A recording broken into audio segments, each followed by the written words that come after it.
Kamana o ke hua hua iala A e ia a o pu o Hulu no vau ua hiki no Hulu no vau ua hiki no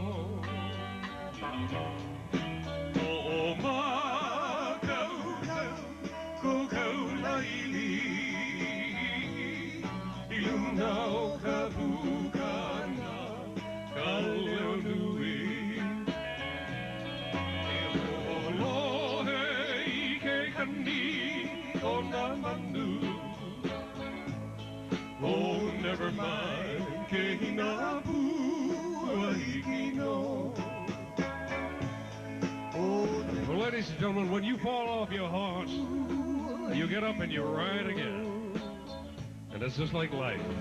In life, when you fall down, you get up and you ride again. Oh, never mind. Kehina pua hiki no.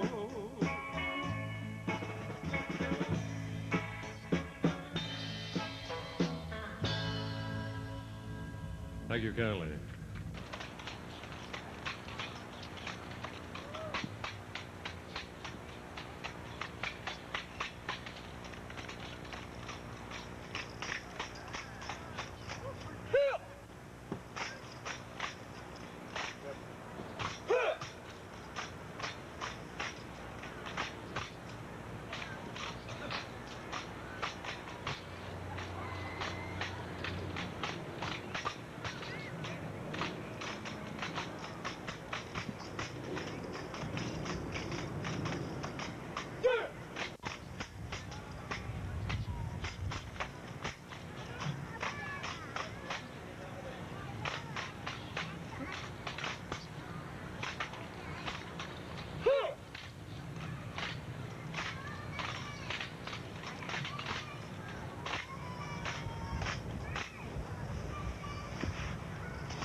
Before we move any further, this song is Holy Holy Chicken for $2, and we didn't write that song.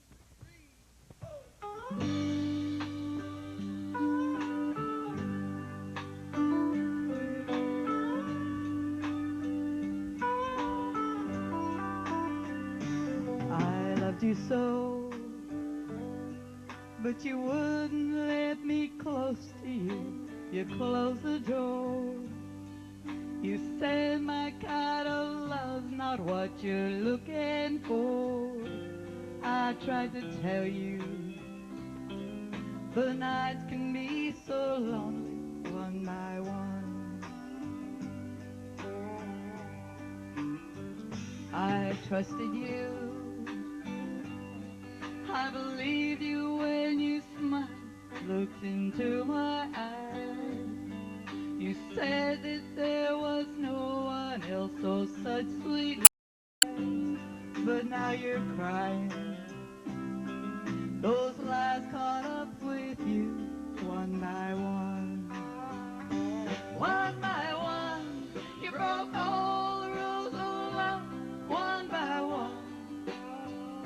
And I stood by you like a fool while you had your fun. Now look who's crying. Well, you can count your bitter tears one by one.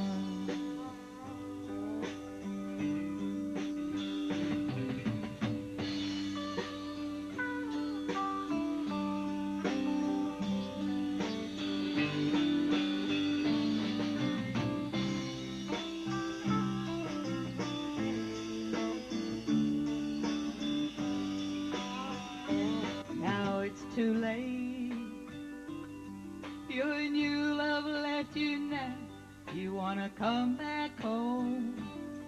You said you never knew that you could love me so. My love is gone, after all the time I've waited, crying alone. One by one, you broke all the rules of love, one by one.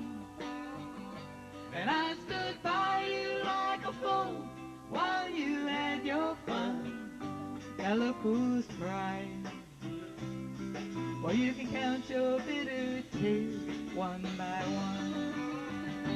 One by one, you broke all the rules of love.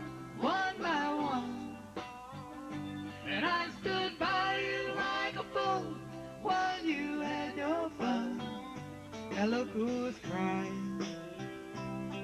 Well, you can count your bitter tears one by one.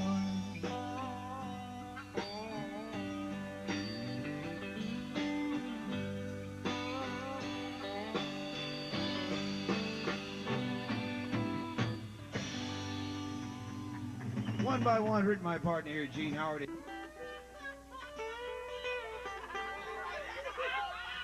False alarm. She says she feels sorry for us because nobody came. Take one more. One more. See, look Oh, like we sister. won. Oh, you jokey, yeah? You like take my job. 840028. 840028. Hey, we got a winner. Hey! Oh, come up here. Yeah. Oh, no, lucky guy. Hey, you like the hat or you like give you the what your wife the hat? 840028. Okay, what's your name? Mr. E. Para nice time for Mr. E. Bring your sister under the umbrella. Come, come, sister, come. Either shy.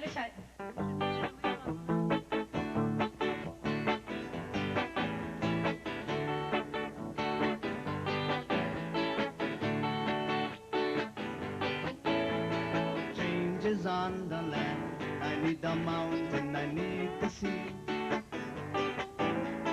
Changes on the land, I've been losing Hawaii in me. Changes on the land, I am the mountain, I am the sea. Changes on the land, I've been losing Hawaii in me. We're still now eating, boy. Fish in the market is not our way. Now there's private beaches, military riches. I got to say this. In 1893, they imprisoned my queen. Native people still not free. Living from the land is a natural life for me. Changes on the land, I need the mountain, I need the sea. Changes on the land, I've been losing Hawaii in me. Changes on the land, I am the mountain, I am the sea. Changes on the land, I've been losing Hawaii in me. God is one, only people not the same. There's been some clouds of confusion. Somebody's been using God's words in vain. It's not a fact they own my land. Ink washed away in rain. I'm a keiki o Hawaii. This land on my skin is stained. Changes on the land, I need the mountain, I need the sea. Changes on the land, I've been losing Hawaii in me. Changes on the land, I am the mountain, I am the sea. Changes on the land, I've been losing Hawaii in me. We know it's not a fact they own our land. Ink washed away in rain. We are keiki o Hawaii. This aina on my skin is stained. This aina on my skin is stained. The land on my skin is stained. I need the mountain, I need the sea. I am the mountains, I am the sea.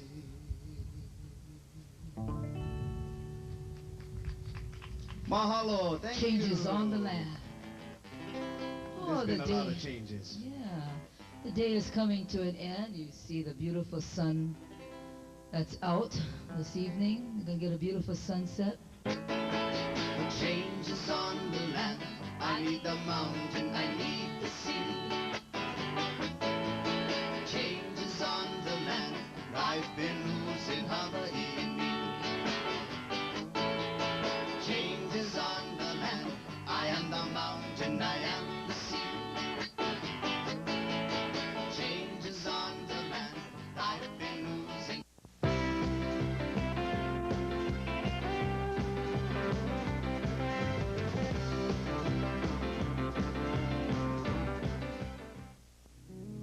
Every parent is a teacher, and every child is an open book.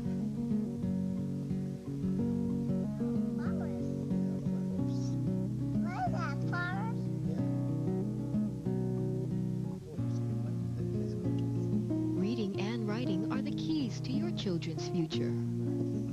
Be a part of their education, and you might learn something.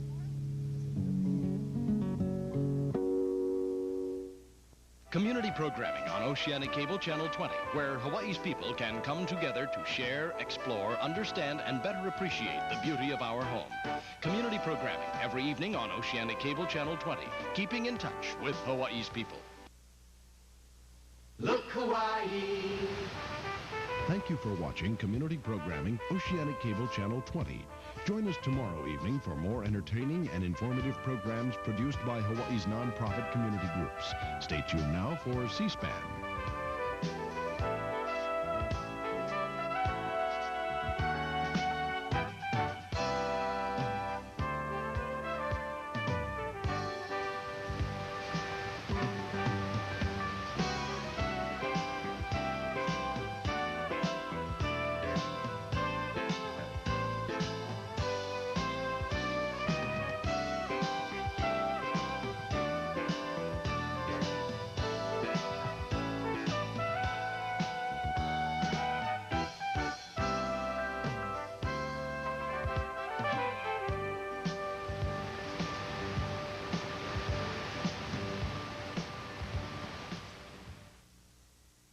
Keep America strong.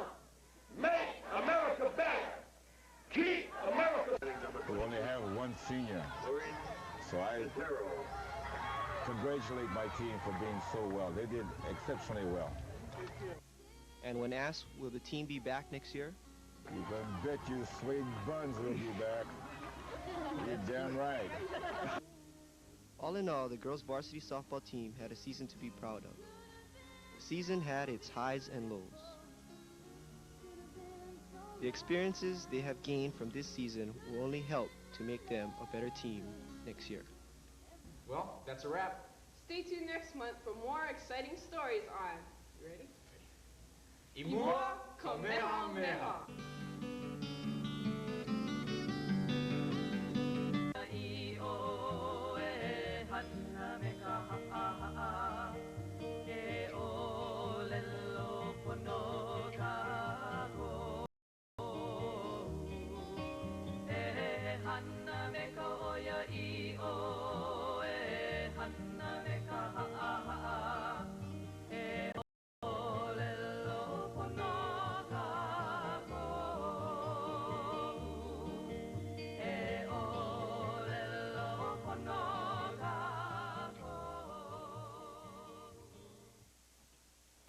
Kaweli na aloha au ko e na o iwi o Oahu. Once again, the working hands of the Alulike Oahu Island Center welcome you to the Alulike Connection, and this, the third in a three-part series honoring Hawaiian women. This program is intended to highlight the endeavors and accomplishments of the contemporary Hawaiian woman. Join us now as we acknowledge the contributions of Nawahine Hanohano o Hawaii Nei. The contemporary Hawaiian woman. Yes, she has come a long way. Her skills are no longer limited to household chores. The contemporary Hawaiian woman knows no bounds. She is educated, independent, and hardworking. She is an engineer, a disc jockey, a healer, a legal aid, a volleyball coach, an assistant community relations director, an attorney at law, a school teacher, and a kumuhula. Today, the woman's role in society is a nationally recognized one. Back in 1981, the U.S. Senate passed a resolution that declared the week of March 7th National Women's History Week. Since then, 1 week has been set aside every year to acknowledge those women who have contributed to our society. Here in Hawaii, the Hawaiian community honors several of its outstanding Hawaiian women. It is with this that we would like to identify some of these women. Contributing to the culture and arts of Hawaii is Mapuana de Silva, Kumuhula of Halau Mohalai Lima. When I started in 1976, I had 2 classes of adults, totaling about 30 students altogether.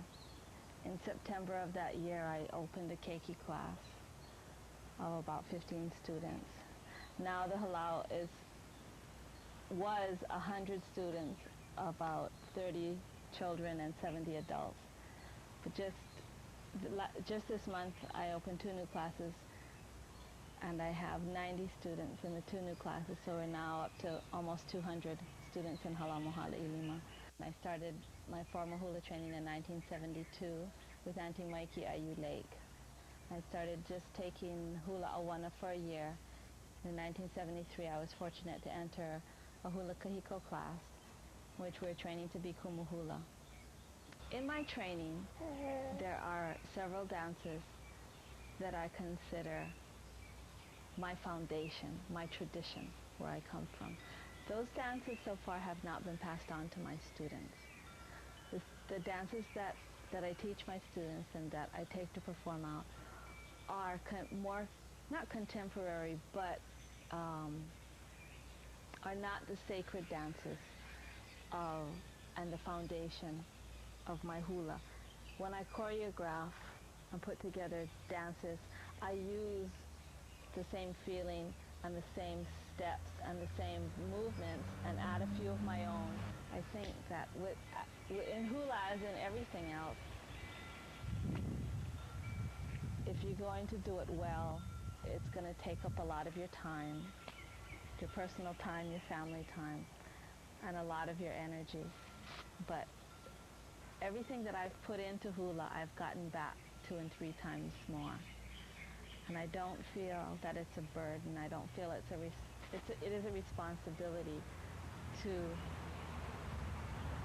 be the kind of kumu that my kumu would want me to be. Attorney Millie Lenny Trask is recognized in our community for her work in law. I became involved in a great many political cases, some of them dealing with Indian lands, some of them dealing with what I would call political dissidents, the Angela Davis trial, the Rochelle McGee trial. And it then dawned upon me that a pursuit of a career in law would give me a broad background, and that I would be able to return home and use my energies and my talents in a way that would be bettering the conditions of the native people and also myself and my family. I think that there were definite problems that I encountered being a Hawaiian woman. In law school, there were very few Hawaiians or Pacific Islanders. And the attitude when I went to law school was basically to take a stand. You were either black or Chicano or you were Asian, and there were certain political lines that you were expected to follow. Of course, I went there being a Native American, and I think that I was able to make an impression upon the law school community, at least at Santa Clara, that the concerns of the Pacific Island people are very different and distinct from the concerns of other minorities. Being a Hawaiian woman practicing law in the state of Hawaii has been, I think, a difficult thing for me, especially the first few years. First of all, there is a tendency in the law for it to be very masculine. Any woman is going to encounter certain problems. But above and beyond those problems of just being a woman in the law arena, I think that there is always a great deal of surprise among other attorneys and even from the bench when you walk in and you are a Hawaiian woman, in this society of modern-day Hawaii, they just do not expect to see Hawaiian women in business suits in the court. They expect to see Hawaiian women dancing hula in Waikiki or working in advertising, but they certainly do not expect to see Hawaiian women in the courtroom. As a structural engineer, Edith Ellis is helping to build a better Hawaii. Can't stress the importance of education enough. It's very important. In fact, I'm a college dropout because I was too busy having fun in school and didn't get my degree, so I had to achieve my goals on my own a lot of the time. I had to, in fact, in order to become an engineer, I used to get up at 3 o'clock in the morning to study for what you call the EIT or the PE exam, which is the EIT exam is comparable to a degree in engineering. And in order to take that exam, you have to work under a registered professional engineer for 3 years before you can take the exam. And I did that and took the exam, and I passed the exam. So in essence, I had an engineering degree. Although I am a structural engineer, I do a little mechanical, a little civil, and as well as structural. But the type of work I do is, like say, designing a bagasse house or mill foundations. I think success is 95% hard work and 5% luck. And all I can say is that you get what you put into it, and be humble and treat everyone alike, because someday he might be your boss. Former U.S. Rainbow Wahine Nahaku Brown attributes years of experience to her success in sports. I was selected as a recruit for University of Manoa Rainbow Wahines. I've played 4 years under Dave Soji. In my 4 years there, I was a member of the 79 AIAW National Championship team. I was a member of the World University Games Romanian USA volleyball team that went to Romania, Bucharest. I was an NC2A All-American, won individual awards as well as team championships on our road trips. I became his student graduate assistant for the 82 NC2A championship team. From there, I took my coaching experience under Dave Soji and went and formed a high school all-star team made up of girls throughout the islands. And we went to Highly Invitational Tournament, took the national novice championships there, and came home to win the United States Volleyball Regional Championships here. That was the start of my coaching career.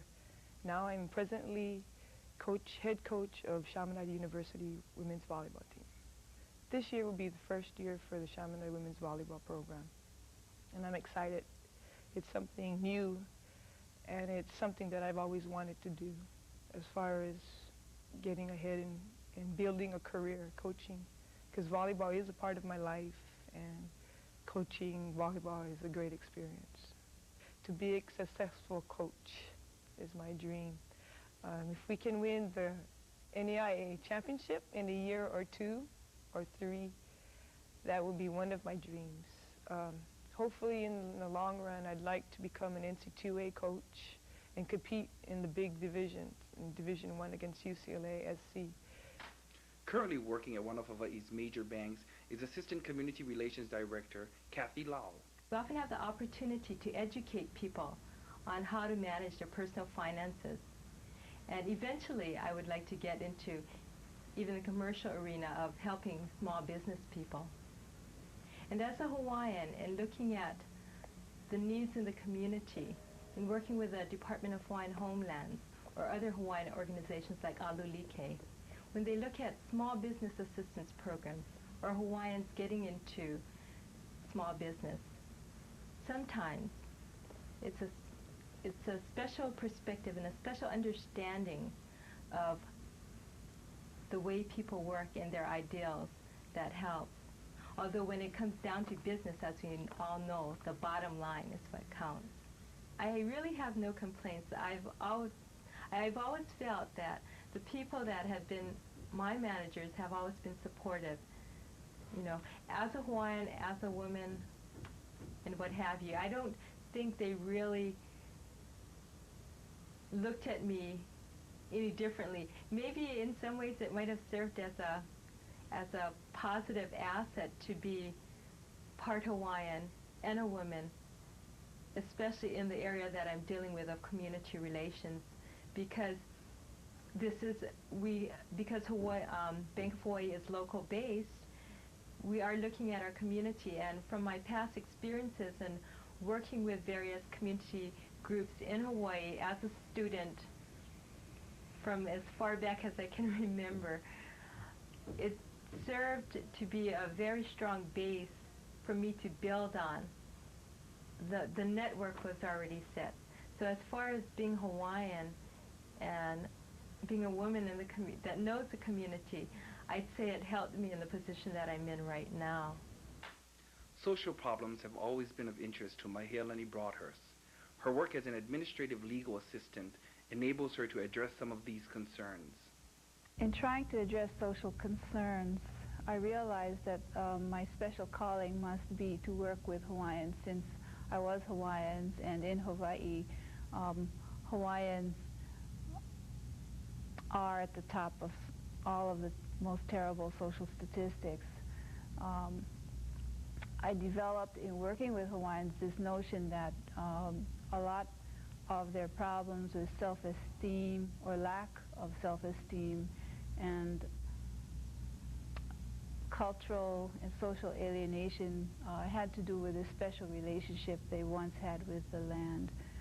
And therefore, I turned my attention to attempting to address the problem of the Hawaiian separation from his land, which to me is a source of spiritual comfort and nurture and refuge. Under the monies that we receive from our federal grants, we address what we call impact issues, that is to say legal problems which impact on Hawaiians as a group of Native Americans or Aboriginal peoples. The kinds of cases we handle under that project would be cases such as access rights or anything that prohibited a Native Hawaiian from exercising their religious freedom, or fishing rights, or water rights. And those types of problems, if we get a good result, tend to benefit Hawaiians as a class. And it's a small way that I've chosen to focus my energy, but I feel I'm very happy to go to work every day, and I'm very gratified and fulfilled in my work. Hawaiian radio personality Jackie Rossetti, also known as Honolulu Skylark, has established a place for herself in communications. I don't really know how I got into the field of communications. It was purely by accident. I had an next door neighbor who was a first-class engineer at an FM radio station, and he kept hearing Hawaiian music come through the walls of his apartment, and he stopped over one day, asked what I was listening to, and asked if I would be interested in sharing 3 hours of Hawaiian music to the audience in San Francisco. When I came back to the islands on the 2-week vacation with a broadcast endorsed license, I thought I was going to just check into the field of radio. And I went to the major radio stations that everybody thinks about, KIKI, KKUA, KGMB at the time, and all of them had positions open, but they had wanted a male to work in the positions. They didn't really think a female would respond. In spinning the dial back here in 1974, there were maybe one or two females on who were basically in the Department of News. There's nobody as an anchor show with their own show. And I felt that a little disheartening because the positions were there, but they didn't think a woman was appropriate for them at the time. If there are young, interested females, not necessarily of Hawaiian extraction, but have a love for communications, have a love, want to learn journalism, I learned on-the-job training is the way I've learned, the School of Hard Knocks. But if you've got the opportunity out there, I suggest that you pursue it in the field of communications. There's a lot of job opportunities for women now, not just newscasters or journalists, but in the radio field, women are now becoming more established. And pursue your goals. Don't be afraid to go after them. I'd like to encourage those of us with Hawaiian blood to pursue the avenues to strive for the education, strive for what you want. Queen Kapi'olani had a motto called Kulia Ikanu'u, to strive for the highest, and I pass that motto on to you.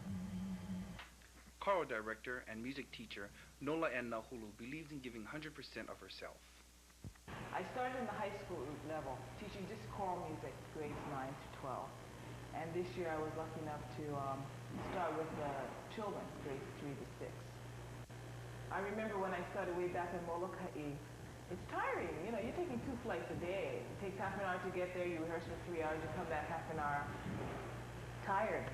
In the first 3 months I was wondering, what am I doing there? The kids aren't getting any better, they're not singing any better. Why am I doing that? But I tell you, by the time I got into the spring semester, and you see how these kids' faces just shine because they know their stuff. Not only are they learning musically, but it's their self-esteem, what they can do, and they know they have a voice to produce it with. It's that. It's what you see 5, 6, 8 months later. 2 years later, as you see them growing up from elementary into intermediate, that's a satisfaction, but it's a lot of work getting into it. You need to be strong inside. You can show a soft side because you need to be caring. That has to be one part of you. You can't always be the tyrant. But you need to be strong also as far as working with kids. Kids are going to come in, they're going to test you, see how far they can go. I was told by 2 of my students last year, oh yeah, first day of school, you're the new teacher. We're wondering how long it would take for us to get rid of you. You know, days, weeks. Didn't work. I'm still here. They're gone though. They graduated. You need to be strong. You need to have both sides. And that's the only way you can work with kids. Holistic healer Kahili Opua Wong has given to the field of human services her special gift. I was told by several men in this field that this gift of being a spiritual leader and a healer is only for men. I don't believe this at all because my mother, my Hawaiian mother, Emma DeFries, was a great healer and a great spiritual leader. I also believe that the Supreme Being who we pray to gives this great gift to both men and women, not only particularly to men. It's not only a men's world, it's also a women's world. I can remember my first class where everybody came in and they all sat by themselves like this. And I said to myself, how are we going to bring them together to know each other? And then it came to me to do an exercise where everybody would join hands. And by joining hands, they had that feeling of feeling that other person, if that person was cold or warm. Yeah. So that was the beginning of it, the beginning and the start of something great. So we start our classes by doing that, by holding hands and saying a prayer within ourselves so that we could be centered and be able to pass out this energy of love, which is very important to one another. And then from that, we're able to feel what is wrong with that person. I'm sure that there are a lot of people that are misunderstanding what I'm doing, but what I can say is the only thing that I'm trying to put across to everybody is that if we can love ourselves, we'll help people to love themselves, and it'll be a greater world to live in. We, the working hands of the Alulike Oahu Island Center, hope that you have found this production informative and enjoyable.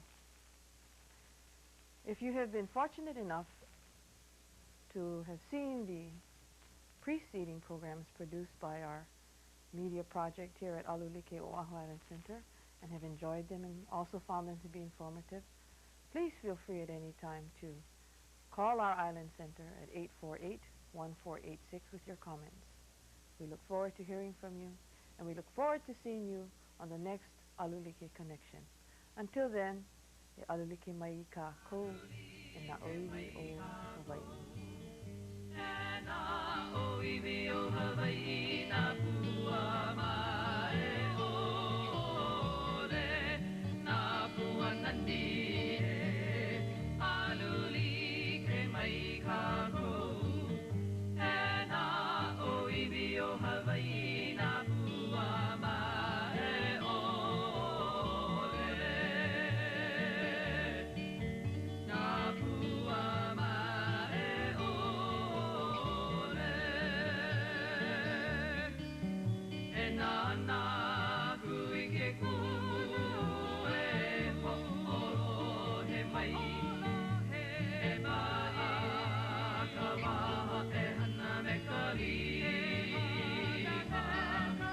e na kui ke kumu e ho'olo he mai e ma'a ka waha e hana me ka lima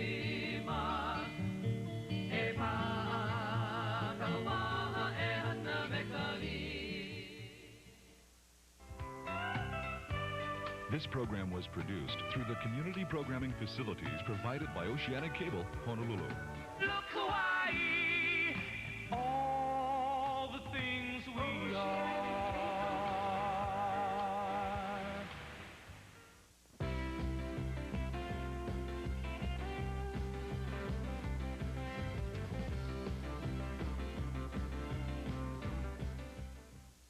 Your library presents They towed my car away. the greatest books of all.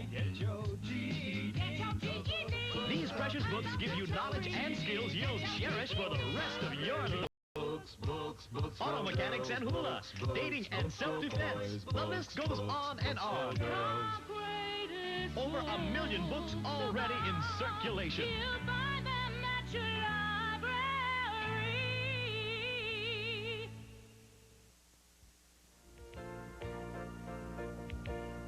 Hello, I'm Ann Robinson, the consumer advocate at the U.S. Postal Service. When you've taken the time to shop for just the right gift to send to a friend across the country, or when you're relying on the Postal Service to deliver vital parts, equipment, or other goods, don't you want to be sure your parcel arrives at its destination safely and without damage? So do we. There are some simple steps you can follow to help protect everything you mail.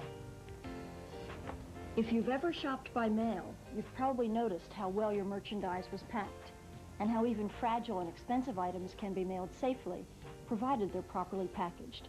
Here are some tips on how to prepare your parcels for a safe trip. Proper packaging starts with the package contents.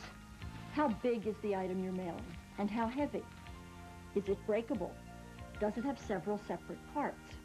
Remember, your packaging must not only protect contents from impact, but prevent them from moving around inside the package as well. Ordinary fiberboard boxes are generally strong enough for mailing most items. But sometimes small items weigh a lot, like hardware or tools. Then you need a stronger box. Don't just consider the item's weight, but its size and shape as well. Whatever box you choose must be large enough to hold the item, plus enough cushioning to prevent movement and damage. There are a number of cushioning materials available, including polystyrene, fiberboard inserts, and bubble plastic. Ordinary shredded or rolled newspaper work just fine too.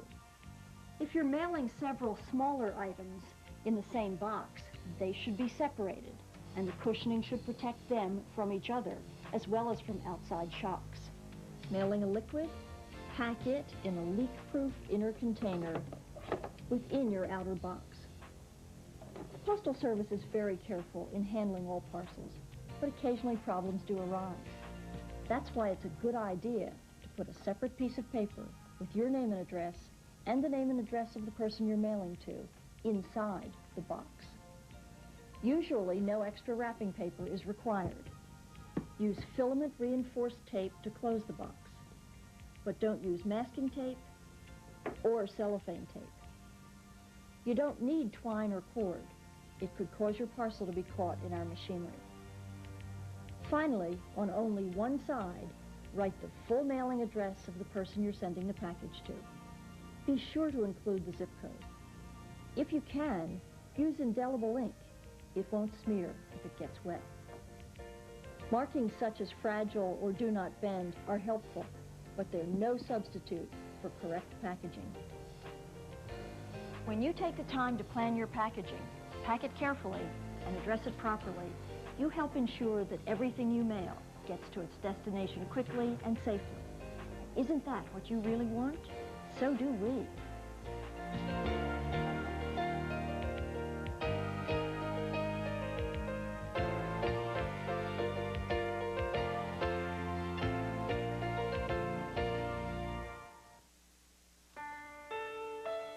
Is your baby smoking? Most people aren't aware of this, but if you or someone in your household is smoking, then your baby is smoking too. And babies who breathe tobacco smoke are twice as likely to have respiratory problems. So show your love by letting every breath your baby takes be as pure as the first. Please don't smoke. There's a baby in the house. Oceana Cable has evenings reserved for you on community programming. Hawaii's nonprofit groups bring local culture, music, sports, and community issues to you on Channel 20. No other form of home entertainment brings you this kind of local community coverage. Spend an evening with community programming on Channel 20, daily from 6 to 9 p.m. and only on Oceana Cable.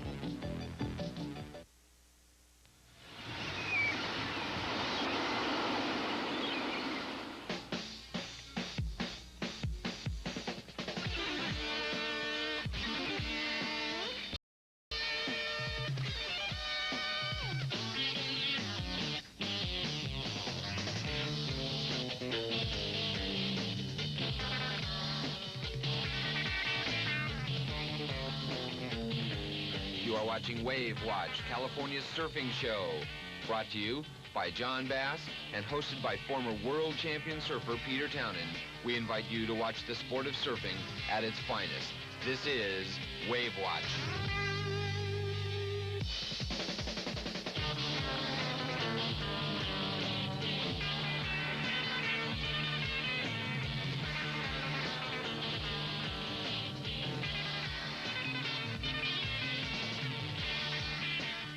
Watch Wave Watch, this week coming from East Germany.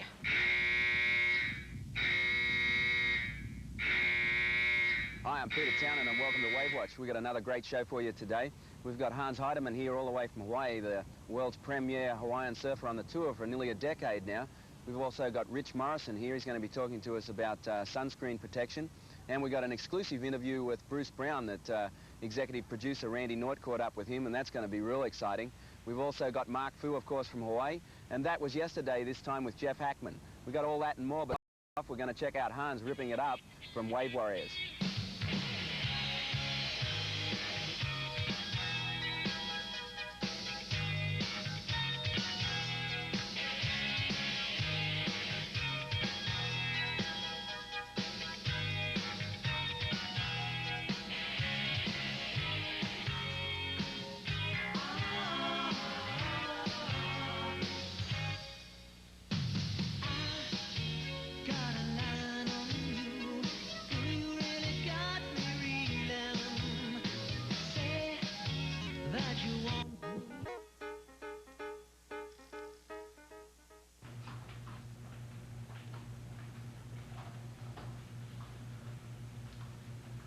Hi, I'm Tim Alexander, And I'm Shimmy Rahim. and welcome to the May edition of Punavision.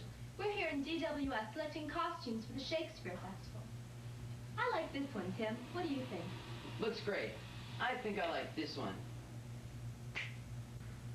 Hey, Tim, you look great. Thanks, Jimmy. Are you in any scenes this year? Yes, we've been rehearsing here in DWS, and then when the stage was built, we rehearsed there. Took a lot of time and preparation to build that stage. Here's Aaron Kaiser with the story. All the world's a stage, and all the men and women merely players. Jacques couldn't have been more correct when he uttered this prophecy in William Shakespeare's comedy As You Like It. For in drama, especially Shakespearean drama, the stage serves as an important stability that ties everything together, while chaos ensues from the action on stage. So when Mike Russell and Associates recently offered Punahou School the chance to purchase a complete Elizabethan stage, the drama department jumped at the chance. Hi, I'm Aaron Kaiser, and today on Punavision, I'll be examining some of the ongoings concerning the new Shakespearean stage here in the Punahou Academy. And if they continue to live here. Tonight in the final island-style segment from Los Angeles, Emmy introduces us to a woman who's keeping the island traditions alive.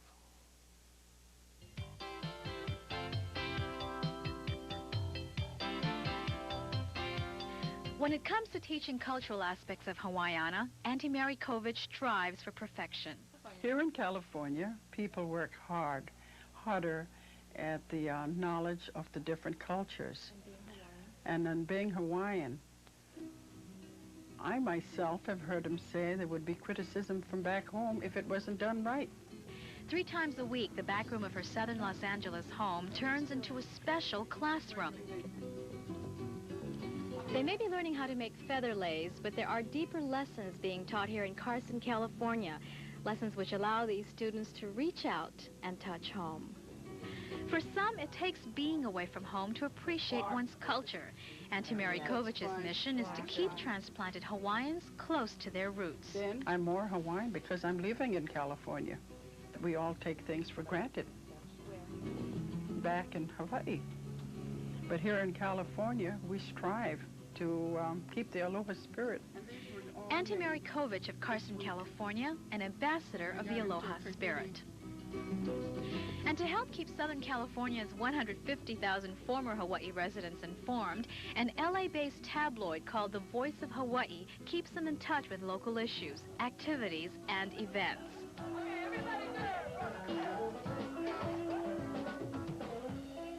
And of course, there's the nightlife. One regular night spot features a band managed by former Miss Hawaii, Aurora Ka'ava. You'll find a lot of Hawaii folks here who come to meet friends and to sing the one song that takes them all home.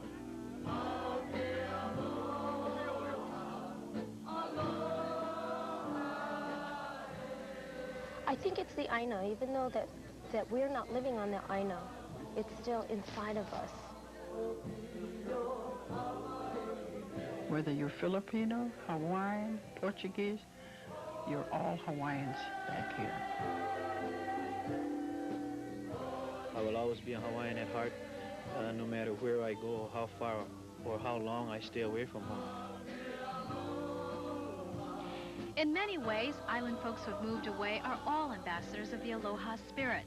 And while they may be an ocean away from home, the island spirit, that island feeling, will always be in their hearts. And that's Island Style in Los Angeles.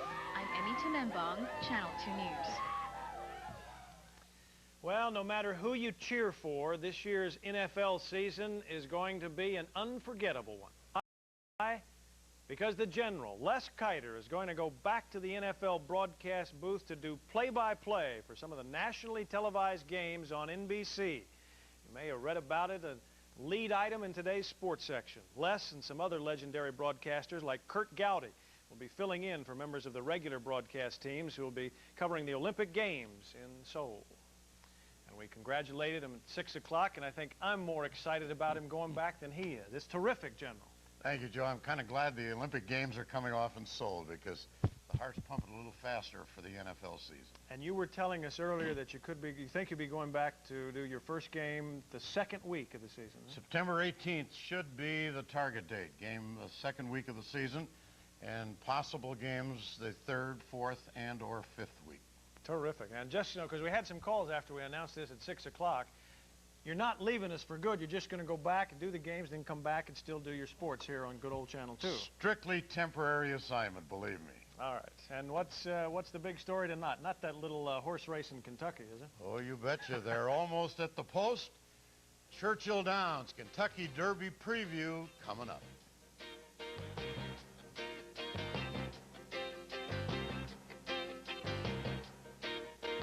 Look what's fresh and new and good for you.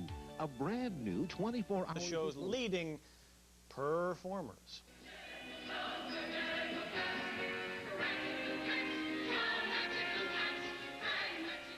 After 4 years of negotiations by producers and months of waiting on the part of cast and crew members, the H word is now a reality. Months back, when we'd be in some little town for maybe 2 days and having to pack our bags and move again in another 2 days, we'd say, "Can you say the H word?" And that meant Hawaii. Donnelly Marshall is just one of the cats perfectly happy to be playing here in Hawaii. Marshall is a leading feline Grisabella, the aging glamour cat who finally gains acceptance from fellow cats. For my interpretation of Grisabella, this is the first time she actually asks for help. You know what I mean? Yeah, it's that dignity, and that's what I can do it. I can do this. If I just hold on another day, another night, it's fine, I have my memories, then they don't work. So she actually says, touch me. She asks someone to touch her. Backstage, we watched Marshall age 15 years rather gracefully with slabs of stage makeup. She's just one of 26 characters who make themselves up nightly. The multi-million-dollar production is filled with exquisite staging, lights, costumes, and dancing. There's even a wig master who combs out 26 wigs before each performance, a wardrobe lady who requires a crew of 10 to keep the cats in and out of nearly 200 costumes. The most touching moment in the show comes when Donnelly Marshall becomes aging Grisabella and croons the show's winning tune.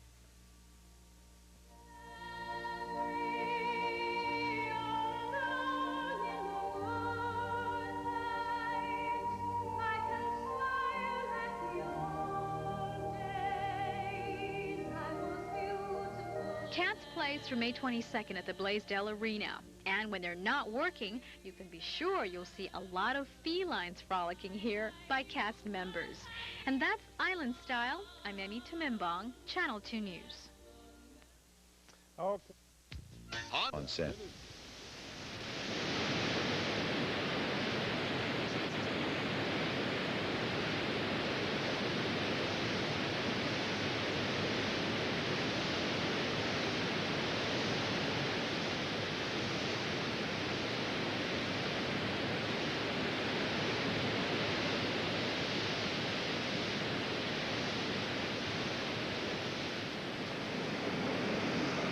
Evidence.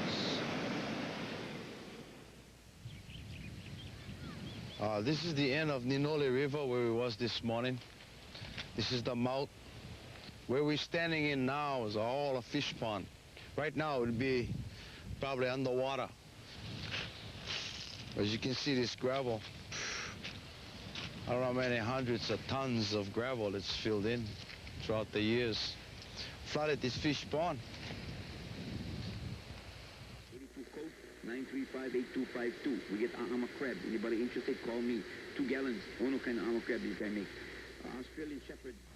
And I could remember me telling my mom that, you know, I have a choice to buy. Either I'm going to buy a car stereo to put in her car, or I'm going to buy me one throw net from the old man Ito that used to live down here, who made throw nets. And I made up my mind that I was going to buy me one throw net. That's the first throw net I remember owning. I think that net changed my whole life completely around. Your fish are abundant. Catch enough, you know, you get enough for your family to eat, and that's it. Fish is here. All you got to do is put your mind to it that you're going to get it, and you get them. This is called Maiko. I like this fish. This is good eating fish. But this would be the second to this. The manini here. Convict fish because of the stripe. Manini.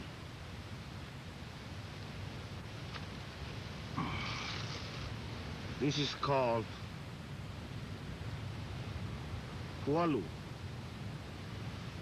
They're white in texture, the meat. You can catch them, you know, one by itself or a whole school. They're very dangerous because of this.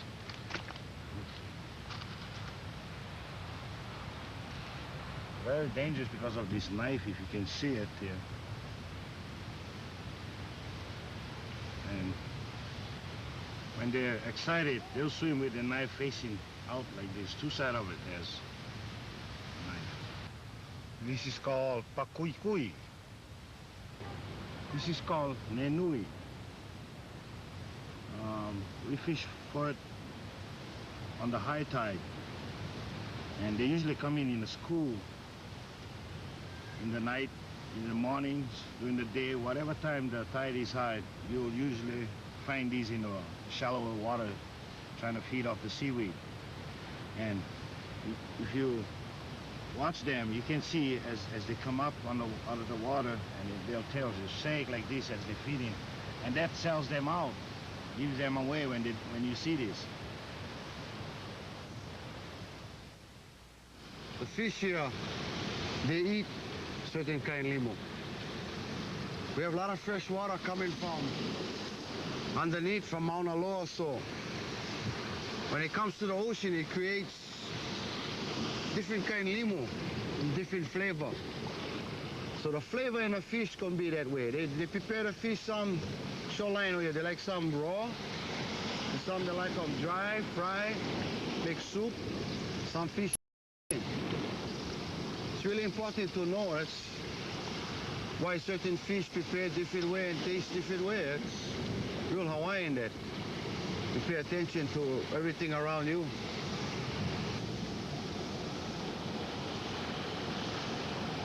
The honus come up here and they eat these varieties. You know, they like this place. Hard to throw net now, you're playing in honus. Did you fish turtle too in your time? Oh yeah. That's good. That is good. Turtle steak. And now they say it's taboo. We cannot catch them. But before they really say taboo, we catch any much we want. Everybody along here ate honu. Everybody. Yeah. But the Hawaiian take the burn again and they tell him, you know, can catch turtle because they're endangered. They should do that with the general public. But they shouldn't do that with the native Hawaiians, you know.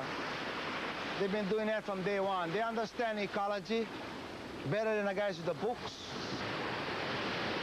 It takes more than just reading out of a book about that stuff. You gotta go and learn and see them and eat them and get ma to them and live with them, and you know what ecology is. From an islander's point of view, you know, from indigenous people who live on islands, not continents. It's gotta be the people who live here that gotta be acknowledged of how they live and what they do and why they need this way to exist. If not, it'd be just like the tourist kind, you know? Surface, fragmented, and you move on. Yeah, Kau is one of a kind. And it's gotta stay like that. My children love the old way. They love to go back. They wish they could go back, way back, how it was before. See? You don't have to pay electricity. You can use the kukuhelepo, see? And you can cook outside fire. You don't have to use gas stove. Today, modern days, you use gas stove. And you don't have to watch TV. You can watch right in front of you by the beach area where the action is. People fishing, people swimming, you know. You know, I don't want to lose the beauty of Honolulu. Leave it like it is. You can't give it away. You know what I mean? You can't give it away. This is paradise here, Honolulu. So I come back now, I go to Kona, you can have Kona. I go to Hilo, you can have Hilo. You know what I mean? Honolulu worse. I don't want to go back to Honolulu.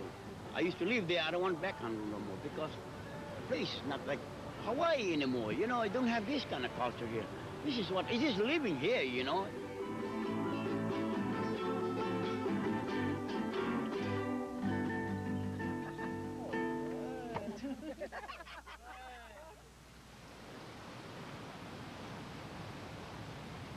Tell us about life down at South Point. Well, our life down there is pretty simple. A lot of wind and a lot of sun. And we eat a lot of fish.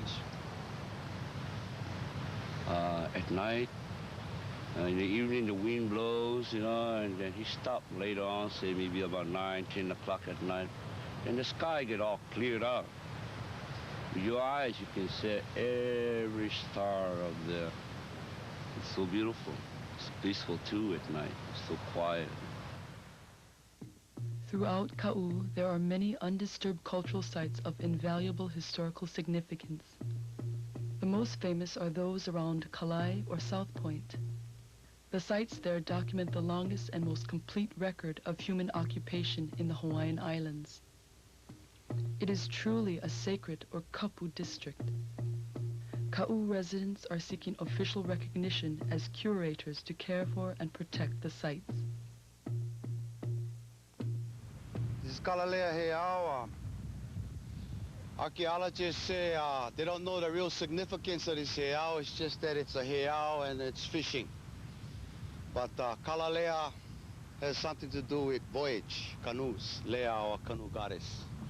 It's the voyaging of our cousins. It's the connection to Polynesia, to our cousins. The shrines is for the ko'as in the front. The opelo, the akuli, the ahi ko'as. There has been always a tradition in this area. The Alis before used to come there and surface the ahi. Bring them to the surface with palu and spear competition. Spear the yellowfin tuna up to 300 pounds. That was the style of this place. The shrines in the front to that is to Hina, his wife, which brought the concept of fishing, the ecology. The Maoris have come here through the past few years. They've done ceremonies here. The cousins in Polynesia believe this is their connection. And we should be here protecting that thought, because they're really believing we're doing that. So we cannot let this go for their sake as well as ours. Protect this place, significance, and live with it.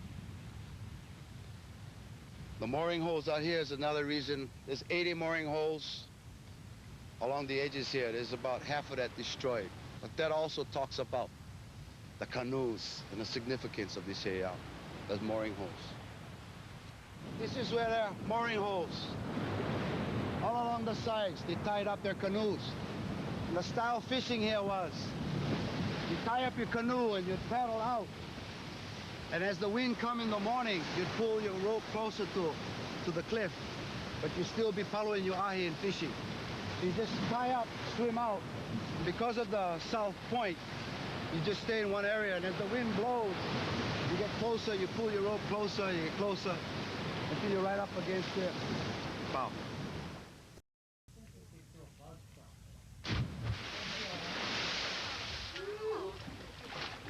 When I was small, we used to come camping down here like that for the weekends. And then sometimes if we swim on the ocean, and then with time for winds after south, we come jump over here. They call them palehemo, but when I was young, they used to, my grandpa called them ka'u palehemo. And the reason to that was, he said, you know, a lot of people come to ka'u, and they say they seen ka'u, so they used to ask the people, you sure you seen ka'u? They say, yeah, we seen ka'u. Did you see ka'u palehemo? They say, no, we don't know where it's that. So they say, you never see ka'u then. If you come to palehemo, you will see ka'u. And you know, it's already pilau already, not as good as how it used to be. Before was more better, but now what we get, whatever pilau we get, we gotta try to clean them up and try to bring them back as much as possible to how it was. Because the Hawaiian people, they don't destroy the land. They love the land just as much as anybody, any native people of the land. Like if you come from China, the Chinese love his land. You come from America, the Indian love his land. You come from Russia, even the Russians love their land, you know. also, like us Hawaiian, we love our land just as much as anybody else. And that's the main thing. If you can love your land and take care of your island, and that's all it's supposed to be. It's how it's supposed to be. So if you allow development, no good. It's best to let the Hawaiian people come down here. Let them move and let them live. This site right here is Pu'ali'i Dunes. Bishop Museum came down here in the 50s, early 50s, and dug up 91 bodies out of here because the military was putting in their installation. And they got it in the cardboard boxes at Bishop Museum. This was a pu'u. With 91 bodies missing, you can imagine how they leveled this place and took all the bones up. And they say because of erosion. Okay, fine, we can accept erosion, let us take care. This kind of erosion, cows, Hawaiian Homes listening it out to non-Hawaiians to bring their cows and run all over our sites, our burial grounds. That's how they take care. They don't look like one pu'u anymore. It's full-on desecration right here. Full-on rip-off of our dignity, pride. Bring those bones back. Give us room to rest ours and let us take care of ourselves. We take care of our bones.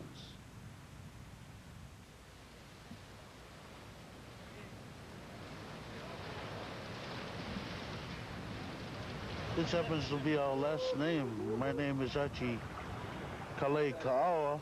This is Kaulana Bay and in the Ka'u area. And this is where we're going to put a boat harbor over here. They was going to draft this whole place and build their artificial reef out there.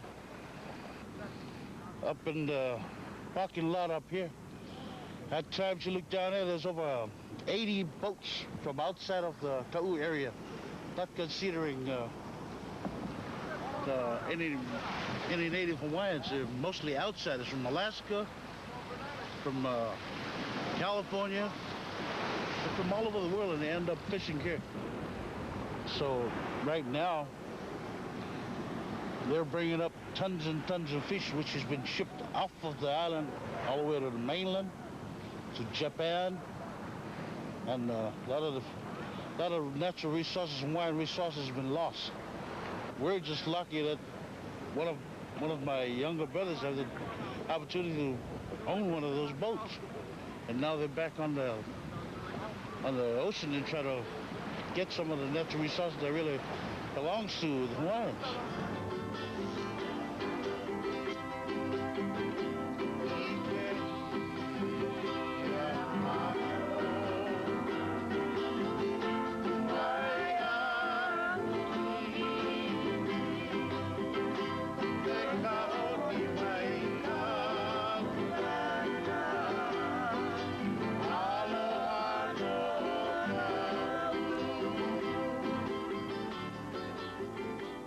The word kaulana also means majestic.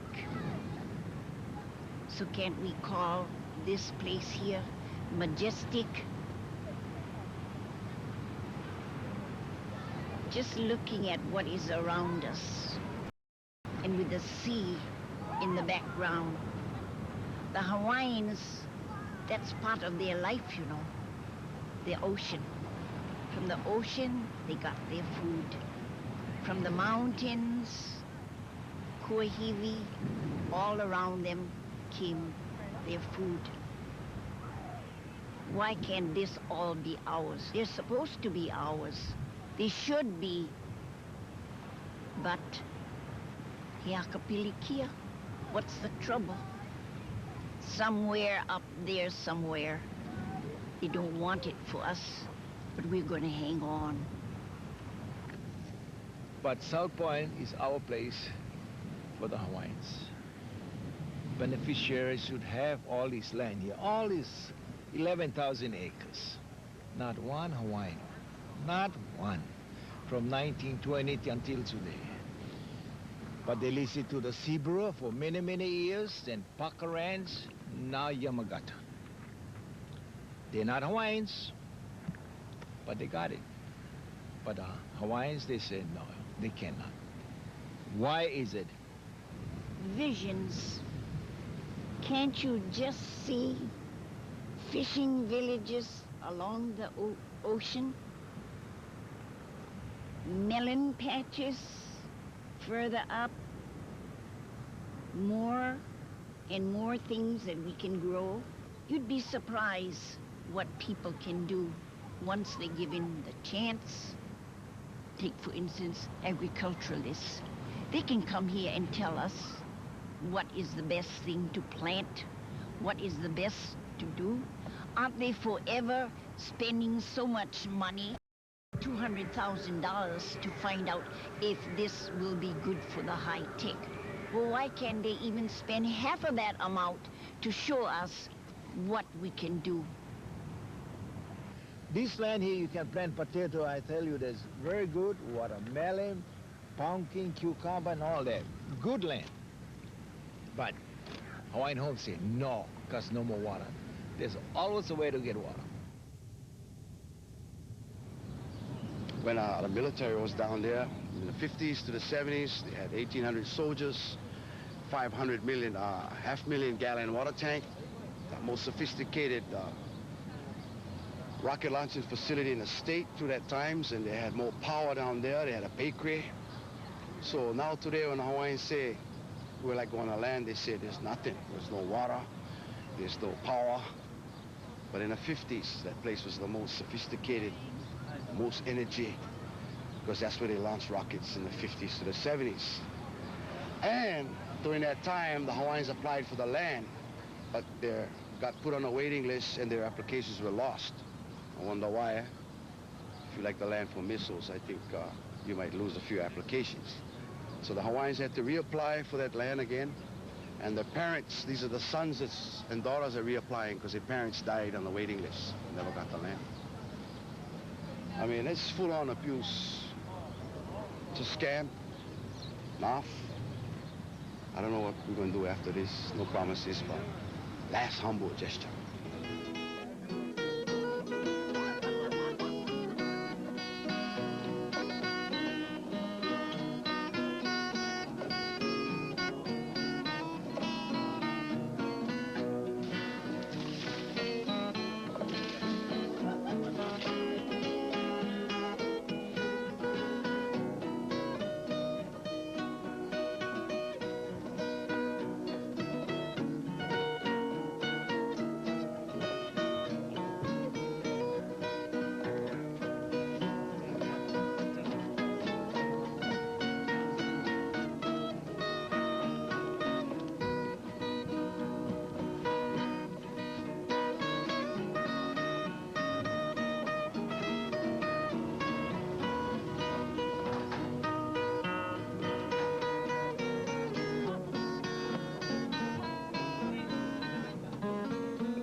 We're asking the general public and anybody who comes down here to not use South Point today, just for this one day, to show us, the Hawaiian people, your support.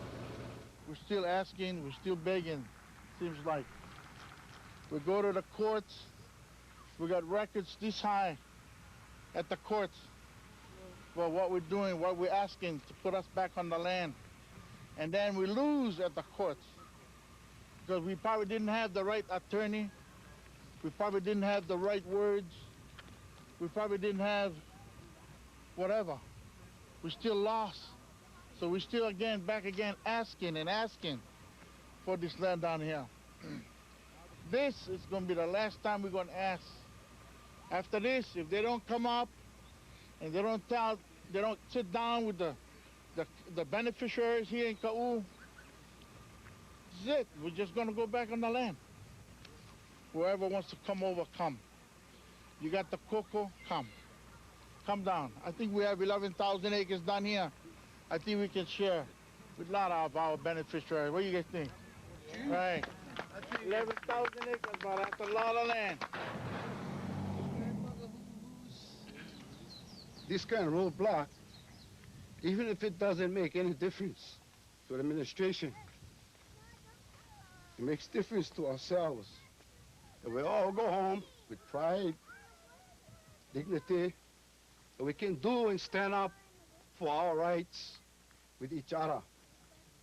We're proving that we can live with each other and we need each other. And there's more than administration or anybody else can do for us. It's what we did for ourselves.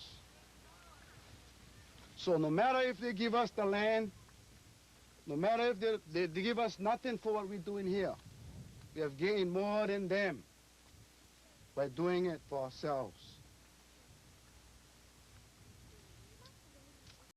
We can do this regardless if there is no leaders. You are the leaders. So we're not greedy by asking 100 acres. It's on the books. We now create that number 100. And we never create the number 50% either. And that's the pilikia. Is that the 49% is at home. The 50% is here. So you see how way back they went set us up as Hawaiians to separate us guys. Because the brother with the 49% have to go buy land like everybody else, pay tax like everybody else. And with that time on his mind, he cannot come and help this side. So we gotta understand the mechanics of how this system is and what they're doing. And we shouldn't feel shame, like a lot of Hawaiians would think this is hila hila do this kind of stuff. It's not. So folks gotta be real proud Hawaiians.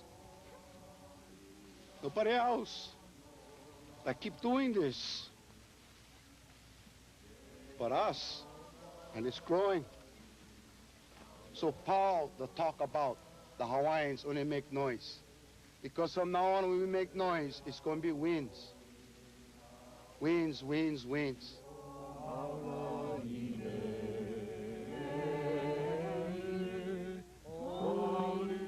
When I said, and I'll keep saying, this land, Hawaii, is yours and mine, eminent domain.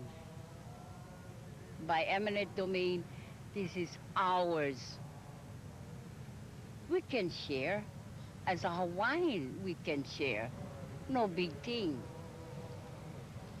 But we still have to fight the Haole system. And I'm still doing it. And I am not ashamed to say, for sovereignty, I don't pay house rent. I don't pay water. The land is mine, it's yours. The water is life. And I want them to take me to court. I want them to haul me out. I am sticking my RE for my Hawaiian. That's all I can share. My mana'o can be yours. Oye, Valen. Mahalo.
These folks have definitely gone to the dogs, but not to just any kind of dogs. They're showing off their favorite household pets, island-style poi dogs.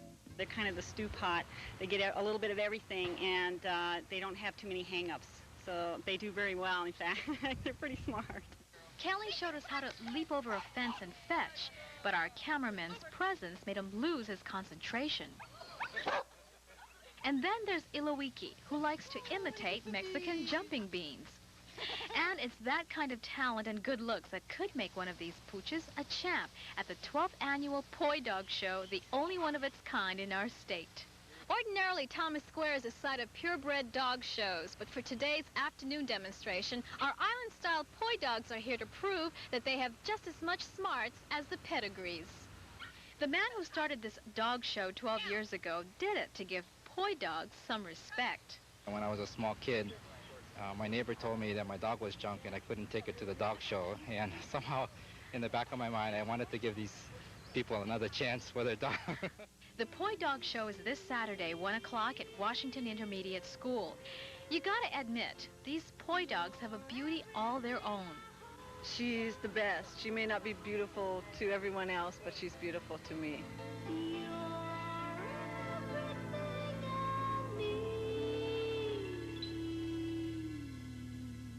And that's Island Style. I'm Amy Timimbong, Channel 2 News.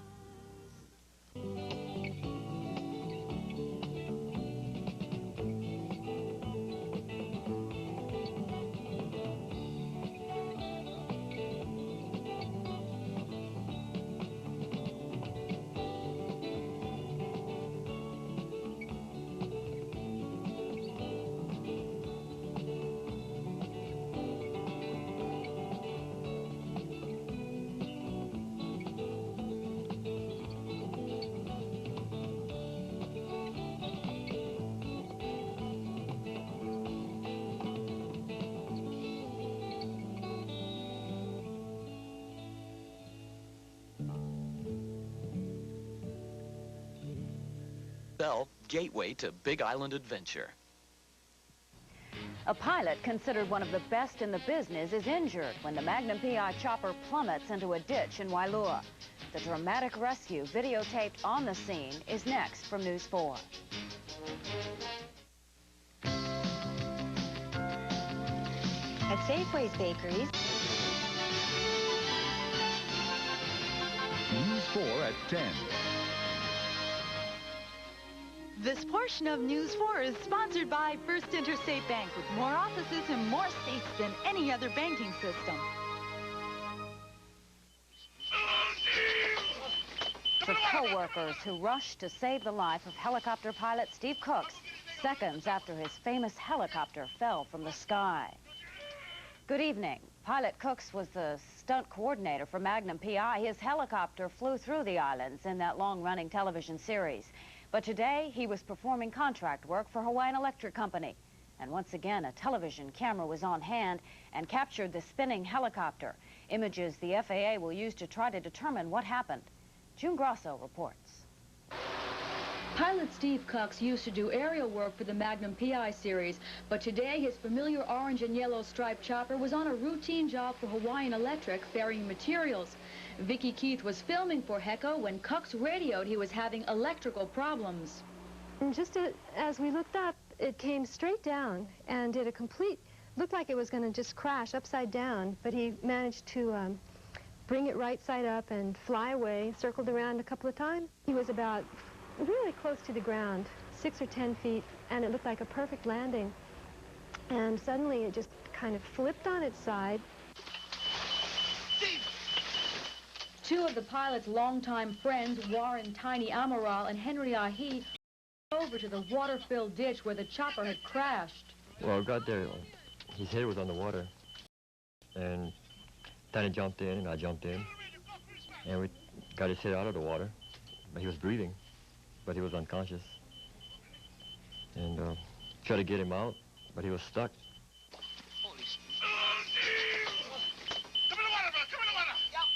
They called for another man to help. While two men held the pilot, Tiny lifted the chopper up enough for them to slide Cooks out. You didn't know how to straighten him, but He was a friend and a good friend. And, you know, like I say, when someone's hurt, lad, you don't think about what the chopper comes. All you do is say, if I can get him out, because if we couldn't get his foot free, he probably would have been pinned in there, probably drowned. Cox regained consciousness and was taken by medevac to Queens Medical Center. To make a 360 like he did and to pull it out, it's a pilot. And that's what he said. I told him, you know, you're a vet, come home, you're staying home. And they brought the bird home. Come on. What's you tell me your name? Very important. June Grosso, News 4. Again tonight, Cox is listed in fair condition at the hospital. Now, while bystanders rushed to save his life, that was not possible in the other helicopter crash we saw this week. Today, hovering aircraft continued their search off Lanikai for the bodies of 3 Marines whose CH-46 Sea Knight helicopter plunged into the ocean on Wednesday. Once again, the rough seas yielded no sign today of the crew. And the effort offshore was coupled with footwork on land as the military went door to door in the Lanikai neighborhood looking for eyewitnesses to Wednesday's crash. We would very much appreciate their cooperation in our investigation. Their input could be crucial to determining exactly what happened in this tragedy. The Navy has a salvage ship stationed offshore as the joint military rescue operation continues. The search is expected to resume again tomorrow as the Marines keep trying to find their missing comrades. Hawaiian Airlines is reporting a first quarter net loss of $1.4 million tonight, citing the costs of expansion and increased maintenance. Meanwhile, we have more details on the fines Hawaiian faces for alleged maintenance violations. Nina Berglund has that. And Tompkins about their 13-minute ordeal. That's how long it took for the two to bring the ripped-open jet down to the safety of Maui's airport. Loud noise and the cockpit door gone and the blue sky. And there was, you know, that was it. And it just, we were sort of temporarily stunned. And then we realized it was a rapid depressurization, and we went right into our normal procedures that we practice in the simulator. Normally, you don't expect to lose that much of an airplane and still be able to fly it. And so we just handled it, you know, in a normal manner. See you at times. Extra, extra. This segment of the news is sponsored by King's Travel, featuring the lowest fares to the mainland and Disneyland packages. For royal treatment without paying a king's ransom, call King's Travel. Ferdinand Marcos isn't giving up the hope of returning to the Philippines to visit his mother's gravesite, and neither are his supporters in Manila. Today, in an exclusive interview in Hawaii with ABC, Marcos tried to deflect the Aquino government's fears that he's a threat. There is nothing that Madame Aquino should fear from me. I mean well. And if I should be any obstacle, we will be able to work this out. Marcos said the death of his mother, Josefa, is the only reason he wants to return. He said he supports Aquino in her battle against the communists in the Philippines. But while the ex-president said he wants his supporters to turn in their arms, Marcos loyalists marched in Manila demanding that Aquino allow Marcos to go back home. Is there a deal to oust General Manuel Noriega, or are all bets off? Today it appears it's even money, but the U.S. hinted appearances may be deceiving, at least in the complex negotiations with the strongman. Yesterday, reports indicated a deal was in the works, but today Noriega sent hopefuls into a tailspin, telling reporters his talks with the U.S. had collapsed. Later, at a military ceremony, Noriega was asked if he could run for president next year. Legally, yes, he answered. Would he? Noriega only laughed in response. That defiance sent blood boiling in the U.S., where officials are already steamed. How do we continue doing this in going after the little fish when the big fish can walk away? It's absurd. I mean, could you imagine what a signal we're sending to the international drug cartel? But American negotiators today tried to blow away Noriega's smokescreen. They say negotiations are nearing a critical point. Also, there is word part of the agreement may be sides deny any deal has been cut. Despite strong objections at the Pentagon, it looks like the U.S. military will be playing a bigger role in the war on drugs. The U.S. Senate has agreed on a plan that would allow the military to spot, chase, and seize boats and planes smuggling. Officers would also have the right to arrest suspects. The package is part of a $300 billion defense bill for 1989. A final vote is scheduled for Tuesday. It is expected to pass. The Pentagon is less than enthusiastic, though. Its officials claim that diverting military energies to policing for drugs will only reduce its ability to protect the nation. Soviet troops begin their pullout from Afghanistan Sunday. And in many ways, this week's preparations have carried echoes of the U.S. withdrawal from Vietnam. Troops are making their way there. The sky should be mostly sunny, barring a few showers. Trade should blow to 20 miles an hour with some stronger gusts, and surf on the North Shore will peak at about 5 feet. All that adds up to a 9 rating. Not too bad for a Saturday. Finally tonight, something for those who yearn after the lives of the rich and famous. Historic Hawaii is hosting an insider's look into the million-dollar homes of Kahala and Diamond Head this weekend. Tomorrow, the tour will include open house viewings of homes like this one in Diamond Head, with its custom-made rugs from Hong Kong and China that matches the wallpaper in the kitchen. Sunday, Historic Hawaii will take a turn down the golden streets of Kahala for a look at the homes so favored by Japanese investors. Tickets for the tour will go on sale tomorrow morning at 10 at La Pietra on the slopes of Diamond Head, so you'll be in the neighborhood. And I don't know if they'll have a Robin Leach there. Were you going to ask me if I could do Robin Leach to lead them through the halls of the home? No, I was just going to ask you, can you imagine on the bus going up to Diamond Head? And if you look over to the right, that's $3 million there, and on the left, we have a $4 million house. You know, the tour bus. And you're counting your dollar bills. Bring your checkbooks. And your MasterCard. Yeah. Thanks for being with us tonight. We hope your weekend does go well. Our weekend team will be here tomorrow night at 6 o'clock. That's Jim Buffett. 1, 2, 3, 4.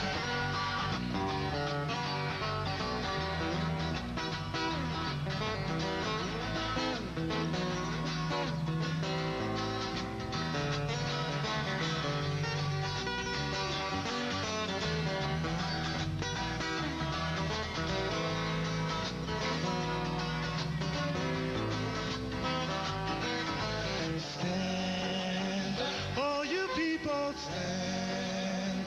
For your children, don't wait until it's gone before you stand up. Brothers and sisters of these islands, what are you living for? Lost in the shuffle of the money jungle, walking right past the door. If you can find your way out, you must stand. For these islands stand. For all mankind, don't wait until it's gone before you stand up. Blood in the streets of other islands, people still are not free. We have paid the price of freedom, living in democracy. We have a choice to do nothing or stand. All these islands stand. And the beauty, don't wait until it's gone before you stand up.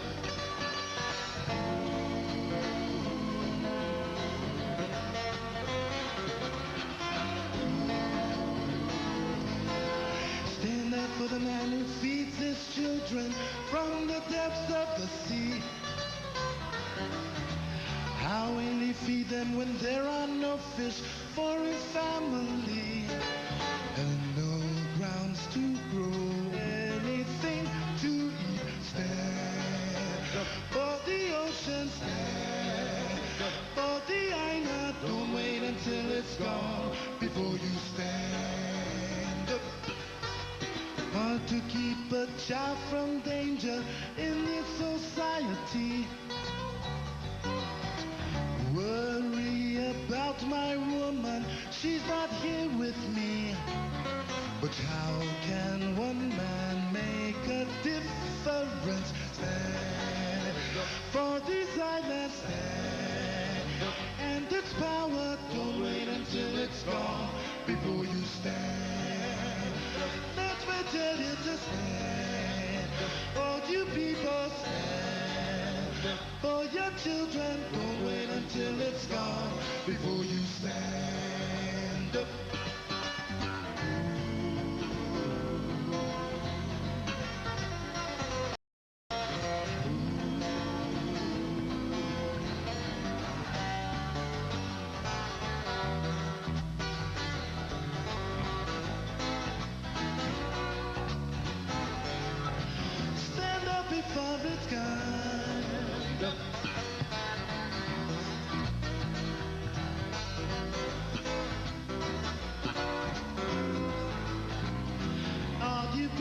let's stand.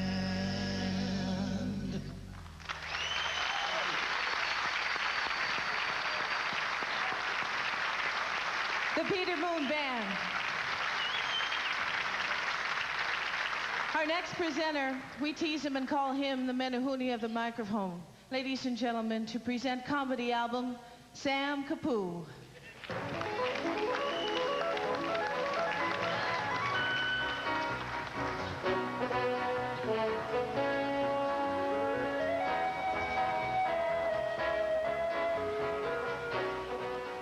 Okay, just stand there and not say nothing.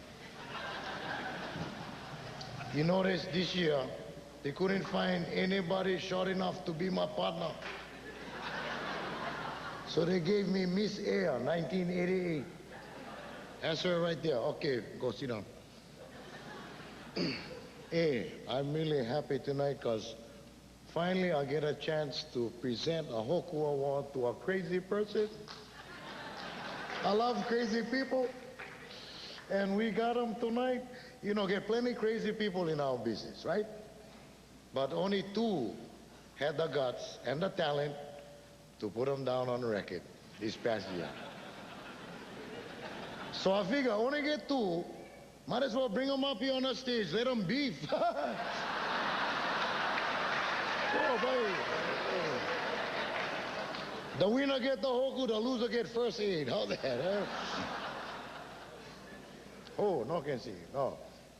No, really, the nominees for Best Comedy Album of the Year are The Year of the Mo, Frank De Lima, Pocholinga Records. Hey! Akira took him zoo, I took him aquarium, now he let go see that far. He nuts, that guy.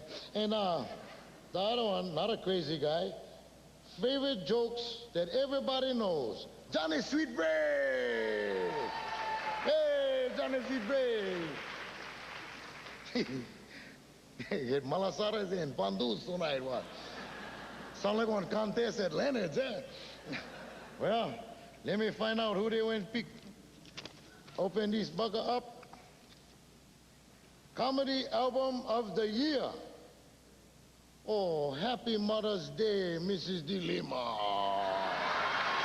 Your son did it again, Frank De Lima, the Year of the Mo.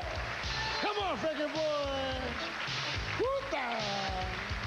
Right on, man. L-O-C-A-L, as brown as Wadala Psychopedia shell. I'm a local as the Hey, you talk, I keep this. I have thousands of people to thank, so I'd like to start with foreign countries. Beginning with A, Antarctica. I'd like to thank Larry. Sorry, Mr. De Lima, since last year you've been taking too much time. You're gonna have to go.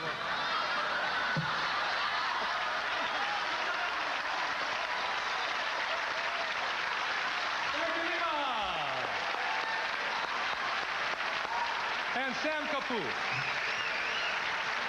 Yeehaw! All right.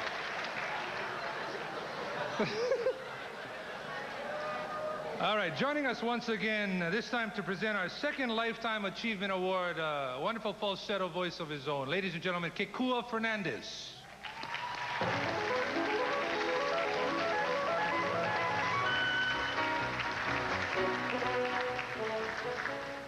Having this opportunity to present this award means so much to me.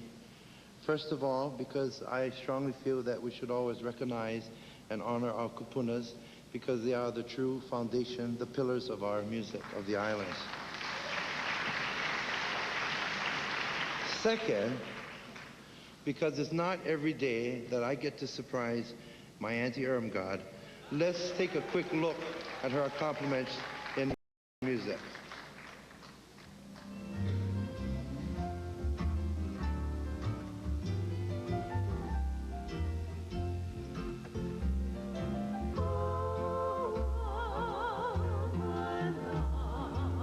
Tonight's second Lifetime Achievement Award goes to a singer, teacher, musician, and composer. Her works include Puamana, The Boy from Laupu Hoi Hoi, Punalu'u, and Emily Umai. Born in Lahaina, Maui, to her parents, Annie and Charles Kekua Fadin, she is one of 7 sisters and 4 brothers. As a youngster, music was a part of their everyday environment. While still young, she taught herself to play the ukulele, guitar, bass, and piano, all by ear. She attended St. Andrew's Priory in Honolulu. She, along with her sister Diana Fernandez, formed the Annie Kerr Trio in 1929 and performed at various functions throughout the islands. While attending the University of Hawaii, she kept active in music and eventually became part of the dance band known as the Violent Poi Poi Orchestra. But it was during her quiet years she spent teaching in Molokai that she composed her first songs, Down on Mauna Kea Street, 3 Lovely Blossoms, and Puamana. Following her marriage to Nani Aluli, she met Murray Kovina Pukui, and Hawaiian music flourished. From Mrs. Pukui came the Hawaiian lyrics, and she and Irmgard would add the haunting melodies in which the lyrics nestled. She also collaborated with many talented writers like Bilahi Paki, Napua Stevens, Flora Hayes, Liberty Helenihi, and her sister Edna Farden Eckart. She had made several recordings along with her sisters and brothers, the Prince Kuhio Hawaiian Civic Club, and currently with her daughters and niece. They are called today Puamana.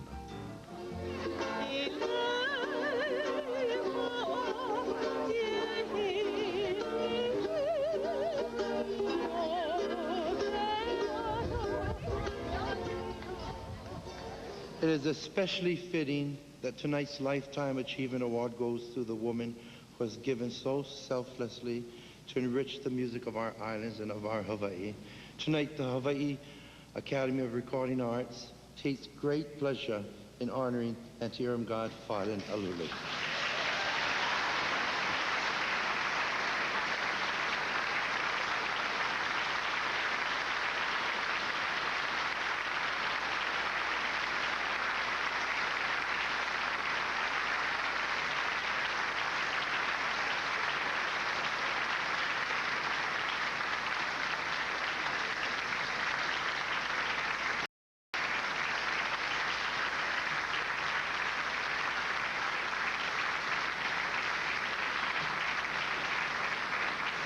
Now you can put this with all your core antiques. You really pulled one off on me. I'm completely surprised. But I want to thank the Academy of Recording Arts for this great honor. No wonder my sisters, when they filed in, I saw my sisters from Maui and then more of the family, but it never occurred to me that it was for this reason they would be here. But thank goodness for a wonderful family.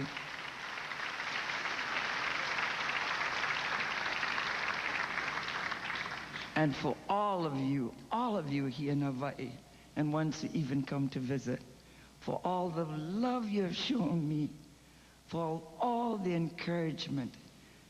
How could you have good music unless you have encouragement and love that surrounds you? So I thank you all. And I'm going to tell you a little story of myself. I've sung for the public for about 65 years. And only recently I moved into a new neighborhood. Right across the way was a voice teacher.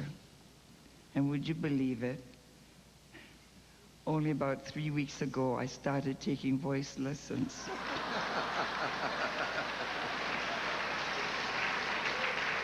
And I'm finally learning to breathe properly. She would say, no, no, no, don't breathe up here from your lungs. It's from down here. So now I find myself puffing out and up. So I'm only beginning again. And again, I thank my family, all my children, all of you beautiful people of Hawaii. Mahalo.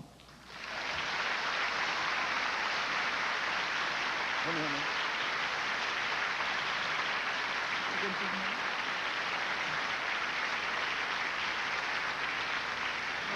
the dusk of evening, we had to say goodbye.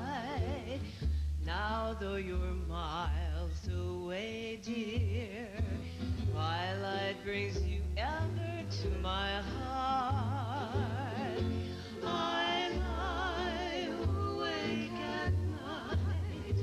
The hours go slowly by.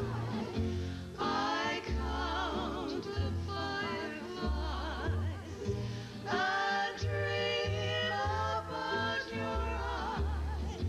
Those little words we spoke when we said goodbye. One little dream of you. I press my pillow close. The teardrops seem to know that all I can disclose belongs to you alone. When I sang it to my husband, Nani, he loved it and then wrote his own lyrics in answer to mine. I'm going to sing his lyrics for you.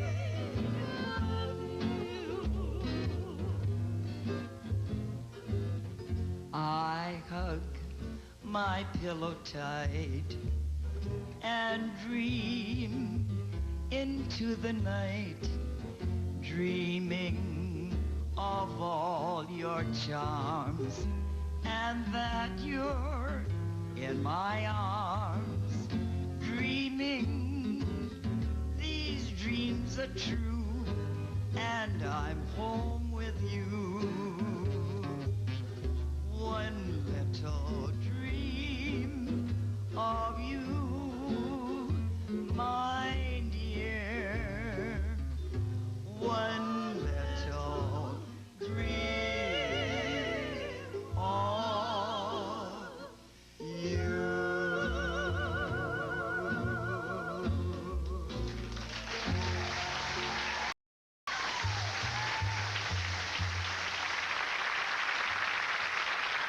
Coming up shortly, the latest hit from Kauai's hometown hit, Mr. Glenn Medeiros. But next, presenting the award for Contemporary Hawaiian Album of the Year and Single of the Year, please welcome Brother Nolan.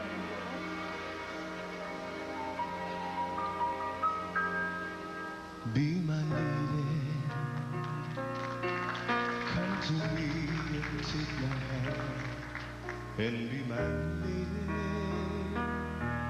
Truly I must let you know that I'm in love with you. All I want is you, how I need you. So please, be my lady. Maybe you could lose a pain if you just tell me. Say the words you long to whisper that I want to hear. Something's on your mind, is it hidden in your smile? Be my lady. Just forget the past. It's time to mend your broken heart. No walls divide us now, so dry the tears in your eyes. Nothing can stop us now. I'll give you all I have. Be my lady. You're the one that I adore, so please believe me. I can never find the courage to resist your charm. Nothing's more divine than each moment you are mine. Be my lady.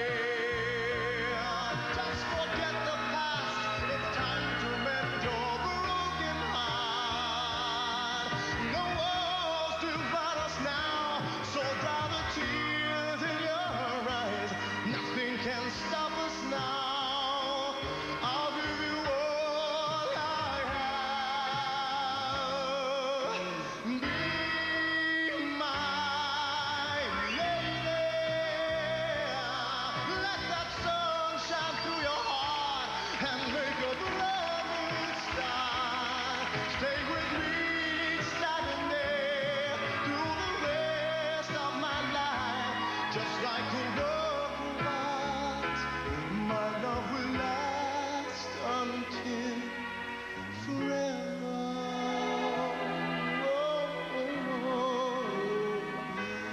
Just like a work of art, my love will last forever.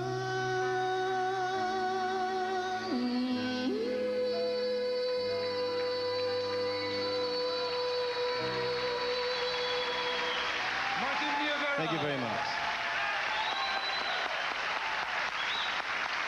Martin Nievera, ladies and gentlemen. Local boy makes good. And we also would like to say aloha to his dad, Roberto Nievera. It was one of the few times that dad and son played the same strip in Waikiki. So congratulations to both. Once more, a hand for the Nieveras, ladies and gentlemen, please. Mahalo. Mahalo. Well, as our evening draws closer to an end, we'd like to welcome the 1986 Female Vocalist of the Year, Marlene Tsai, and the 1981 Male Vocalist of the Year, Palani Vaughn. Ladies and gentlemen, two stars in our galaxy, Marlene Tsai and Palani Vaughn.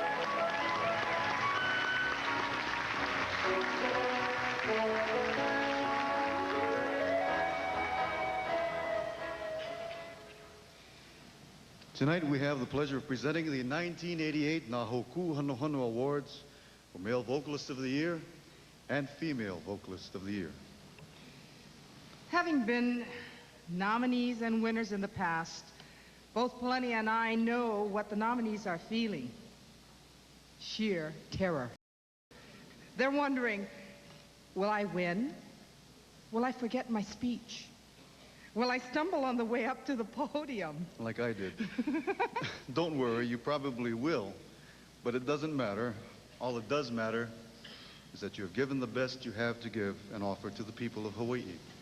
By pouring out your heart and soul, you have made a place for yourself in the ranks of best male or female vocalist. Tonight, one of you will follow in the footsteps of Robert Casimiro, Jay Laren, Palani Vaughn, Henry Kapono, Audie Kimura, and Kapono Beamer, Brickwood Galutaria, Tony Conjugation, and Dennis Paval. Who will be next? Let's find out. Our final nominees for Male Vocalists of the Year are Sam Bernard, Mahia Palua, Kahanu Records,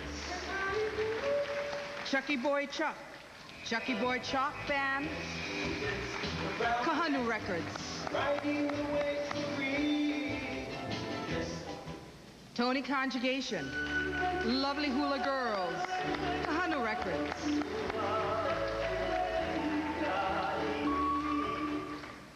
Dean Lum, falsetto style, Dean Lum.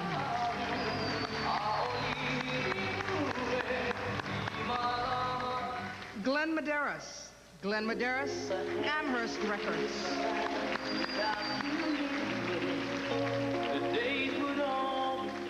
And the winner is... Oh, first mistake. There. Thank you. Yeah. Glenn Medeiros. Oh, wonderful. Male Vocalist of the Year. Amherst Records. I'll give him this.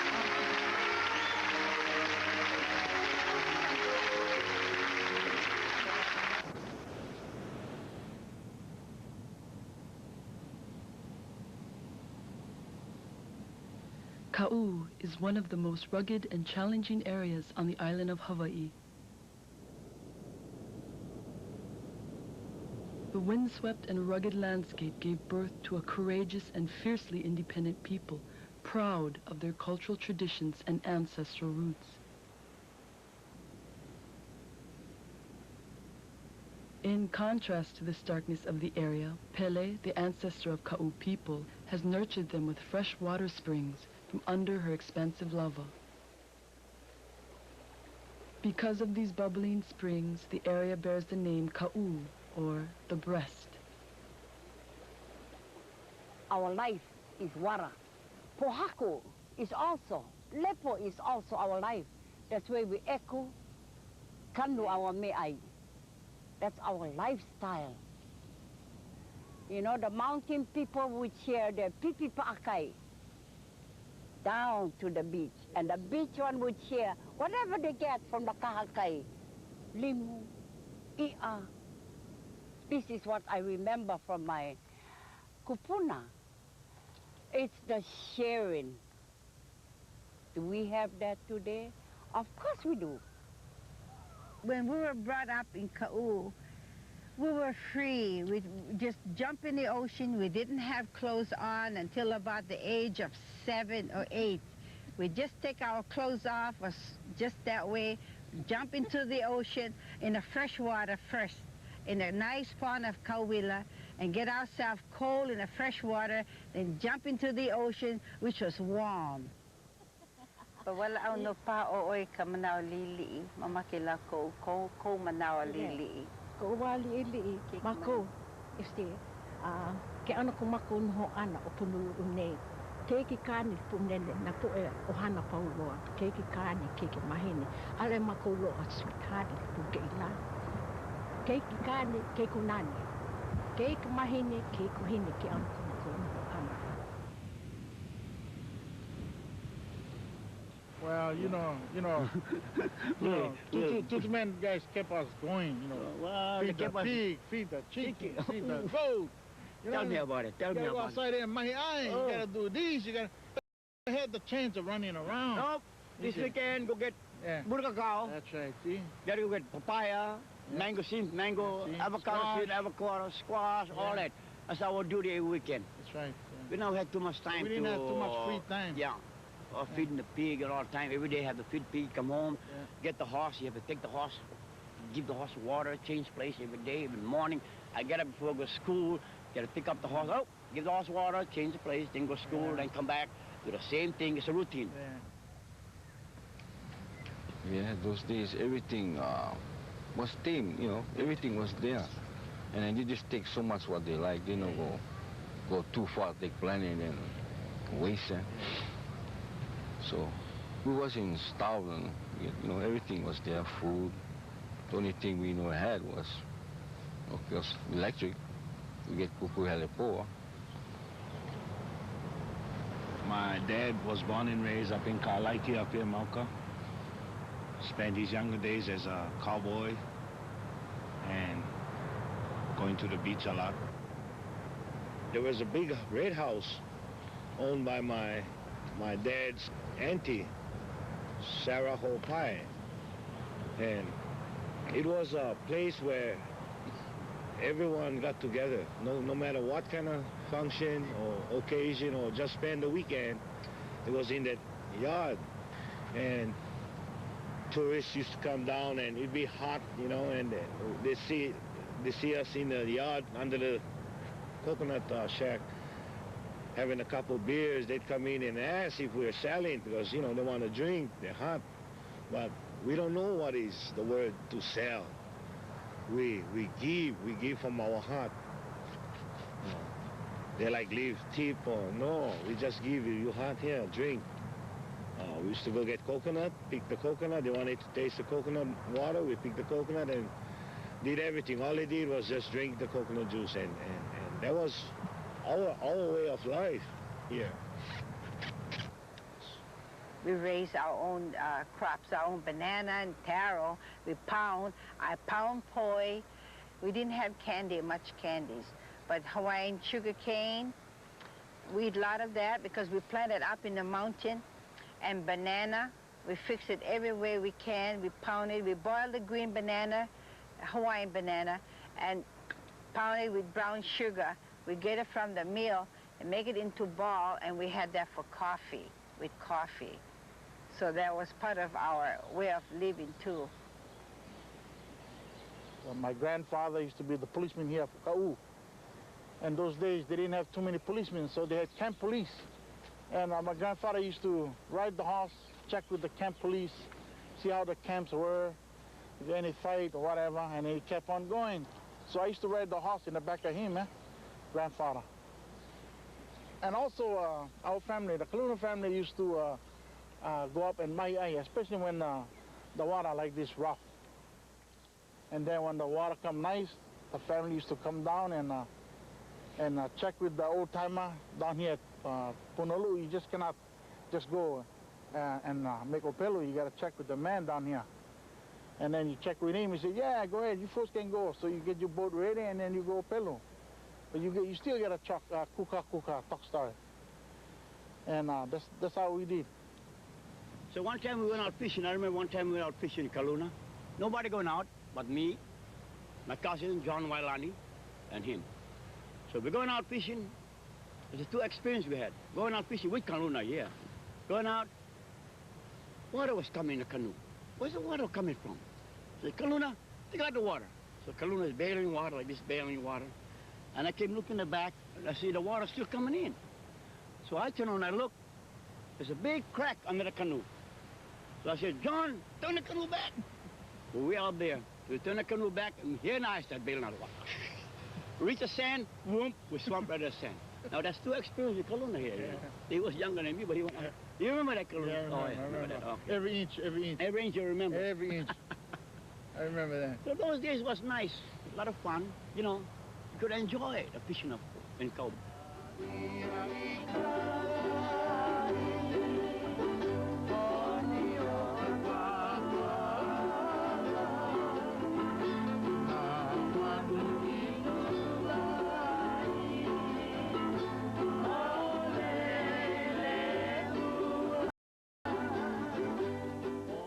But we had a lot of horses, you know. We ride a lot of horses. We used to go up mountain, up the homestead up there, horseback, when we were kids.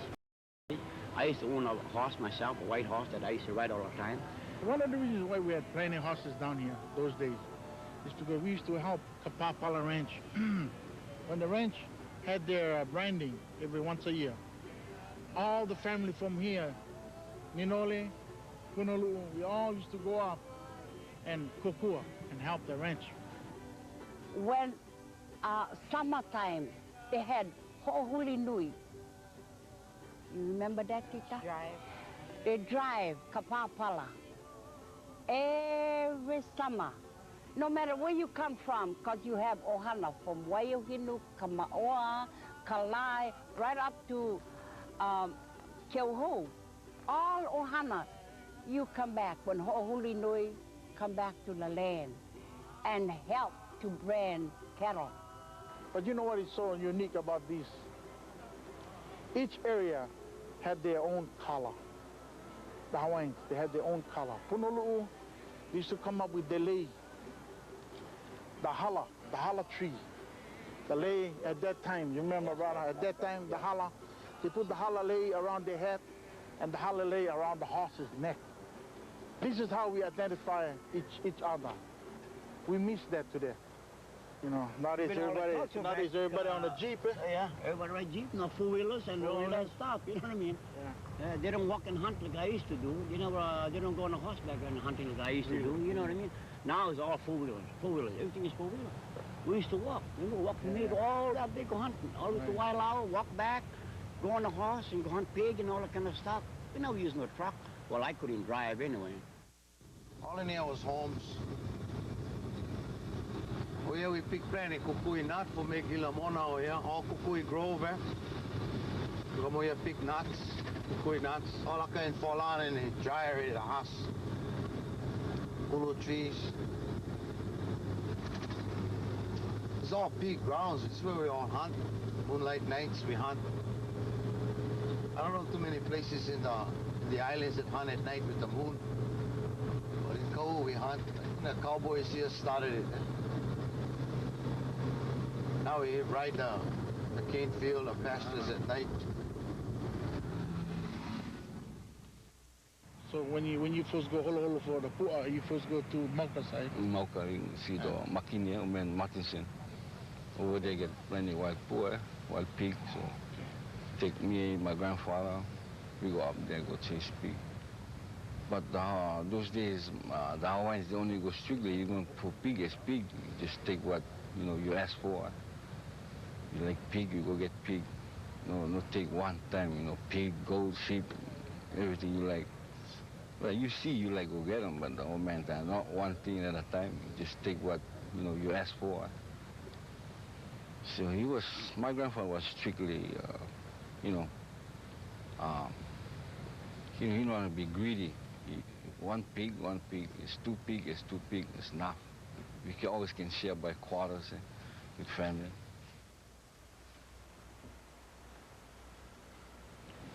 So up there, you folks meat all salt.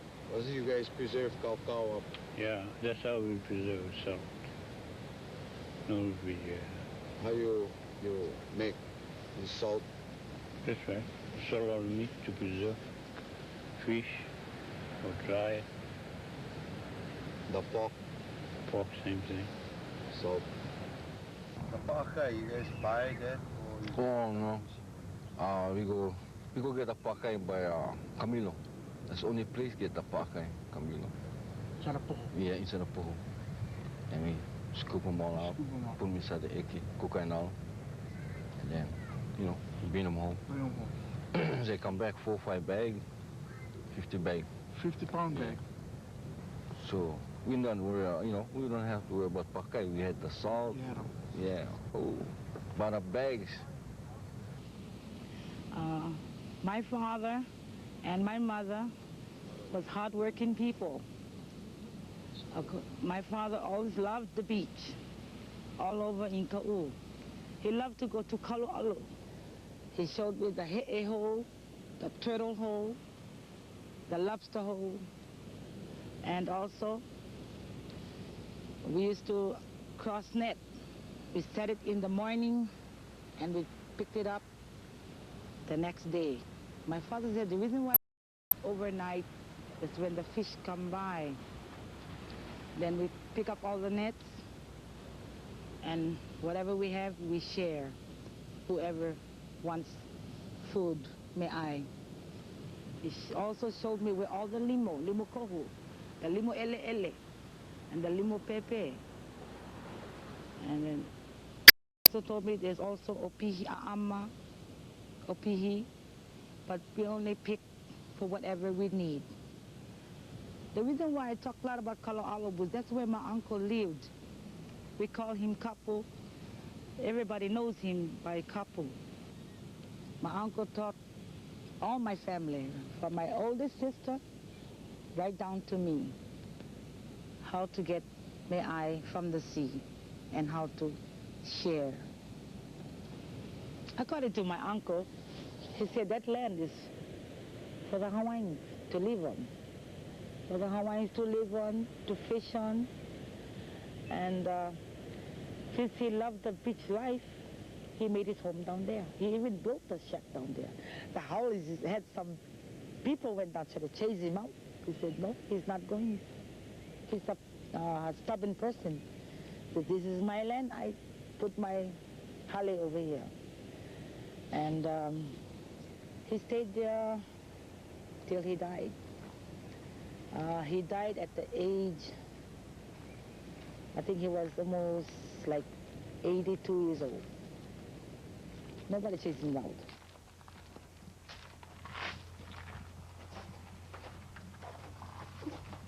We used to come up here with my tutu inside here and do a Memorial Day, and we used to go up and pick ali'i flowers. We used to fill up the whole pickup truck and give every grave flowers. My grandmother used to make all us kids.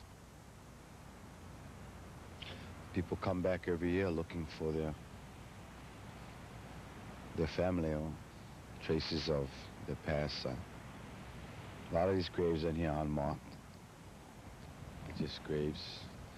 You get epidemics that's come through Hawaii, you know, 30s, 40s, 20s, flu epidemics, measles, I don't know, at that time they couldn't handle.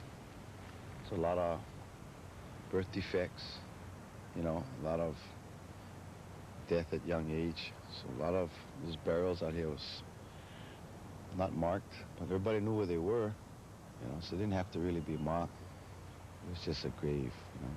It's supposed to just power is power. Mrs. Ahina Mama Nui, she's a nice woman, really nice lady. She's welcome to everybody, even Howleys, Japanese, whatever nationality. She's nice. So your life, you're a cowboy, construction? And I work construction. And fish? Fisherman. I do all kinds of jobs. All in Kau? All in Kau. So the lifestyle here, you gotta learn all trades to survive. Mapa to Makai. Yeah, from mountains to the sea.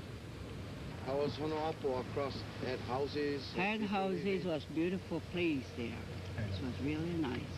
The ships are still coming into Honoapo? Yeah, was. Then I don't know what happened, everything went haywire. Then they said they had the tidal wave took the wharf away. So that's how everything become all funny.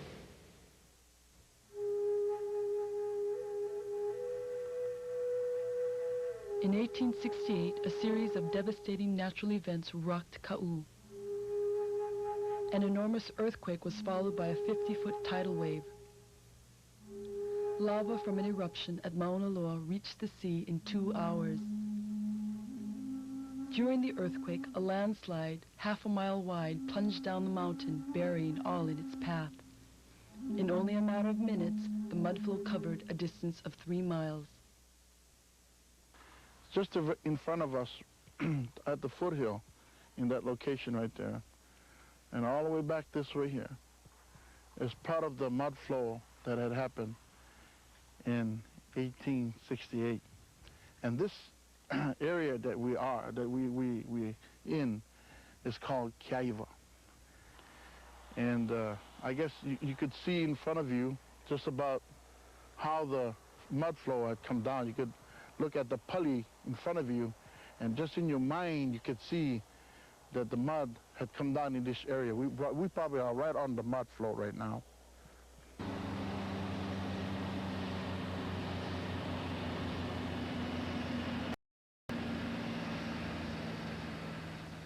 This that we're looking at right now is part of Kau Sugar Company, and it's under Seabrewer.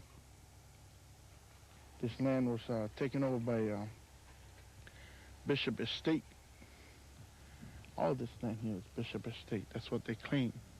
But then if you check the land and do a little bit of research, you find that this land here is Hawaiian people that own that land.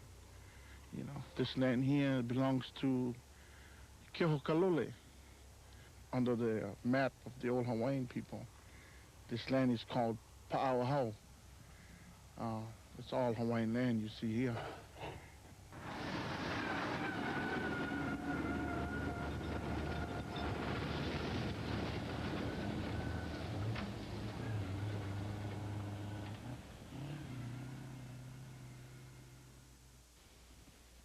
Just in front of us right now is where our family used to come in Mahi'ai during the old days.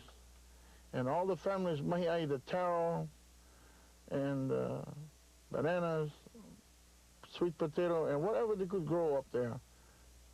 And this area now is called Wailau, Ahapo'a Wailau. And up in the valley of Wailau, we have all this pu'u up there. We have Pu'u Enuhe, which is the Caterpillar Hill. We get Pu'u Makanau, where we had Kohai Kalani Heiau on it. It was a beautiful heiau, they said, and that heiau up there was destroyed by the plantation. This is Pakua tabletop. They call it tabletop, but it's called Pakua. Flat, square like this. This is Pu'ike, this small little hump. Then beyond that, you get Pu'u Ka'iholena, and that's the mountain of Kumauna. And that's where you get the Ka'iholena banana, which is the banana for And the smallest pool in the back is pu'u one. Those are all the pu'us that we have in Ka'u that comes into a valley like up in Wailau and Ninole.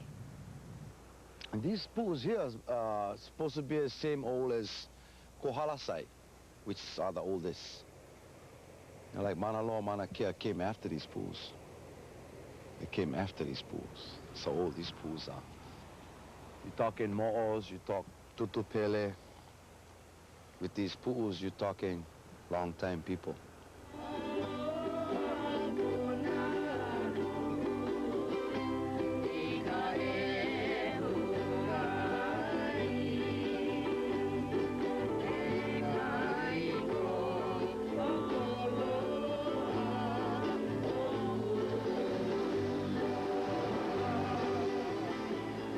Well, Punaluu is also known because of its springs that comes under the lava tube that comes under the ground out here that feeds to the ocean, flows to the ocean.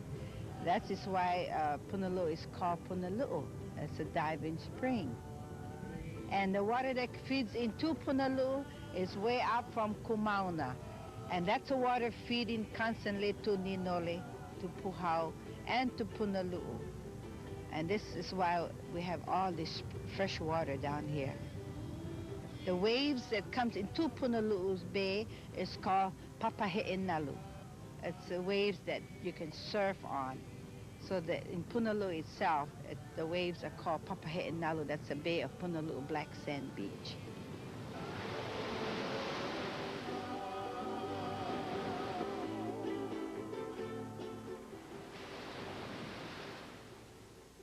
We have our own heiau, which is Punaluu Nui heiau.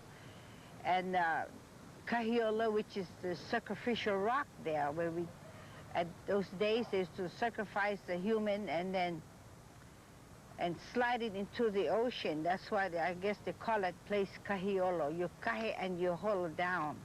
Push it down, slide down into the ocean to the sharks. Throw them inside pieces at a time all along here, I think. Oh, here's a platform. You can tell this was a platform here. Right inside here is the Puhaku. This is the roughest part of the channel, Oyan. This is where they talk about all their canoes swamping. Usually it's right inside this channel. You can see if it was a surge, eh? In those days, their boats full of fish all the time, so it's always overweight coming in.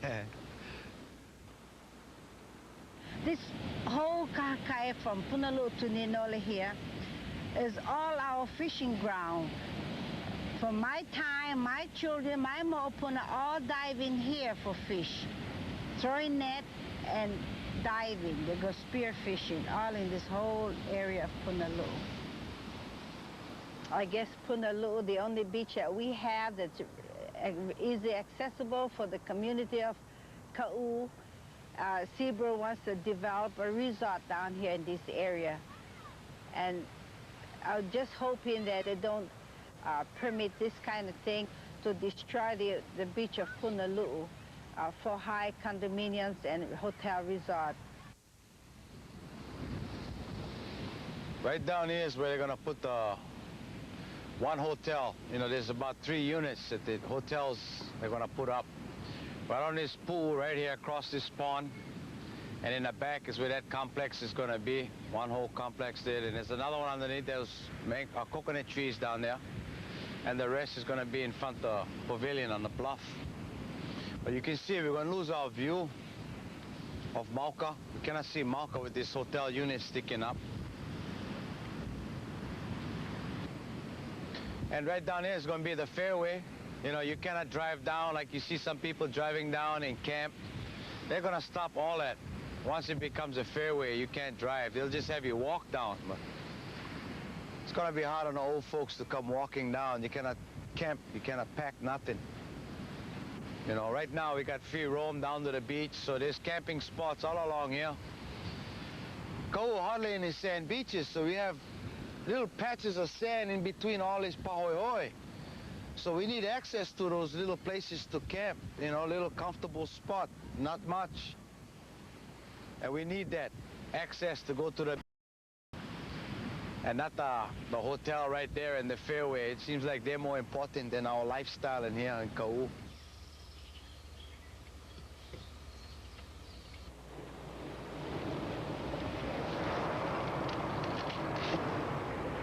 This is limo aki-aki.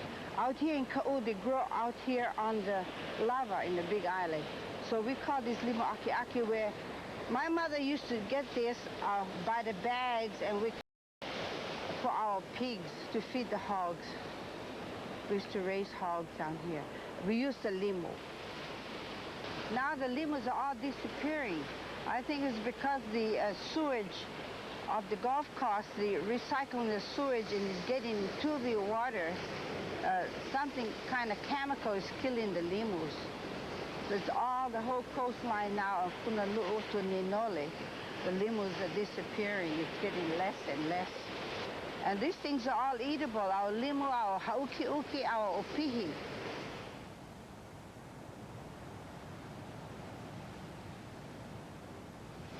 This is La Papa Uhua, where we gather all our uhuas, all in this whole area.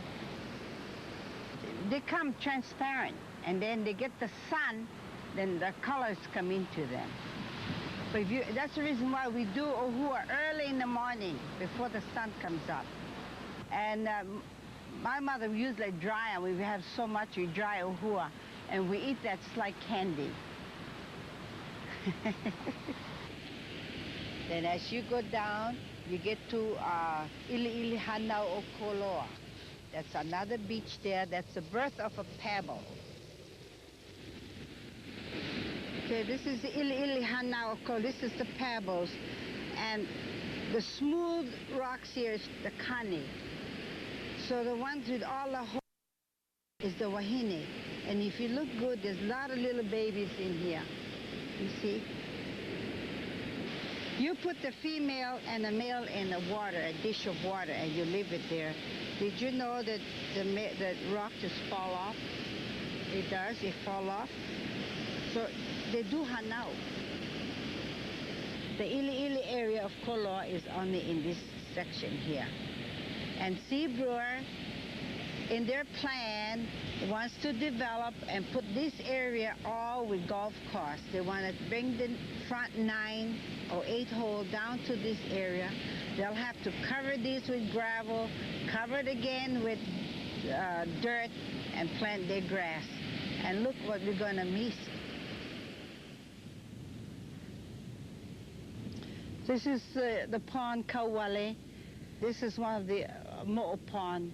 We come in here as a children. We dive in there for our lehole. We spear our lehole. We set our opena to catch our leholes and the mallet. This spot is a cleaner part. The rest is always dirty. We used to have watercress all down in this area.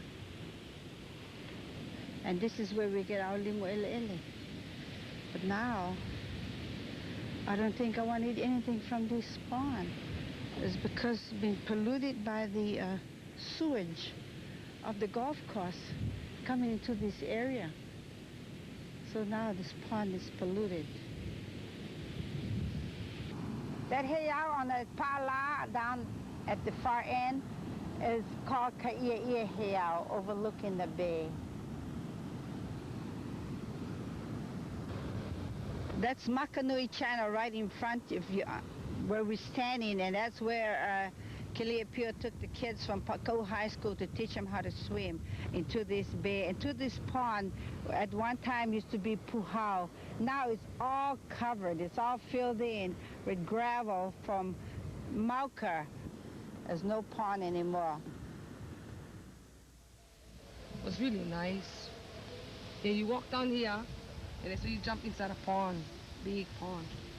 And it's very cold. That water used to come out by force. That thing used to come out. Yeah, it was so nice inside there. So and deep, and all that water used to come out, all that fresh water, eh? I know. And now no more nothing. No more nothing. No more nothing now. Everything is gone. Everything is gone now. So it has to be something from out there.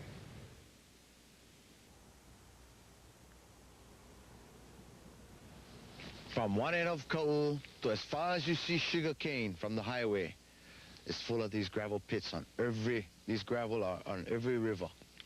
So the plantations, instead of they put their bridges here or a cement dip, they fill them up. Every time there's a flood, they bring that gravel pit. Those trucks would come up and fill up this. It's cheaper for them in the long run instead of doing a bridge, but it ruins the river. It causes flooding.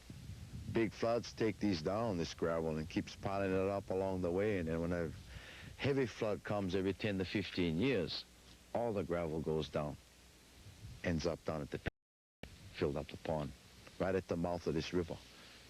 Is when the Ninole Pond set.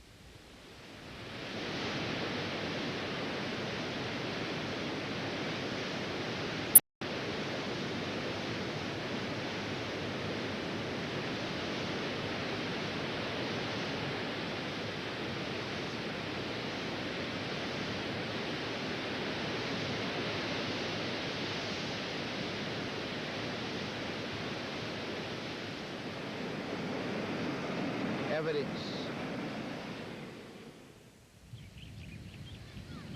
This is the end of Ninole River where we was this morning. This is the mouth. Where we're standing in now is all a fish pond. Right now it would be probably underwater. As you can see, this gravel, I don't know how many hundreds of tons of gravel it's filled in throughout the years. Flooded this fish pond. 935-8252. We get Ama crab. Anybody interested, call me. 2 gallons. Ono kind of Ama crab you can make. Australian Shepherd. And I could remember me telling my mom that, you know, I have a choice to buy. Either I'm going to buy a car stereo to put in her car, or I'm going to buy me one throw net from the old man Ito that used to live down here, who made throw nets. And I made up my mind that I was going to buy me one throw net. It's the first throw net I remember owning. I think that net changed my whole life completely around. Your fish are abundant. Catch enough, you know, you get enough for your family to eat, and that's it. Fish is here. All you gotta do is put your mind to it that you're gonna get it, and you get them. This is called Michael. I like this fish. This is good eating fish. But this would be the second to this. The manini here. Convict fish because of the stripe. Manini.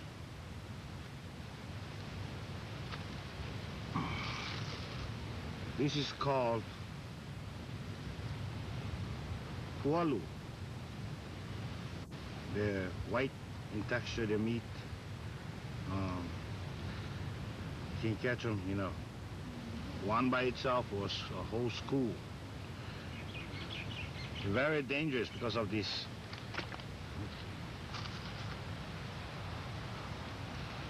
Very dangerous because of this knife, if you can see it here. And when they're excited, they'll swim with the knife facing out like this. Two sides of it has a knife.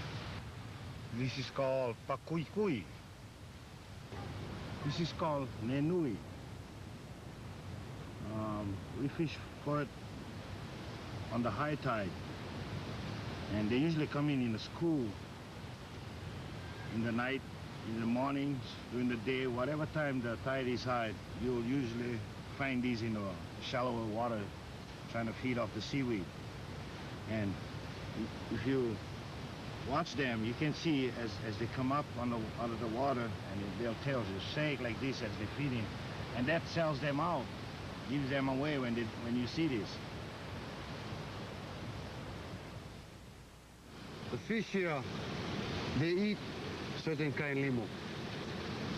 We have a lot of fresh water coming from underneath from Mauna Loa, so when it comes to the ocean, it creates different kind of limo, different flavor. So the flavor in the fish can be that way. They prepare the fish some shoreline here. They like some raw, and some they like them dry, fried, make soup. Some fish is medicine. It's really important to know.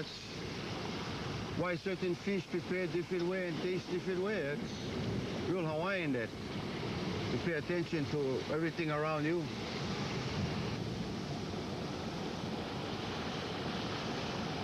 The Honus come up here and they eat these varieties. You know, they like this place. Hard for Tronet now, you're playing in Honus. Did you fish turtle too in your time? Oh yeah. That's good. That is good. Turtle steak. And now it says taboo. You cannot catch them. But before they didn't say taboo. We catch any much we want. Everybody along here ate honu. Everybody. Everybody. Yeah. But the Hawaiian take the burn again and they tell him, you know, can catch turtle because they're endangered. They should do that with the general public. But they shouldn't do that with the native Hawaiians, you know. They've been doing that from day one. They understand ecology better than the guys with the books. It takes more than just reading out of one book about that stuff. You gotta go and learn and see them and eat them and get mad to them and live with them, and you know what ecology is. From an islander's point of view, you know? From indigenous people who live on islands, not continents. It's gotta be the people who live here that gotta be acknowledged of how they live and what they do and why they need this way to exist. If not, it'd be just like the tourist kind, you know? Surface, fragmented, and you move on. Yeah, Ka'u's one of a kind. And it's gotta stay like that. My children love the old way. They love to go back. They wish they could go back, way back, how it was before.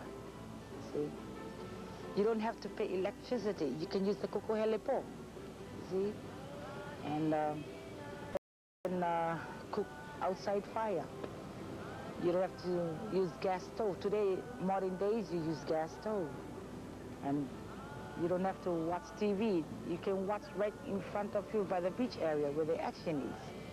People fishing, people swimming, you know. You know, I don't want to lose the beauty of Honolulu. Like, leave it like it is. You can't give it away. You know what I mean? You can't give it away. This is paradise here, Honolulu. So I come back now, I go to Kona, you can have Kona. I go to Hilo, you can have Hilo. You know what I mean? Honolulu worse. I don't want to go back to Honolulu. I used to live there. I don't want back Honolulu no more because the place is not like Hawaii anymore. You know, I don't have this kind of culture here. This is what, it is living here, you know.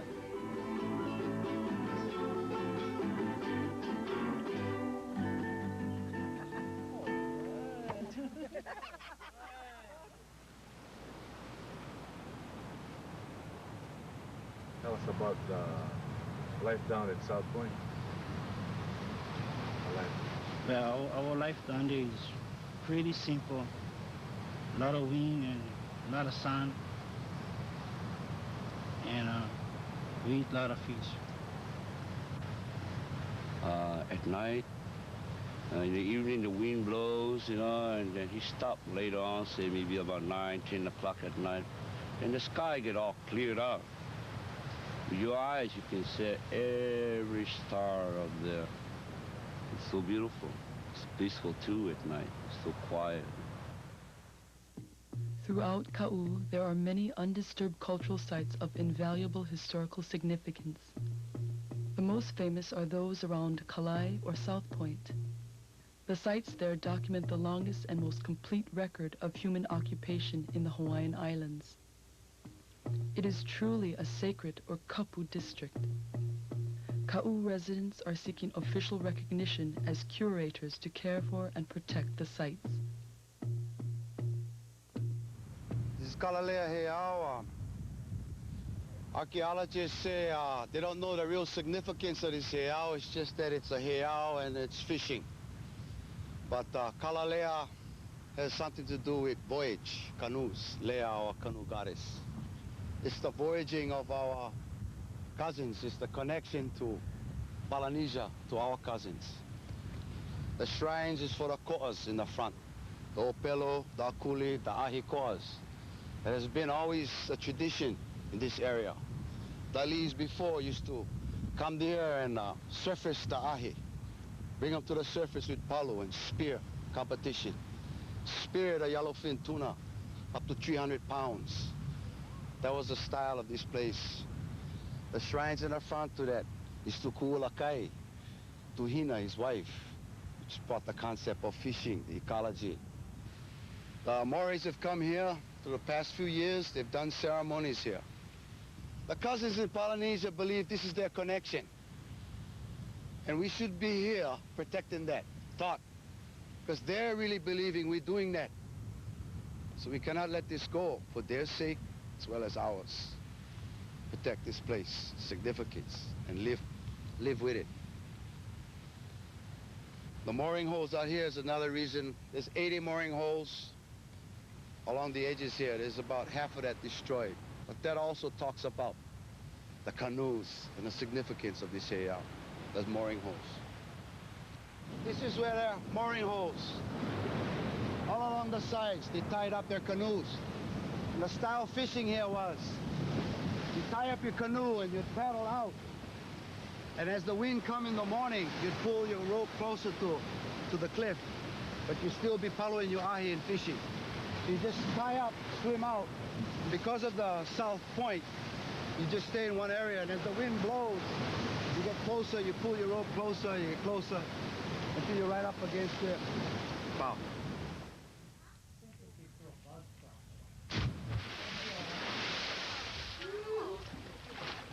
When I was small, we used to come camping down here like that for the weekends. And then sometimes if we swim on the ocean, and then with time for winds after south, we come jump over here. They call them palehemo, but when I was young, they used to, my grandpa called them ka'u palehemo. And the reason to that was, he said, you know, a lot of people come to ka'u, and they say they seen ka'u, so they used to ask the people, you sure you seen ka'u? They seen ka'u. Did you see ka'u palehemo? They said, no, we don't know where it's that. So they say, you never see ka'u then. If you come to palehemo, you will see ka'u. And you know, it's already pilau already, not as good as how it used to be.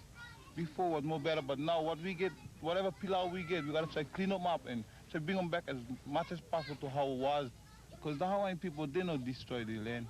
They love the land just as much as anybody, any native people of the land. Like if you come from China, the Chinese love his land. You come from America, the Indian love his land. You come from Russia, even the Russians love their land, you know. So like us Hawaiian, we love our land just as much as anybody else. And that's the main thing. If you can love your land and take care of your island, that's all it's supposed to be. It's how it's supposed to be. So if you allow development, no good. It's best to let the Hawaiian people come down here. Let them move and let them live. This site right here is Pu'ali'i Dunes. Bishop Museum came down here in the 50s, early 50s, and dug up 91 bodies out of here because the military was putting it in their installation. And they got it in the cardboard boxes at Bishop Museum. It was a pu'u. With 91 bodies missing, you can imagine how they would level this place.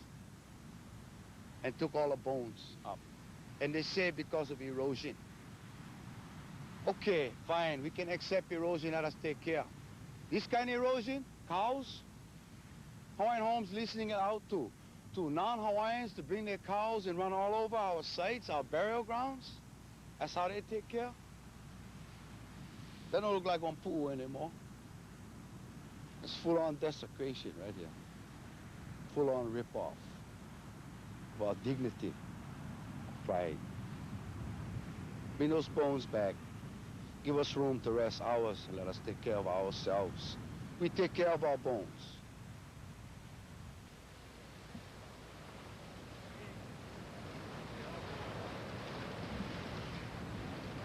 This happens to be our last name. My name is Achi Kalei Ka'awa. This is Kaulana Bay and in the Ka'u area. And this is where we're going to put a boat harbor over here. They was going to draft this whole place and build there. artificial reef out there. Up in the parking lot up here. At times you look down there, there's over 80 boats from outside of the Ka'u area, not considering any native Hawaiians. They're mostly outsiders from Alaska, from California, and from all over the world, and they end up fishing here. So right now, they're bringing up tons and tons of fish, which has been shipped off of the island all the way to the mainland, to Japan, and a lot of natural resources, Hawaiian resources, have been lost. We're just lucky that one of my younger brothers had the opportunity to own one of those boats, and now they're back on the ocean and try to get some of the natural resources that really belongs to the Hawaiians.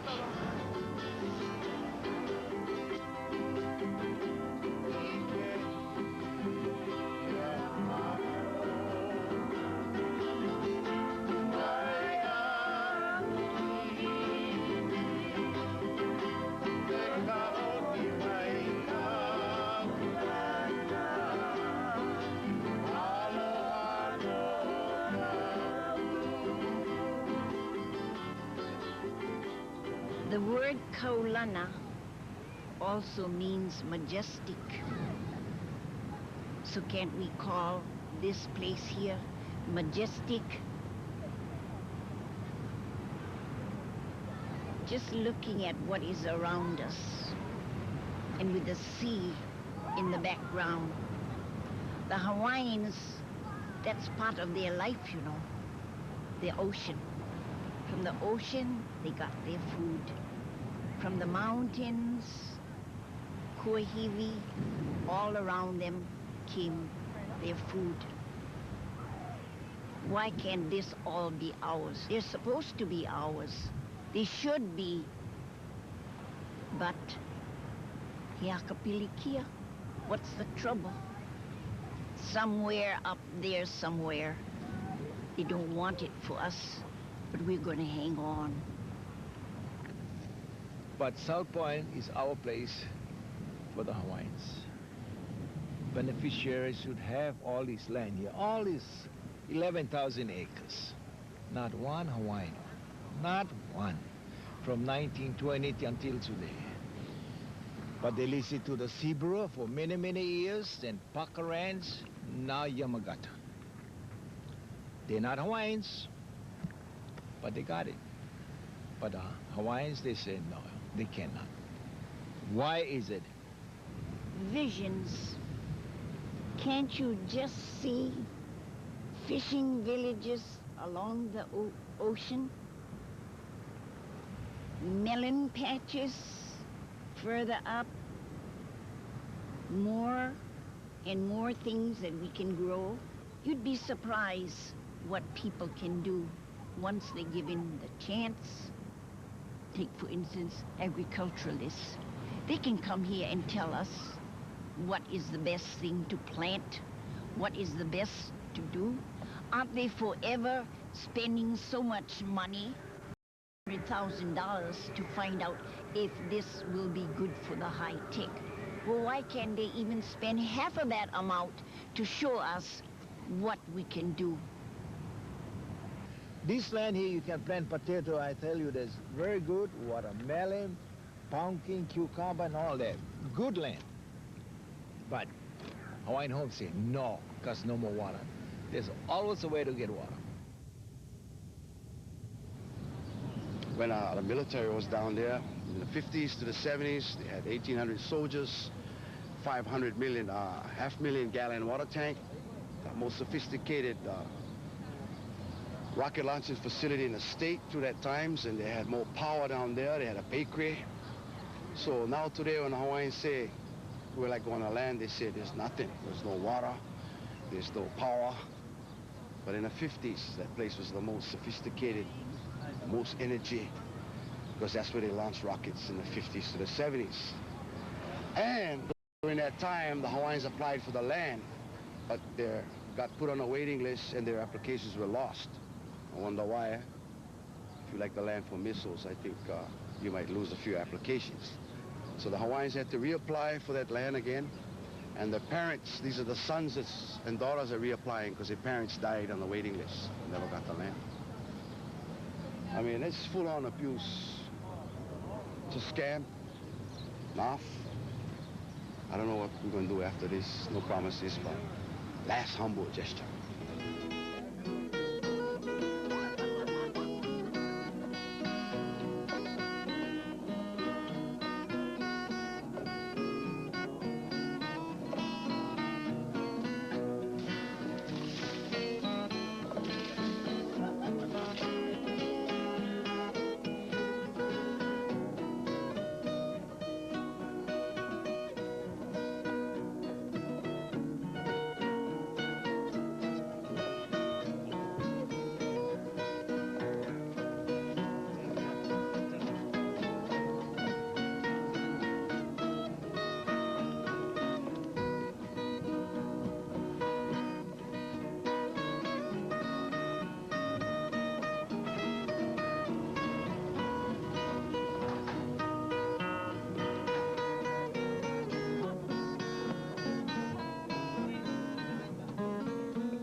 We're asking the general public and anybody who comes down here to not use South Point today, just for this one day, to show us, the Hawaiian people, your support. We're still asking, we're still begging, seems like. We go to the courts, we got records this high at the courts for what we're doing, what we're asking to put us back on the land. And then we lose at the courts because we probably didn't have the right attorney. We probably didn't have the right words. We probably didn't have whatever. We still lost. So we still back again asking and asking for this land down here. This is going to be the last time we're going to ask. After this, if they don't come up and they don't sit down with the beneficiaries here in Ka'u, this is it. We're just going to go back on the land. Whoever wants to come over, come. You got the cocoa, come. Come down. I think we have 11,000 acres down here. I think we can share with a lot of our beneficiaries. What do you guys think? Yeah. Right. 11,000 acres, but that's a lot of land. This kind of roadblock, even if it doesn't make any difference to the administration, it makes difference to ourselves. And we all go home with pride, dignity, so we can do and stand up for our rights with each other. We're proving that we can live with each other and we need each other. And there's more than administration or anybody else can do for us. It's what we did for ourselves. So no matter if they give us the land, no matter if they give us nothing for what we're doing here, we have gained more than them by doing it for ourselves. So we can do this regardless if there is no leaders. You are the leaders. So we're not greedy by asking 100 acres. It's on the books.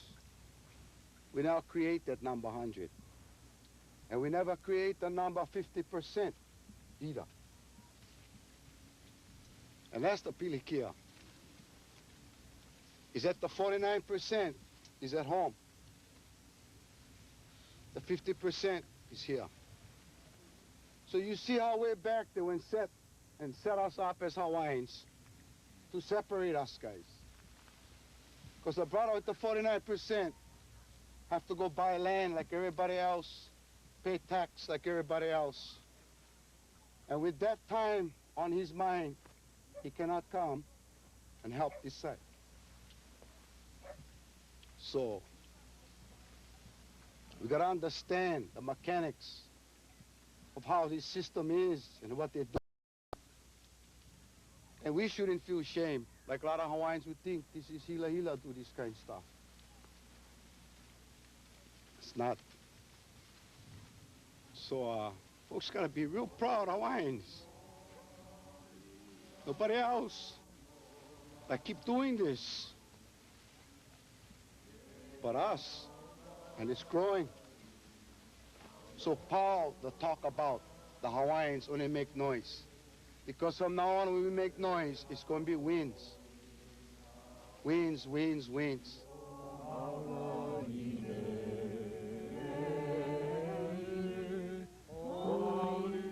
When I said, and I'll keep saying, this land, Hawaii, is yours and mine, eminent domain. By eminent domain, this is ours. We can share. As a Hawaiian, we can share.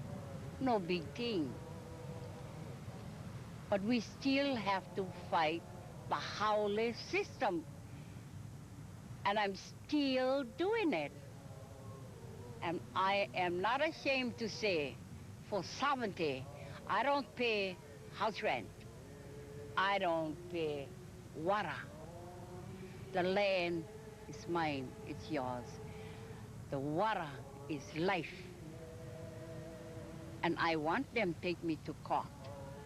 I want them to haul me out. I am sticking my RE for my Hawaiian.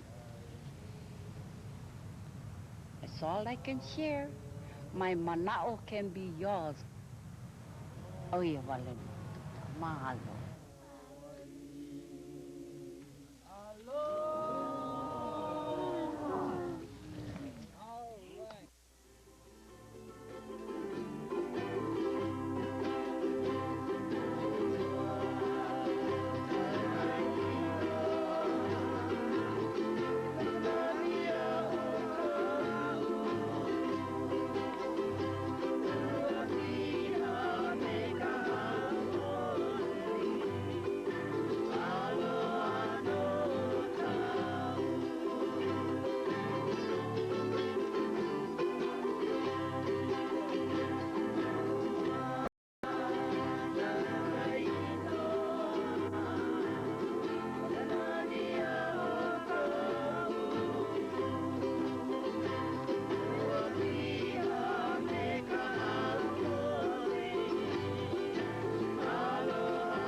Way between Ala Moana Boulevard and Montserrat Avenue.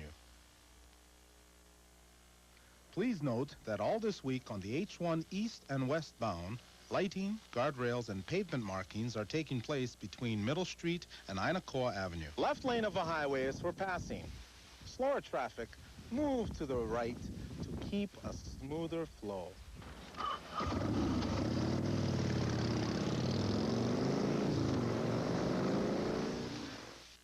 The years go by so quickly. Things change, children grow up. The familiar places of our childhood make way for the newer world of tomorrow. And amidst all the changes we encounter, it's good to know some things are still the same. Central Pacific Bank has been working with the people of Hawaii for more than 3 decades. Strong, dependable, ready to achieve your goals. Yesterday, today, and through all your tomorrows, Central Pacific Bank will be there. Before the sun comes up. And my mother usually dry, and we have so much, we dry uhua, and we eat that just like candy. Then as you go down, you get to Ili Hanau o Koloa.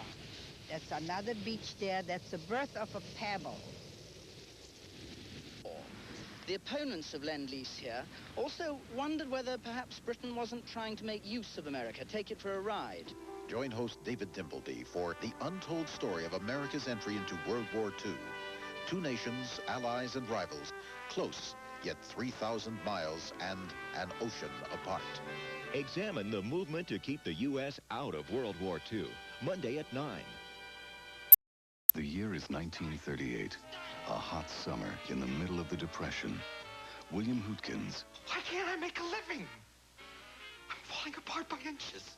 Eli Wallach, The universe is governed by a committee. One man couldn't make so many mistakes. Judy Davis, There's millions of people moving around the city, and nobody cares if you live or you die. John Malkovich, Well, a certain man once said that in our youth we collect materials to build a bridge to the moon, and in our old age we use those materials to build a shack. You're in doubt? You're in the slightest doubt? I don't know what to do. Never look away from a problem, Benny. Clifford Odet's story of a man afraid to grab hold of his life until he finds a rocket to the moon on American Playhouse. Enjoy this presentation on American Playhouse, Wednesday night at 9. Teenage pregnancy is something many girls think about. Oh, my God. And some girls have to live with it. I told him that I was pregnant and that we were going to have to do something. And he gave me money for an abortion. And so I thought, well, since he feels this way, I'll take the money and buy things the baby's going to need. See how an innovative program is helping teens cope with pregnancy and parenthood on Some Girls. Take a closer look at teen pregnancy, Thursday at 10.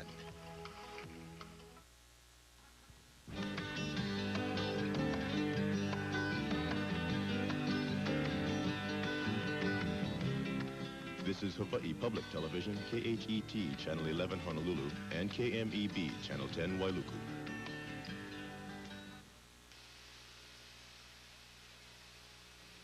The following program is a production of KHET in Honolulu, Hawaii Public Television.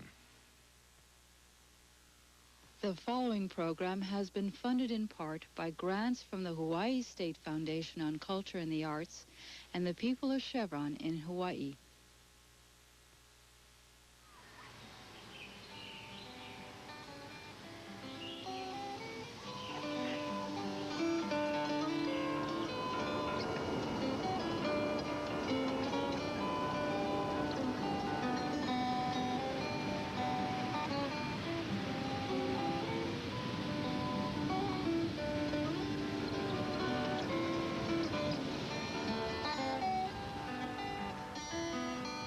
Kohala, a district of the northwestern portion of the Big Island of Hawaii, is a land of pictorial beauty, pivotal Hawaiian history, and home to many artisans, musical performers, and contrasting lifestyles of new and old residents.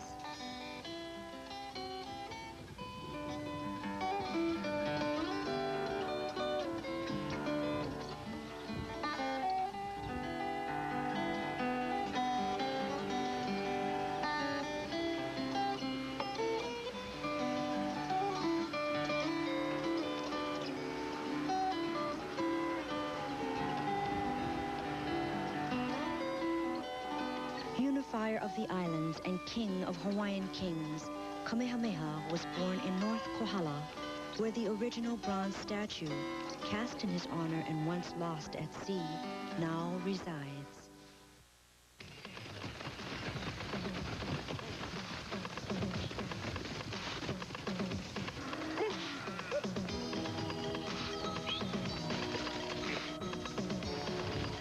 One-time advisor to King Kamehameha, John Parker began what is now America's largest individually owned ranch. Headquartered in Kamuela, the Parker Ranch encompasses nearly 250,000 acres of mountains, streams, and pastures.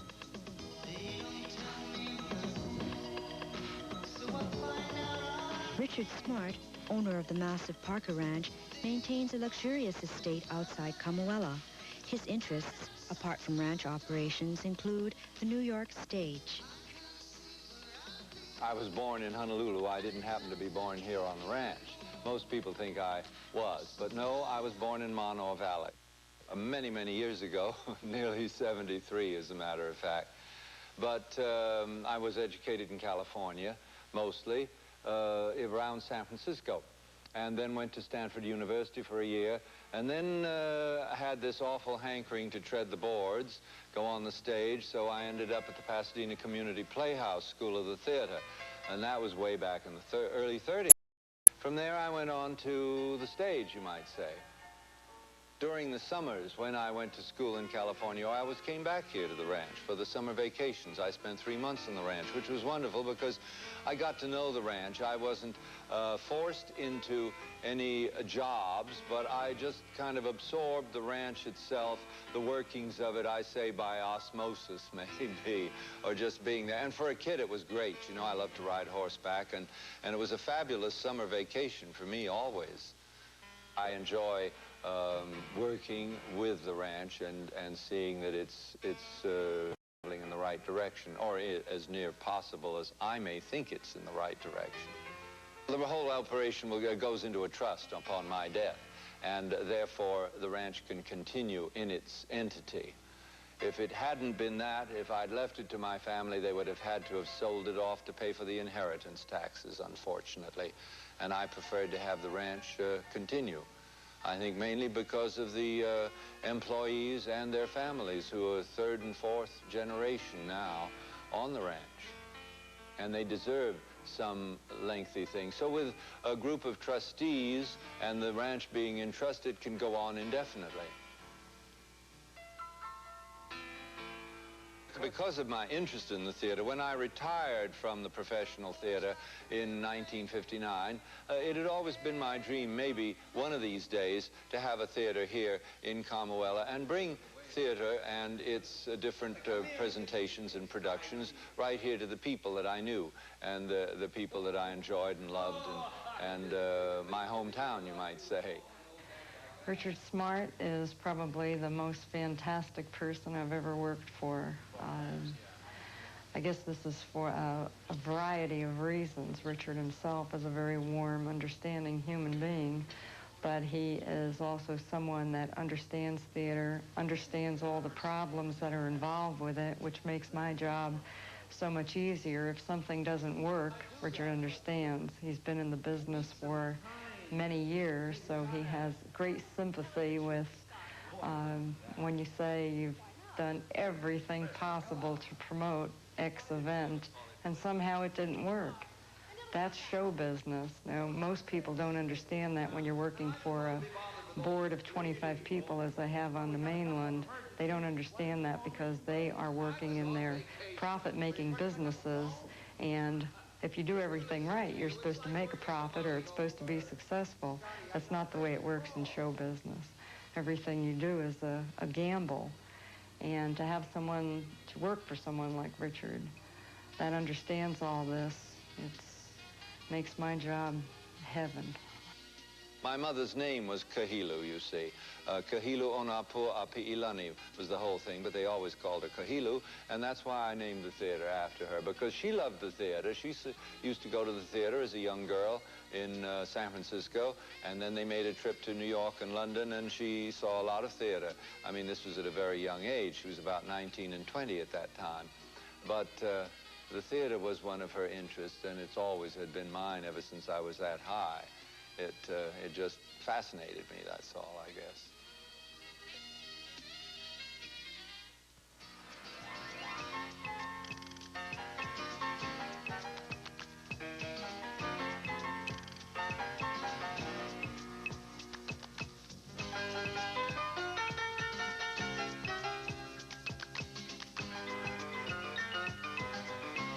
Author and lace specialist Marie MacDonald grows most of her own flowers on the family farm. I'm going to collect some flowers that I need to get some lace finished up this morning. We grow all these strange-looking things around here for lei material, actually.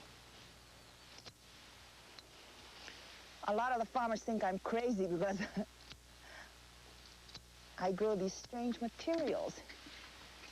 I only need a little bit because I'm just doing a short head lei. I try to cut my lei material to the size that I want to use, so I don't have to double prepare. This material can take a beating. I can shove it down in a bucket and won't hurt it at all. I need some liko lehua, and we grow our own liko lehua on the farm. Mostly because it's a long haul to go up to the mountains and get them. And also because we want to kind of preserve our forests. And also because I like lehua. This is the nice young red leaf tips of the lehua that I'm gathering. And you find that a lot of our lei makers today prefer using this than any other material. They always say that the liko is beautiful. And there's all kind of liko. This one is a little different than the last one we picked. They look like little roses.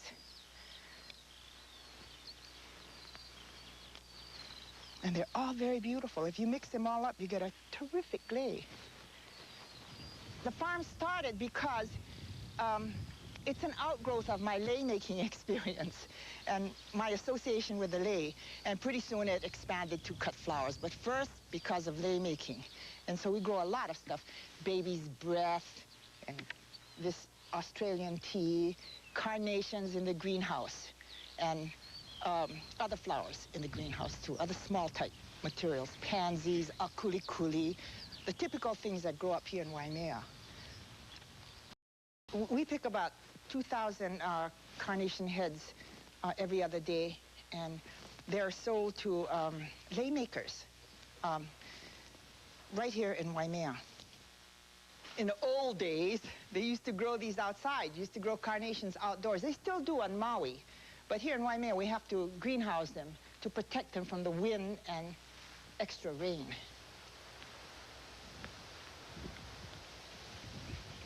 The art of lei making hasn't changed over the years. The traditional techniques are the same. The only difference is that we're using introduced materials. And this is to the credit of the people in Hawaii because this is creativity. I want to make a point about the difference between haku lei and vili lei and hili lei. Those are Hawaiian words for the technique. They're terms for the technique that was used, not the finished product. This is a simple technique called hili. It's just braiding, plaiting with one single material. Okay, now, when you add to that plait another material and you lock it in place, you know, I'm going to add some liko lehua. I add this into the plate and I lock it in place. The Hawaiians, in their specific language and specific use of language, changed the name of that technique to haku, because haku means to mount, to set in place. So we're taking another material, putting it into the braid, and locking it in place. So this is a haku lei, this part that I'm doing here right now. What has happened over the years is we don't know the language so well, and we've lost the use of the language. So we hear somebody call a lei on the outward appearance, they look alike, and they call it haku lei. And so you think every lei that looks like that is a haku lei, and it isn't. It is a lei po'o, a head lei, or a lei a'i, a neck lei, you know, or a lei kino, a body lei, a lei that can be worn around the hips or across the front, you know. And if you use those three general terms, you're never going to have trouble. Kind of nice, yeah? Na Leili'ana's Hula Halau is one of very few dance schools in the Kohala district. I just opened up my hula school because I felt with the knowledge I have, you know, I can teach the children here in Kamuala. What I know. I've worked under different teachers, and I'm very proud to say that I've studied under 5 kumus besides my mother. I was raised and brought up with my mother's teaching, and I learned a lot from her. And as I went out and learned from different teachers, I kind of put everything together and found my own way and style of teaching. And I'm sorry to say that most of my teachers are no longer living. And what I have here with me, my knowledge, I want to share it with my children in my hula school. Listen to the ipo, go! I do have children in my hula school that they love the hula and they want to learn. And you know, I'm so glad that they feel this way. It makes it easier for me as a teacher to teach. I train them from like basic, like everybody else do basic. The thing is, when you dance the hula, to give what you have. Don't hide it, you know, show off. Show everybody, just tell everybody. Tell yourself, in fact, tell yourself you're beautiful, you want to dance, you're beautiful. And when you get up there, you just dance. Just dance, feel your dance, and enjoy your dance.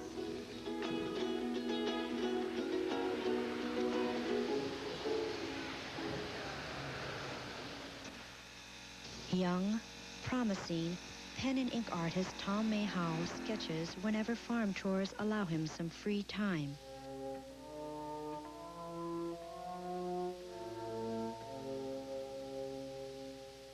I've just drawn as long as I can remember.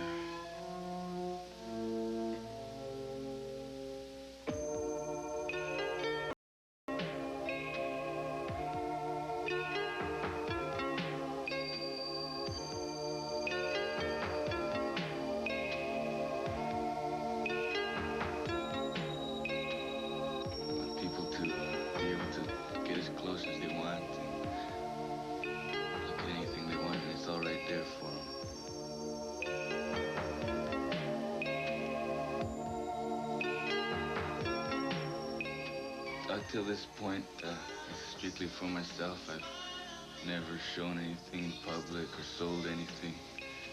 But one day I would like that to happen.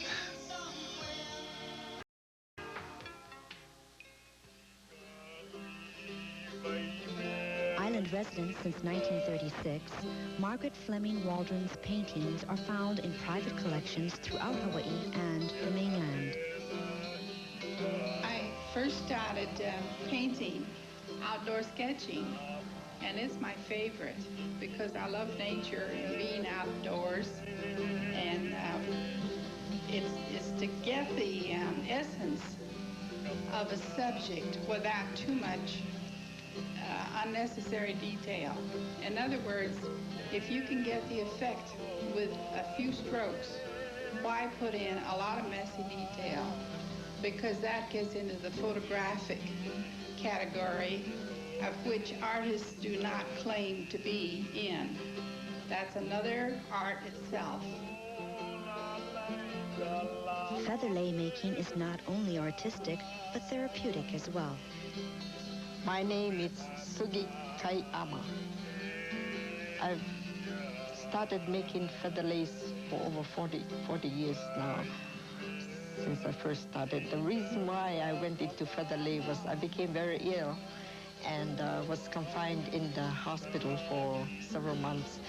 And before then I was a stenographer, but being unable to go out to work, my older brother was shooting pheasants, and he had a very a nice friend from Maui, a Hawaiian, pure Hawaiian lady, who was an expert at making feather lace, and he taught him, and while he was learning, I learned from him.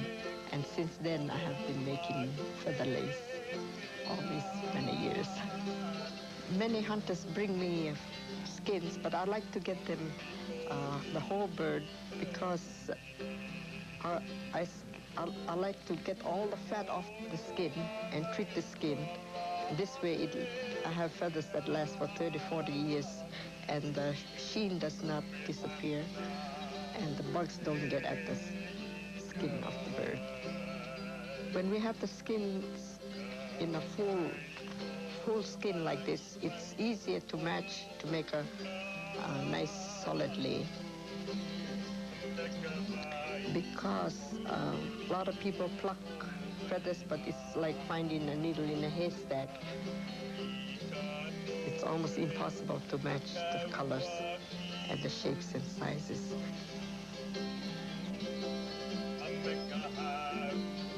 A visit to Hawaii's largest privately owned museum is a potpourri adventure back in time. I was born in North Kohala, 1905. This museum was predicted in 1913 by my great-grandmother and my grandmother. They were great kahunas. And so this is the result of the museum in my 57 years collection with my wife. I'm Mrs. Harriet Solomon, great-great-granddaughter John Palmer Parker, who came to the islands in 1850, became advisor to Kamehameha I, married a chiefess of the Kamehameha line, and had 3 children, Mary Ann, Ebenezer, and John, and I'm a descendant from Mary Ann Parker.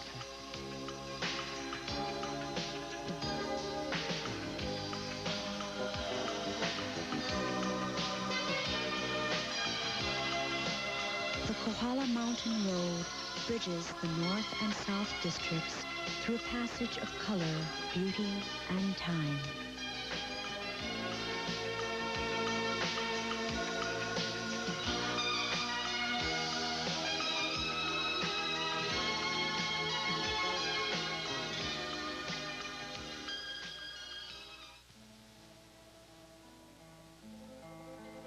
Born just down the road at Niuli'i, David Gomes builds his own guitar designs, inspired by the great craftsmen he met while studying flamenco and classical guitar in Spain. The real art of guitar making, I think, is in the making of the instrument. It's not the instrument itself. You can't hang a guitar on the wall and go, there's a nice piece of art. You know, it doesn't work like that so much. There are a lot of aesthetic aspects of the appearance of the guitar.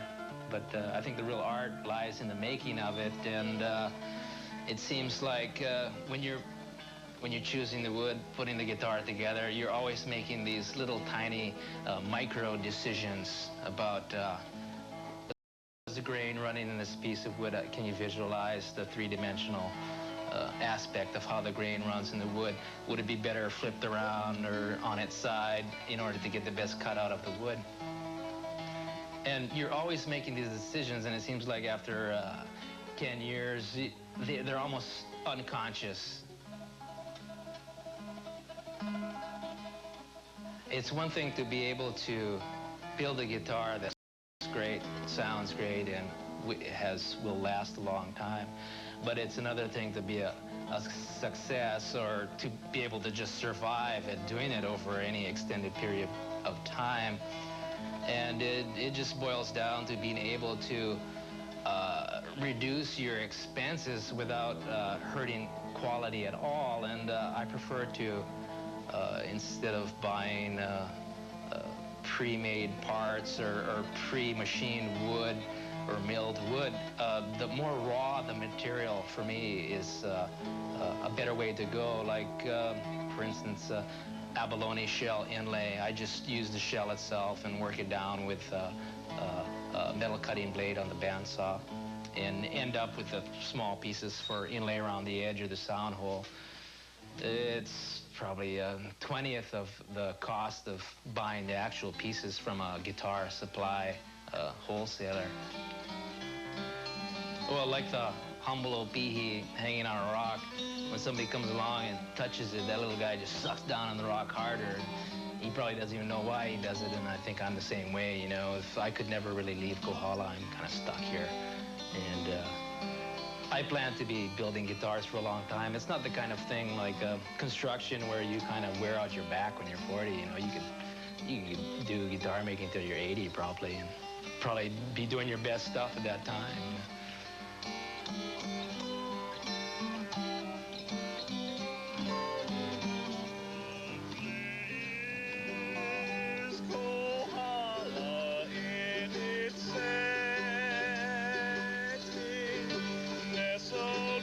At the end of the road in North Kohala lies Pololu Valley, once home to Hawaiian villages and taro patches, then later to Chinese rice growers. In 1946, the valley's crops and lifestyles all came to an abrupt halt when the same tidal wave that affected so many island communities leveled the land. The Sproat family knew the valley then and still watches over it today. My name is Clyde Halema'uma'u Sproat, but everybody call me Kindy, K-I-N-D-Y.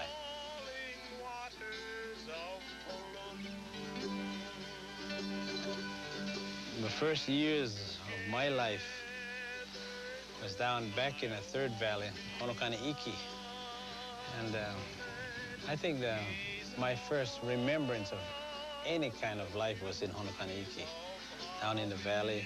We lived in the valley by ourselves, just our family, my mom and my dad and my brothers and sisters, and just us. We had pigs and chickens. We were really self-sufficient in there. We raised pigs. We had chickens and all the eggs we could eat. We had avocados, papayas, all kinds of garden vegetables. I mean, we lived high on the hog back there, you know. It was really a good life. And I didn't realize how great the life was, you know. Now, looking back on my mother, now, until I got married, you know, I learned a lot of things about women after I got married. Now, my mom, she washed clothes in a stream with a stick, you know. She washed clothes. She carried water from the well. She baked. We lived in there. She baked all our bread. She milked cows. She made butter, you know. And then we had no cooling system, so we put the butter down in the well to keep it cool, you know. And my mom went up every day, walked up the hill. We put the cows out up the mountains. She walked all the way up there. She got those cows, brought them down. She caught the cows. She milked the cows. And then she fed, we had pigs. She fed, oh, I don't know, chickens. She had a lot of hogs. She raised these hogs, you know, fed them, slopped them, and gee, and on top of that, she raised all us kids. She washed their clothes. We never went to the doctor because my mom was a first board of health nurse on this island of Hawaii. She took care of us, took care of all our needs, you know, everything. And we just lived, and we lived really good in there.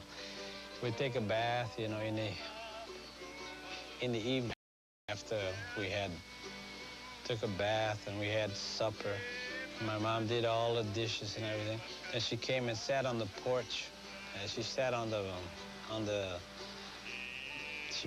porch on a little trunk that we had out on the porch. And she played a 4-string banjo. And we sang every song there was in the book, you know. I mean, we sang all the patriotic songs. We sang all the nursery rhyme songs. We sang all the old cowboy songs, everything that we knew, all the old Hawaiian songs, a lot of old Hawaiian songs we sang. So by the time I went to school, I was 6 years old, and I went to school. I say I knew somewhere in the area of about 300 to 400 songs, you know, that I had learned from my mom. So I never lacked for singing material in school because I learned all this at home. And we sang a lot, and when it was time to go to bed at night, you know, that's when we sang the Owl's Lullaby.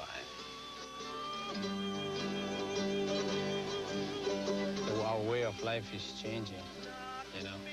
Like the Hawaiian says, "Uhalalako ko eno napua," means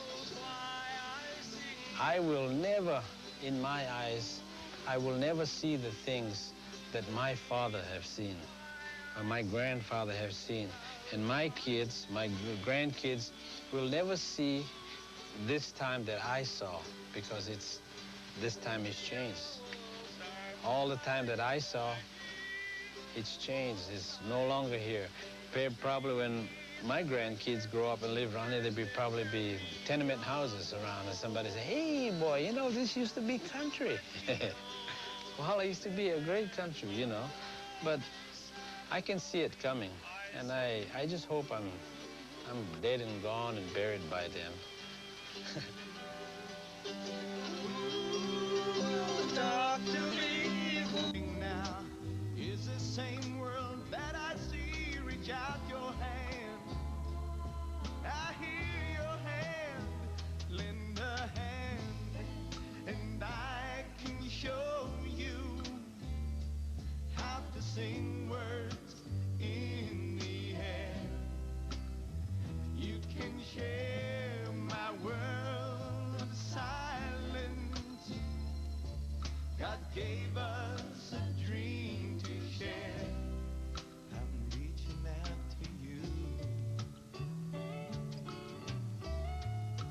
There's so much we can do.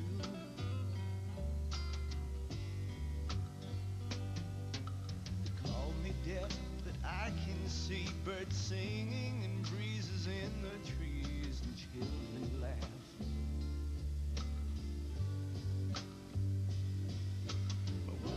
Lonely without you. Just look at me and smile and clasp my hand in yours. Give me your hand and learn my language. You can speak signs in the air.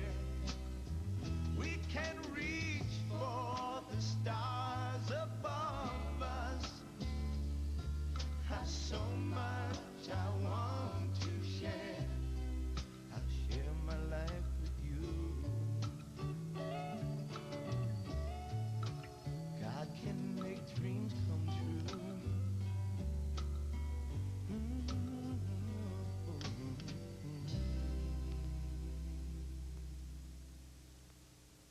Look who I am.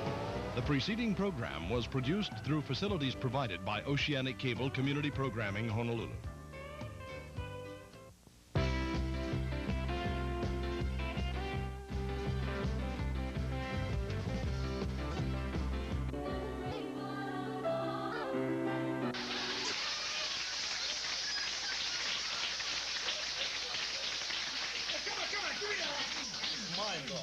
This one mine, but yeah, right here. I thought you said our next one mine. Yeah, next day is yours. You know what I mean?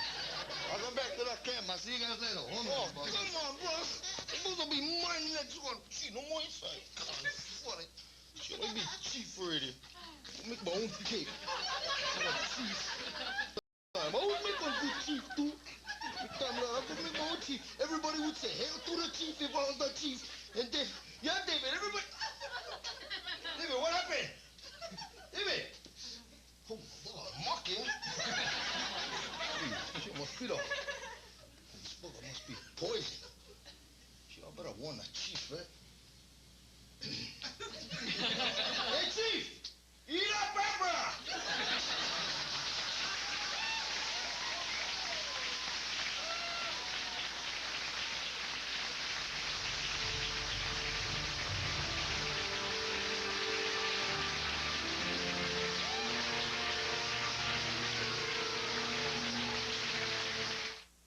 Attention, new car buyers. This new 88 Toyota Camry. Fresh new packages. Foremost, as fresh as you can get. Record-breaking. 92 hours of non-stop power hits. Power hour after power hour. The all-new 92X turns on. No rap, no wimps. Just 92 power hours of music.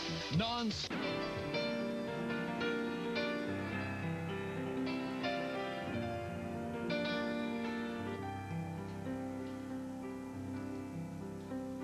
If someday your wandering soul bid you south where trade winds blow, listen to your heart, my friends. Once it lied, but not again. Fill the sails, fly on to my Hawaiian hay. There's a golden child of earth at play, where the rainbow stripped his hate away. 'Tis the dawn of a newborn day.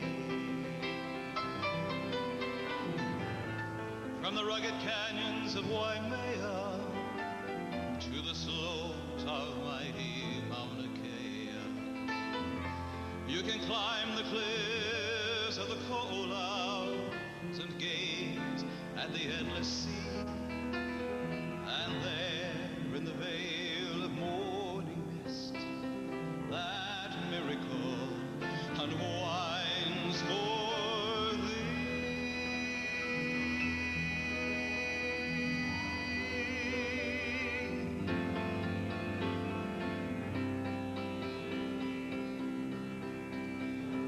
See the isle in the morning sun, Molokai, we're southeast bound, and the cliffs that shore Lanai from blue depths reach for the sky. Travel on, and there 'neath cloud-rimmed skies, Maui looms before my homesick eyes. There's Lahaina wherein my love lies. All of this is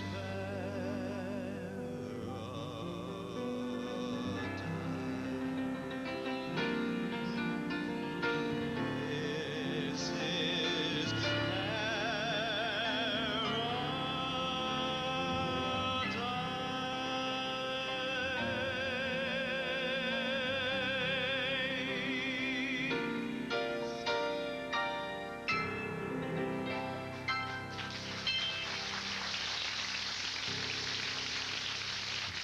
Thank you very much.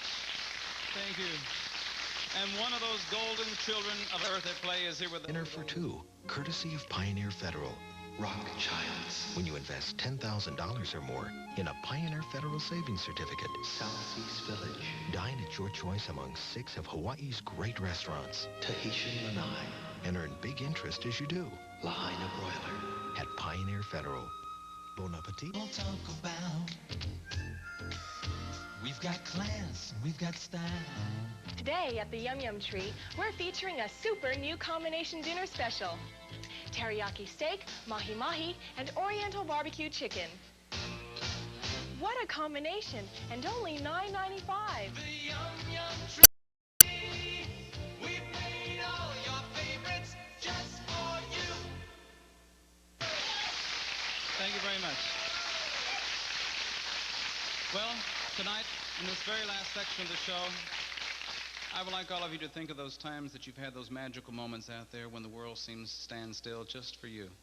And I know you've had it happen to you, as I did one evening when I was swimming out in the ocean beyond the reef in front of the Holy Kalani Hotel. I saw an old man with beautiful tears streaming down his face that were turning gold in the setting sun.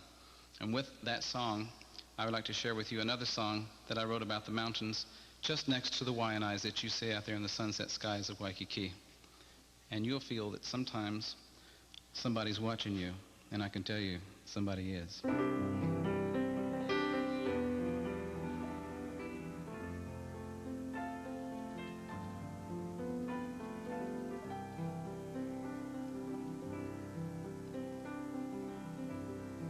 The sun sails in the western sky.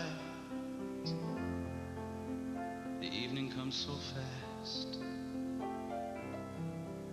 The stars begin to rise,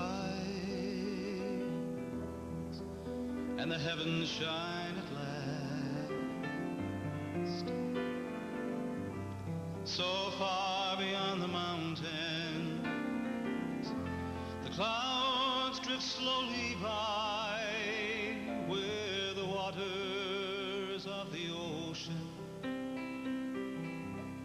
meet the deserts and the sky. An old man in his rocking chair turns his face out to the sea. His eyes are dimmed with age and years of sorrow, but he doesn't live in yesterday. His joys are simple things. He lives to see the setting sun tomorrow.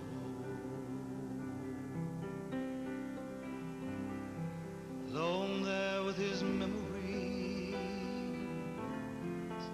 he often wonders why the sun sails so far out to sea, beyond the Waianae. In shades of blue the shadows fall, another story's told. And the sun is lost in lavender and streams of purest gold.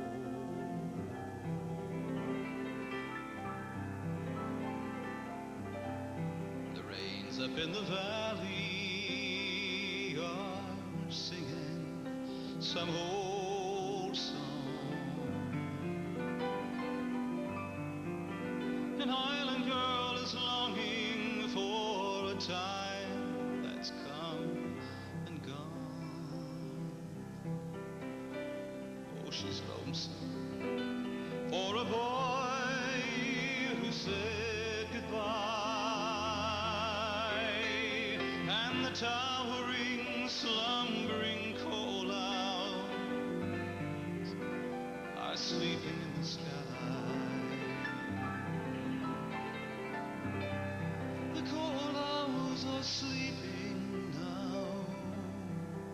The mist is rolling in. Another night in paradise is winding to an end. A ship sails out upon the rolling sea, and the coal owls are sleeping now, sleeping peacefully. The coal owls are sleeping now. The moon sails out to sea.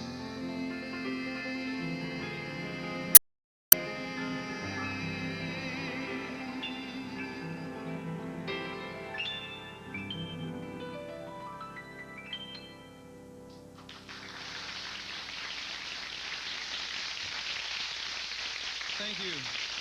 Thank you very much. Before I do the very last song of the evening, I would like to share with you a poem that I wrote for my beloved owl. I saw the first owl when I was back in Tennessee, when I was a child at my grandmother's house. And since then, on the Big Island especially, and on Kauai and Molokai, and on Oahu, we see the beautiful pueo, the owl of the evening skies.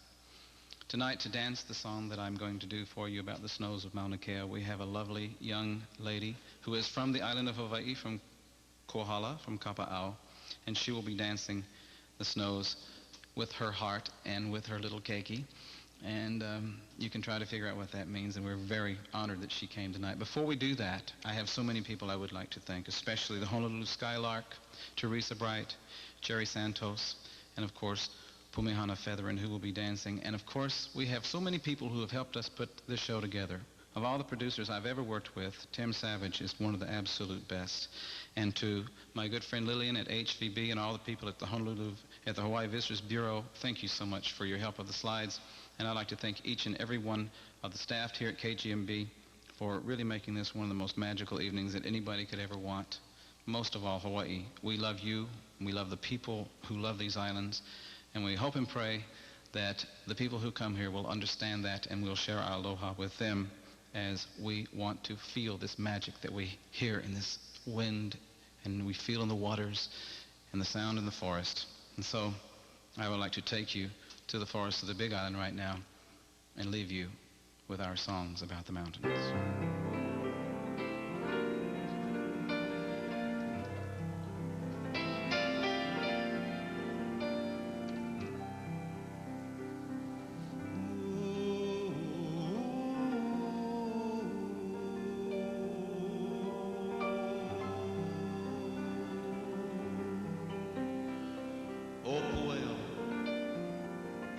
White-feathered golden eyes, who over sacred snow mountain flies, whose soaring soul in flooded moonlit skies the ancient mystery cries. O Pueo, your wind-winged beauty knows the highest one, the sender of the snow. And on your lofty mountain dare you speak of the secrets you must keep. But in the snow-cooled, cloud-filled midnight skies, you sail your endless circles as you fly the silent forest of Waimea and ride the winds of Mauna Kea.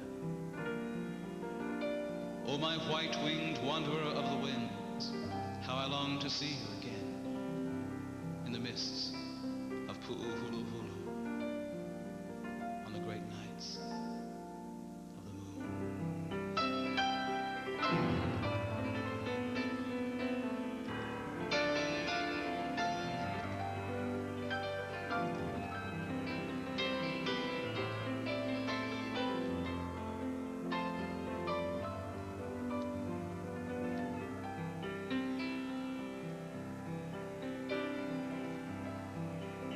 I have sailed 100,000 miles, and I have seen the wonder of my child. I have loved 100,000 smiles. Still I'm lonely for my mountain by the sea, for the snows of Mauna Kea, like the sweet winds of Waimea, bring a peace that I have never known. Until I see my island someday, I'll find a reason some way to make the snows of Mauna Kea my home.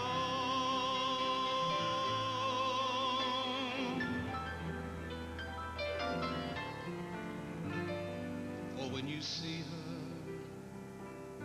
through the swirling mist of Maui, with a lay of fallen snow around her head,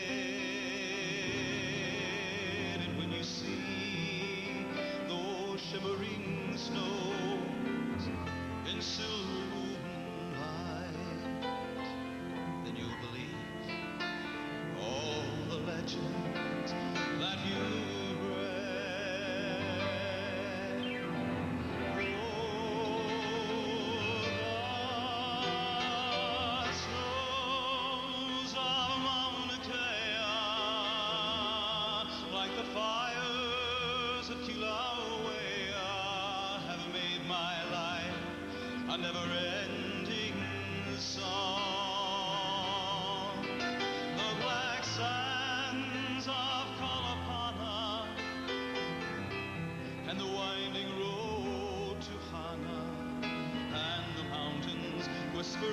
forest that I've roamed,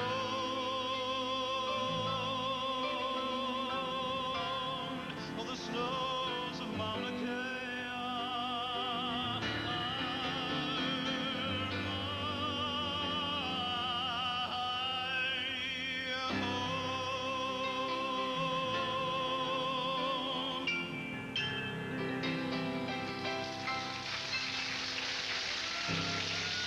Thank you very much. It's Pumihana Featherin.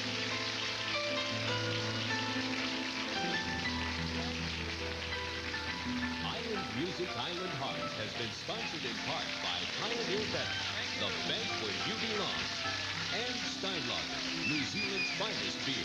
Had one yet?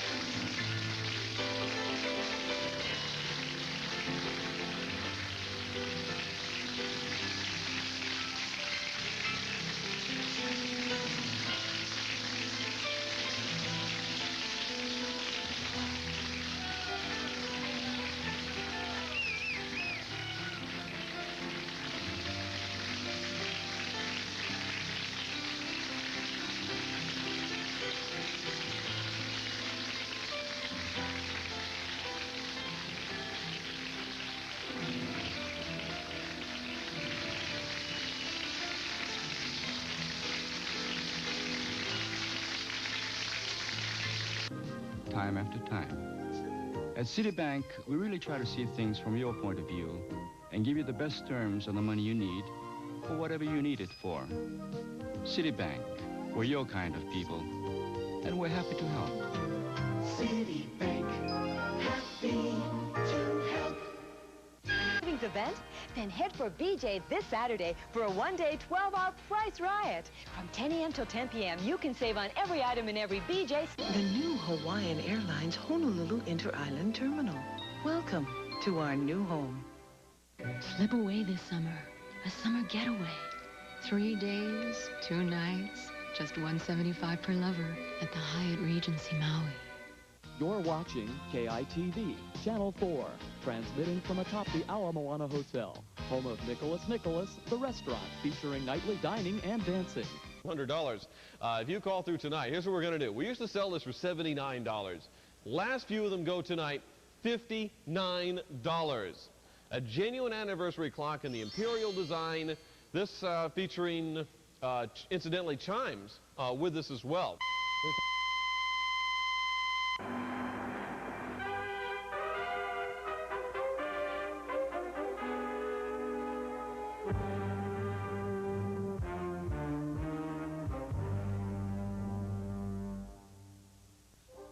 母さん、心配すんなよ。俺母さんの息子だぜ。あの子はひどくやつれている。食べるものもちゃんと食べているのだろうか。Gold Petting Farm, Lonnie Moo, and me for all the fun Wednesday, July 6th, 4 till midnight, McKinley High School Fairgrounds. See you there. Right here at your City Mill. Stop rust in its tracks with Zynolite Epoxy Rustmate. On sale now at all 5 City Mill locations. Rustmate lets you prime, finish, and prevent rust all in one coat. It's perfect for both interior and exterior use on metal, wood, and masonry surfaces. And best of all, Zynolite Epoxy Rustmate is on sale right now, right here at your City Mill. Ouch! Ooh. When you've tried a little too hard, try Sato Hop for immediate relief. Sato Hop is a new medicated plaster with a new ointment base that works to relieve the pain of bruises, sprains, and stiffness. And you can put it on and take it off easily with a minimum of discomfort compared to other plasters. So there's no need to play with pain. Join the sportsmen who have taken the new approach to pain relief. Sato Hop at stores in Hawaii now.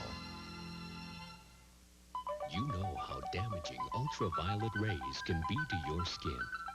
Now, Liberty House and Shiseido introduce UV Facial Protection Complex and Facial Recovery Complex. Two gentle, effective formulations to minimize damage by ultraviolet rays and maximize your beauty potential. Choose one of these sets as your gift with any Shiseido purchase of $21.50 or more at Liberty House. Who's the fairest of them all? Hawaii State Farm Fair. Let the cows and smell the flowers. We got fun here back. Make the majority for Senator Kennedy. The triumphant moment at the Los Angeles Convention in 1960, when John Kennedy grabbed the presidential nomination from the astonished Democrats. His father, who had guided and pulled every political string possible, remained diplomatically out of sight. But Rose was there. Ladies and gentlemen, your nominee and the next president of the United States, John F. Kennedy.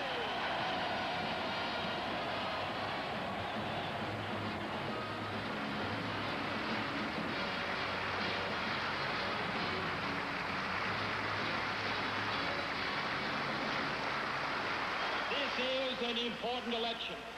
In many ways, the most important election in the history of this country. And then it was President Kennedy. Oh, the day of the inauguration. I mean, it was a terribly cold day.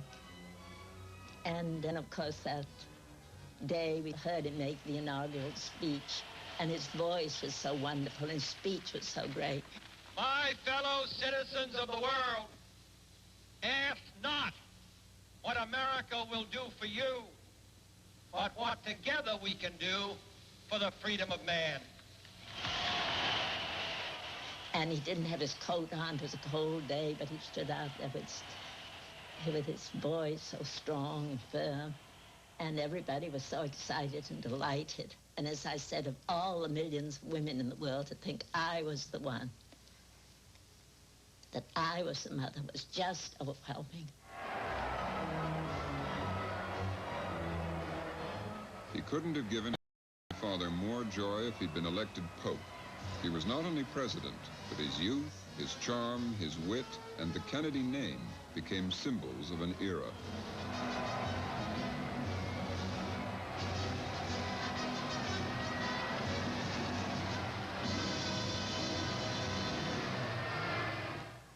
Well, it was very, thrilling, because he would come in a helicopter with some of his staff, and he would land here in front of our porch first. His own children would run up to the helicopter, and he would greet them first. He never could lift John in his arms because his back, of course, had been injured during the war. And then afterwards, he would come up on the porch and meet his father, who was in a wheelchair, and me, and different relatives and friends who were here. The summer weekends of Jack's presidency. For Rose, that sweet, golden, short time we had together.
I'm an optimist. When I first heard it, I thought, perhaps it's just an accident or a slight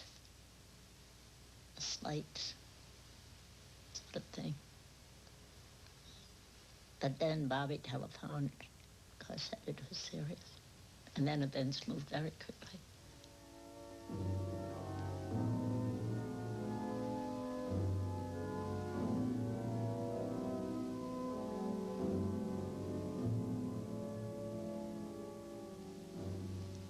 Do you feel that you are glad that your son was president, even though his life was cut short by it? Or would you rather... Oh, I couldn't answer that. You couldn't? No. Yeah. No, I suppose we'd rather... Oh, yes, we'd much rather have him living. Oh, yes. Yes, indeed. And his children, I think. And Bobby's children. 11 children without a father. No.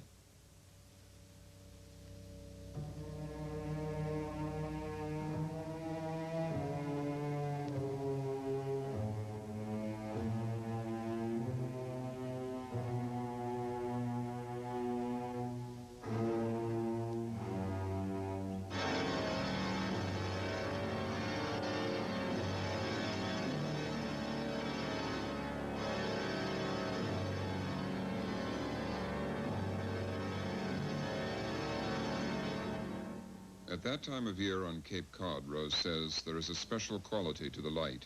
It is golden, pure.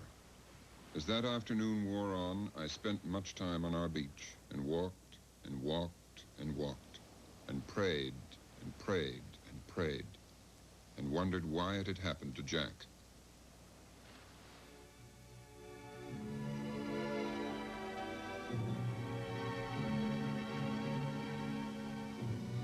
And Rose remembered some lines from John Buchan, which Jack had liked and given to Jackie on their honeymoon. Our roll of honor is long, but it holds no nobler figure. He will stand to those of us who are left as an incarnation of the spirit of the land he loved. He loved his youth, and his youth has become eternal, debonair and brilliant and brave. And I thought, debonair and brilliant and brave. Describe Jack so much.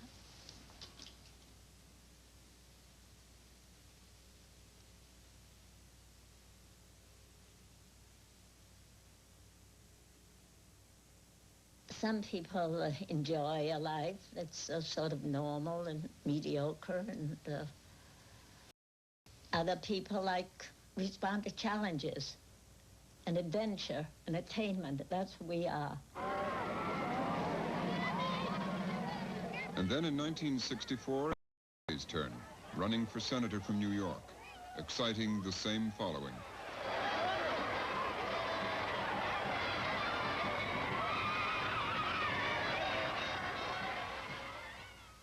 Bobby carried the Kennedy demon within him, too.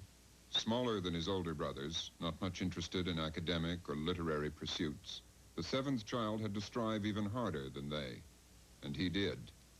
And my mother always said he'd be a sissy because he had 4 sisters older and 1 sister younger, you see. But on the contrary, he grew up very stalwart and very determined. He was on the football team at Harvard, even though he was quite small and not as tall as the older boys. And then, of course, that ruthless adjective was applied to him when he was in politics, which was very unfair, I thought, because he was so kind and so compassionate towards people, towards children particularly. And he had a very tough assignment, of course, when he was in politics, because he was Attorney General, and there were a lot of ruffians around, a lot of thugs, I suppose you call them, and who were threatening him, threatening his children. So he really had to be tough at certain times in dealing with them. But in his ordinary, in the campaigns and in his ordinary contacts with people, he was one of the kindest and most considerate of all the members of the family, I thought. You campaigned with him when he ran for the Senate in New York in 1964. Can you remember that and what it was like? Yes. In fact, you helped him quite a lot along the way, didn't you, on the platform? Well, I used to, as I said, appeal to the women. This is an honor and a pleasure that I've never had before. To introduce my son on a platform. I can tell you, of course, a great deal about him. I used to spank him with the ruler. He just keeps at a job and wants to finish it and wants to do it well. And I think that's what we need here in New York, somebody that works persistently and perseveringly and believes in these things.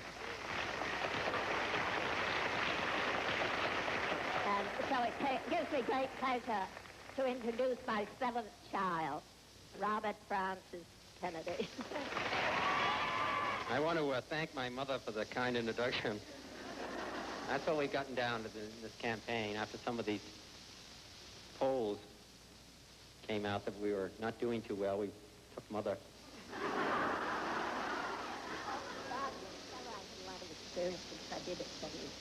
Yeah, I know. I'm going to tell them you did. Well, why don't you give your own speech? See, that's it. We don't... My brother and I never... The reason she's never introduced any of us before is because we never go on the same platform with her. I mean, we couldn't possibly compete with that. In 1968, Bobby made his own dash for the presidency. I've been to the Delta area in Mississippi, and I've seen here in the same country our same people starving to death. I've seen them in eastern Kentucky without enough food, with milk once a month for children. That's not an exaggeration. That's for tens and tens of thousands of our fellow citizens here in the United States. Well, we know that there's something wrong. We know that there's something unacceptable. And we know that we can do something about it. He won the crucial California primary and was poised for the Democratic nomination. My thanks to all of you, and now on to Chicago and let's win that. Then he was shot.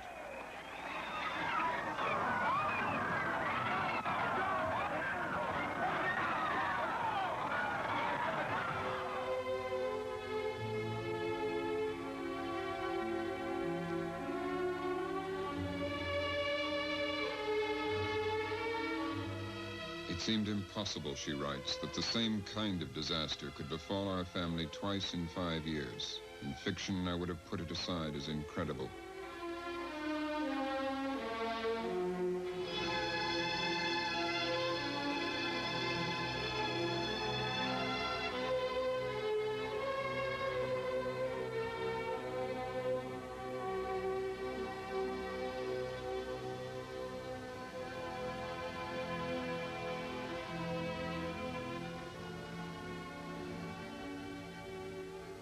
Once again, the American nation and the world watched the Kennedys, led by Bobby's 11 children, mourn and somehow bear their grief gracefully.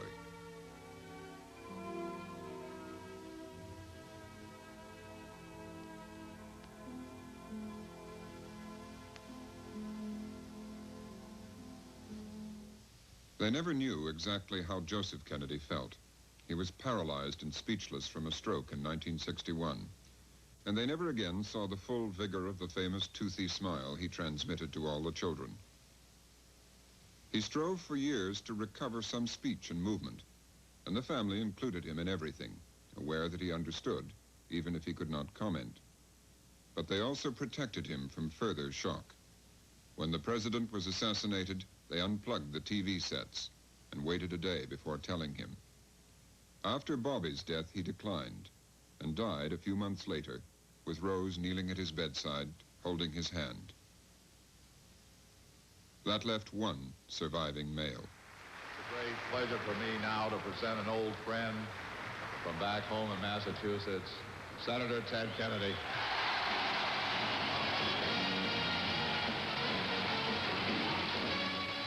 Senator Edward Kennedy now carries not only the leadership of his family, but a political legacy millions of Americans will not let him abandon.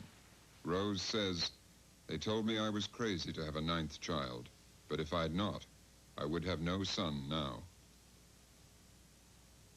I think when he was little, they did, of course, treat him as a little brother. He used to fix the sails for them, and they used to give him instructions, more or less.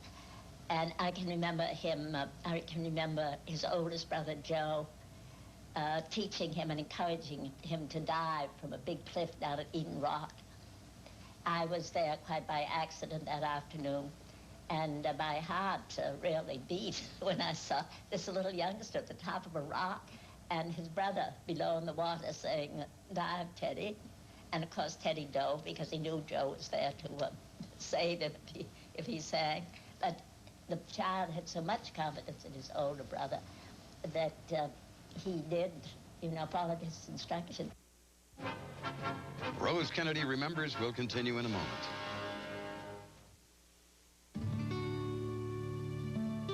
if you could taste Rose Kennedy Remembers. How do you spend your time now? You see a Well, lot of the I've family? been very involved, of course, with this book this last year. And then I make speeches for the mentally retarded. And then the children come here. They were here at Christmas time. Teddy and his darling little son who had met with that accident to his leg. The one who had he the leg amputated. And Teddy, my son, who was so overwrought, the news. Imagine to tell your son he had to have his leg amputated. It was really dreadful.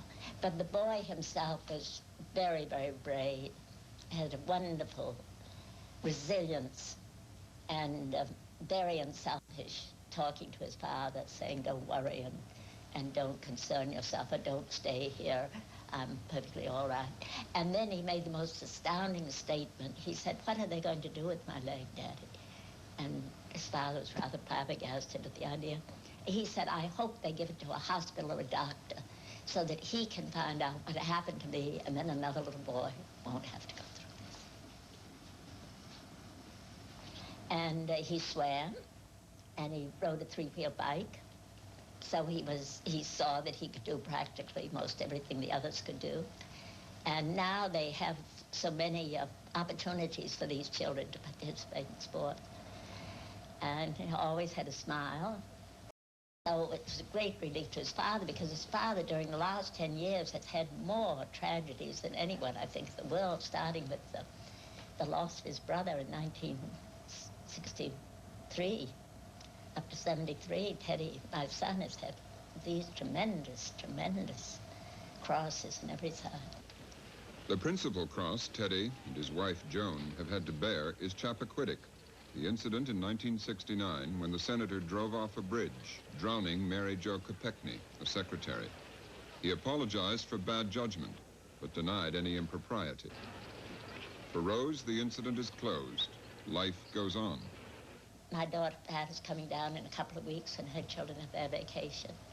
And they go to a French school, and I talk a little French with them, try to improve my French. Do you see Jackie much? And Jackie is wonderful. Last year she was down there a good deal in a yacht, but of course this year they can't have that big yacht, obviously, on account of the oil crisis. And I expect her down a little later. And the children come here and swim and lunch, and she does with her husband. And then it's a wonderful relation, because Ari and I get along quite well. This is Aristotle Onassis. Aristotle Onassis. And as I said, it's one thing to have your mother-in-law visit you, but when you have your wife's ex-mother-in-law, I should think... And you've been to visit them in Greece. Rather formidable, but it's wonderful for me, because I feel that I have this pleasant relationship with him, so I can see my grandchildren quite comfortably without intruding. She works hard at understanding the grandchildren, but then she works hard at everything. Like her clothes, which have been an important interest all her life. She will not be unfashionable, because wearing fashionable clothes is part of her profession. The challenging, cruel, yet exalting profession of being Rose Fitzgerald Kennedy. Fashion was just part of the challenge. Well, my husband always liked good-looking clothes, and he would always compliment me if I had a particularly good-looking dress on, and he would know the difference, I found out. So I decided that he was meeting a lot of beautiful women all the time, and I would get dressed up as well as they would, and do my best, although I was getting, older now. And of course, I became interested. And then having daughters, I probably paid more attention, because they were buying clothes, too. And you still go to Paris every year? And I still go. It's fun to go. I've been to England a couple of times, too. But England was a little sad for me, because both my children were in England when they left on their last missions, you see. Joe and then Kathleen, who had married an Englishman. I suppose an awful lot of people must ask you what your own philosophy of life is, Mrs. Kennedy, and how you have managed to say, as you do in your book, that your life has been essentially happy when it's had so much tragedy in it, I think it's my faith. As I said, if I only had one gift, if I lost my wealth or my looks or my health, anything, and I just had faith, I think I could still accept the trials and tribulations which God has sent me, because I trust in him, and I think he will take care of me and my children, and that he'll never give me anything, give me a cross heavier than I can bear, that he will always give me the graces to accept that cross, and that he will do the same for my children, take care of them. And then I think, I pray, and I hope my children will have faith. I've asked them to foster it, to hold on to it, because it's such a precious gift, I think. And if they don't understand it, ask a priest or read a book or do something to strengthen it, but don't lose it, because it is so important. And so many people have said to me, oh, if I only had your faith. Sometimes I've given them a rosary when they've been forlorn, met a great tragedy. And they say, oh, if I only had your faith. So I think that's really the greatest gift, the one that I prize the most. And then, of course, I think I've had great tragedies, and I think of the Blessed Mother, as I said before, when she watched her son being crucified and reviled, and she trusted in God, and she bore everything patiently. And I thought of her so often at the crucifixion, when I saw Jack in Washington in the Rotunda, and Bobby again in New York. And I'm not going to be vanquished either. So I'm going to carry on. Biography will continue in a moment.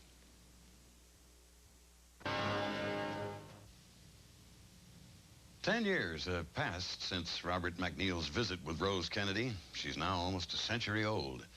The irony is, the very longevity of her life, something that would seem to be a blessing, is for the matriarch of this celebrated clan emblematic of the Kennedy curse. For who is more cursed than the mother who outlives her children? 3 sons and a daughter have left this earth before her. Grandson David is now buried next to her husband Joe. And though family tragedies may weigh heavily upon her heart, they cannot shake her abiding faith that God will protect the lives of the living and save the souls of those already dead. I'm Peter Graves for the Arts and Entertainment Cable Network. Until next time, on Biography.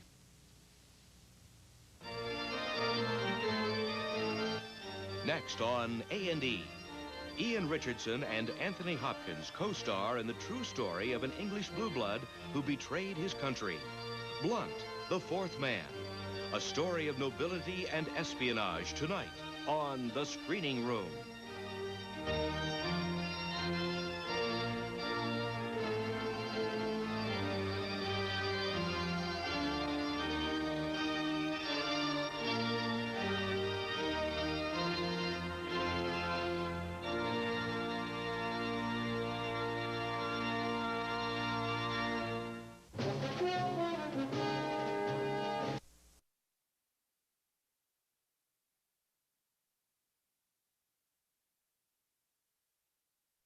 What's this nick in it? Well, the nick?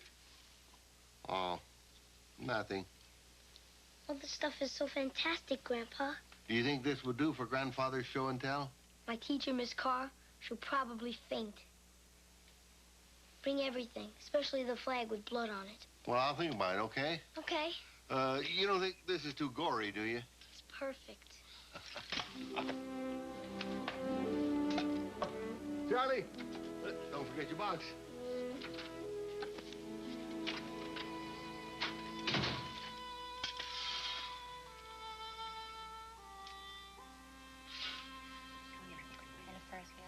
Shelley, I think your mom's here. Oh, thanks, Mrs. Cobb.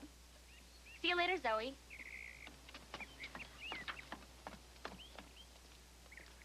Thanks for letting me borrow your shirt, Sarah. It's on the table.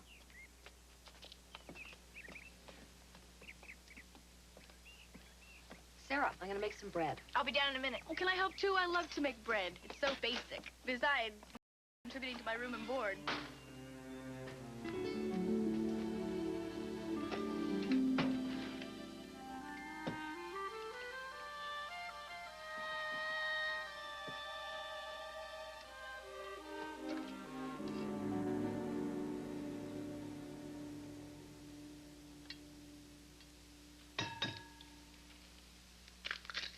Do you remember that time back in New York when Zoe and I tried to make pizza on top of the stone? No, I only remember trying to clean it up. Annie? Oh, Sarah, you can sift the flour. Did you borrow the money I keep in here? No, honey, of course not. Why? My money's gone. Well, did you put it someplace else? Zoe, if you took my babysitting money... If I what? My money is gone. And you think I took it? I don't believe you. I didn't touch your money. And I'm not the only person in this room either. Zoe? You're talking about Jordan, aren't you? You're so tacky just because you're jealous. Jealous? Oh, please, Sarah, don't be a nerd. Maybe I should just leave you guys alone. Jordan, stay where you are. Zoe? I want you to apologize to Jordan now.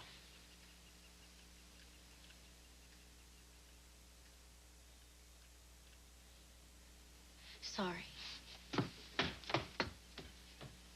Sarah, I need to talk to Jordan alone.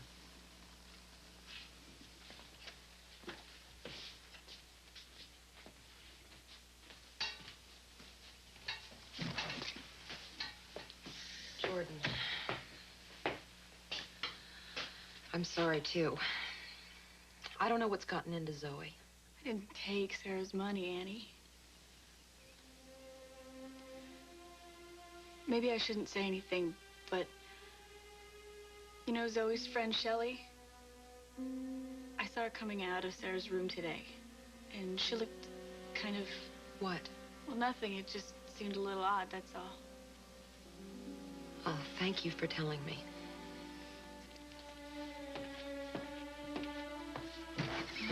I think.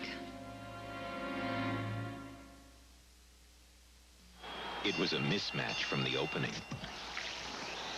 After 4 defeats in the last 4 years, Diet Pepsi changed its formula for the 5th time. Yet once again in taste tests, Diet Coke beats Diet Pepsi. Diet Coke, the winner and still champion, just for the taste of it. Bread on this, take off that. 36 calories, can't beat that. Give 'em all a little pat of butter. Pure natural dairy butter. It has only 36 calories per pat, the same as margarine. Give 'em all a little pat of butter. Pull up the seat, take down the top. The makers of Copper Tone want to remind you that while the sun is going to last all summer, your skin has to last a lifetime. So help protect it with Copper Tone. Copper Tone, for the tan you want, the protection you need. Summertime's back. Morning, ladies. Morning. Like to see how your cereals stack up to Total? Lovely idea. To get the vitamins in 1 bowl of Total, it takes almost 3 bowls of Special K. Pass the old brand, Gloria. Takes 4 bowls of that. That's why I like shredded wheat. Then you'll have to eat 12 bowls. You better loosen your girdle, Margaret. Total has 100% of 9 vitamins and iron and is rich in calcium. I've always preferred Total. Total, a stack of nutrition in just 1 bowl. Blue skies. We'll be back in a moment. Your Hawk Stanley's gonna love it. The CBS daytime premiere of Family Feud with Ray Combs. We're gonna have a great time. Weekdays starting next week. This is CBS. Come on, smile. Give me a smile. Say cheese. This is making me hungry. There's just one place you can get a lot of cheese for a little cash.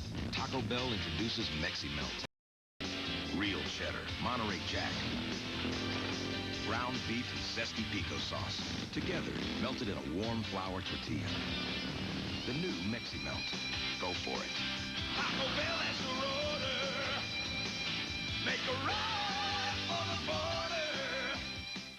It's the spectacular Sesame Street Live Show coming to Blaisdell Arena this July 6th through 10th. A benefit for Kapiolani Medical Center, Sesame Street Live is brought to you by Hawaiian Airlines, Metal Gold Dairies Hawaii, and Foodland Supermarkets. Blaisdell box office.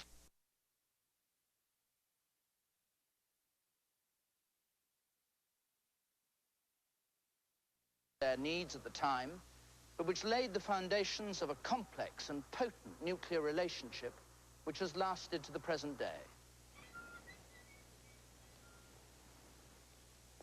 As the bases were prepared for Thor, one question had still to be answered. Who would fire the missile, Britain or America? It was decided that neither should act without the other. Two keys, one American, one British, had to be operated for a launch. It was a formula nearly undermined by a television interview with the American officer in charge of Thor's deployment. Well, they interviewed us and they asked us what we were going to do. And, of course, naturally, I gave them the answer that I'd been briefed on. We're going to England with the Thor missiles. And we're going to man the Thors until the British are ready to man the Thors. And that's all I said, in essence. And, boy, the whole roof caved in after the program. I got a call from General Thomas White, who was our chief of staff. And his comment to me was, Zink, whatever you are saying, don't say it anymore. Macmillan was angered by Zink's claim to be in operational command of Thor. He wrote in his diary, Colonel Zink's put his foot in it on the grand scale. The American alliance is continually being put in jeopardy by the folly of American officers. Denials were swiftly issued by the American Defense Department, and Zink paid the price for his incautious remarks. General Blanchard again called me in and said, Zink, unfortunately, you're not going to be squadron commander. You're going to be on my staff. And so I said, well, no. So that's the breaks of the game. Why? I said, well, the British they don't want Colonel Zink over here with his hand on the missile button. The dual key control was for America's peace of mind as much as Britain's. The 60 Thor missiles amounted to a massive increase in the West's nuclear firepower. And though marked with the British insignia and in theory part of Britain's deterrent, Thor was less British than it seemed. The Americans lent us Thor.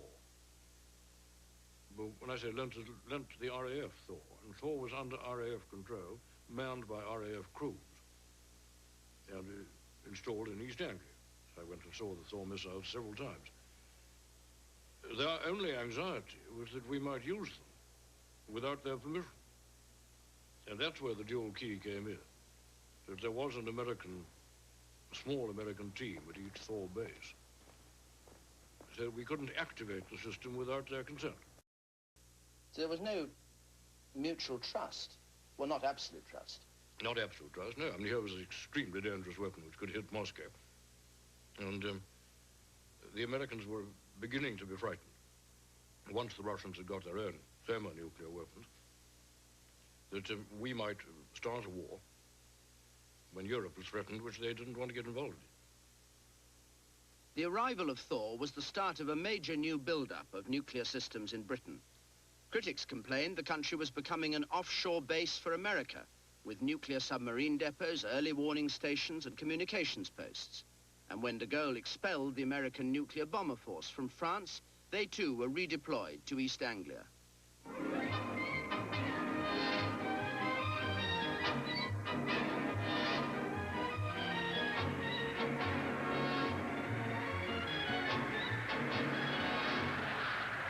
American reconnaissance jets come into land on an airfield in England, and they're home again. To the United States 3rd Air Force, England has always been home.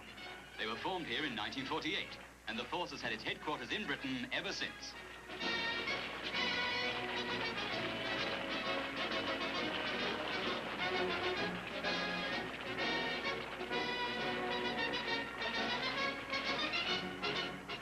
We refer to East Anglia as the 49th state, mainly because there were so many Yanks there.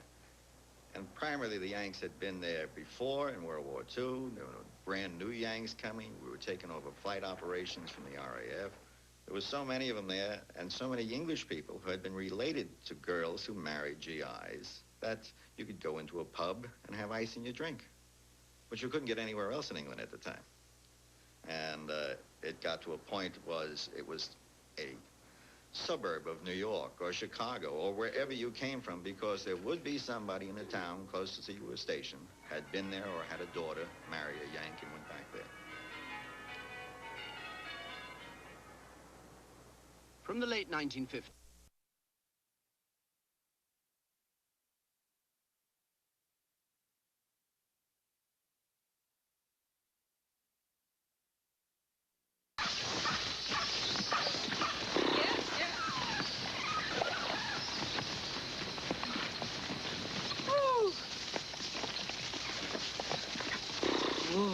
Move. How far does it all extend? As far as the eye can see, in every direction. It's extraordinary. How did you create such an empire? With sheer hard work. When you think of the ships and the trading station as well. No wonder you need someone to help you manage all this. It's managed perfectly. All I lack is the respectability of the husband in European society.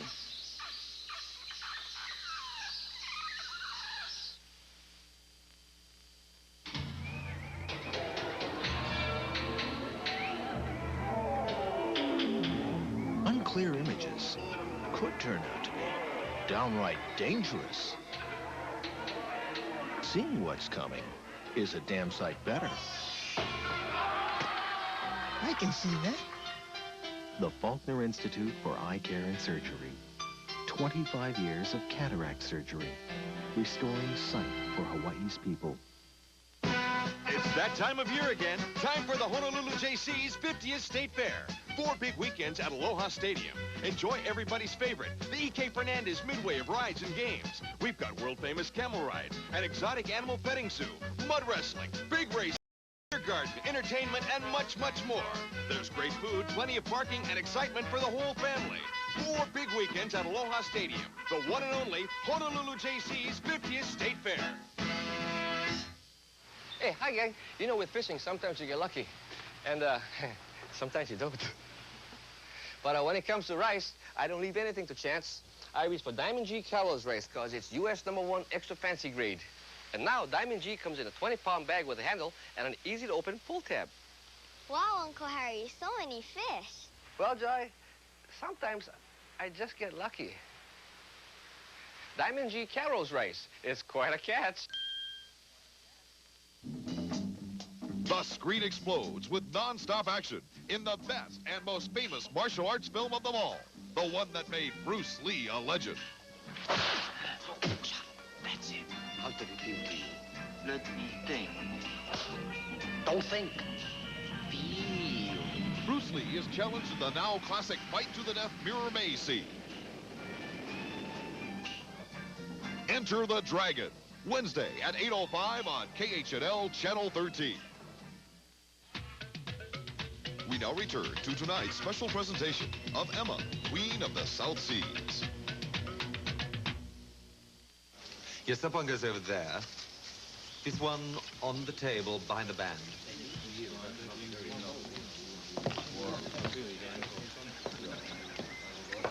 Governor?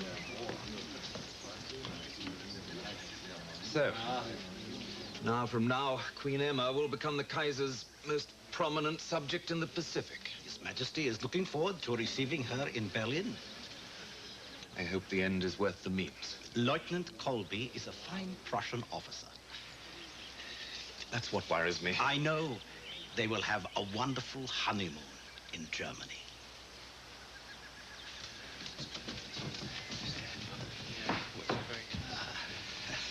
I demand enough thinking here, don't you? Ah, isn't that beautiful? Who did follow that? Phoebe, isn't she wonderful?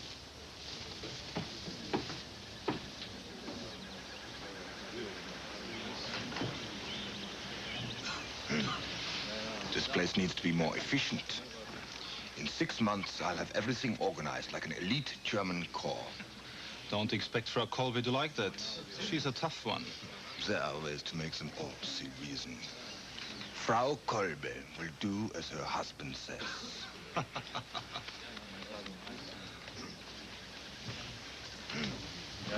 No. 1, 2, 3.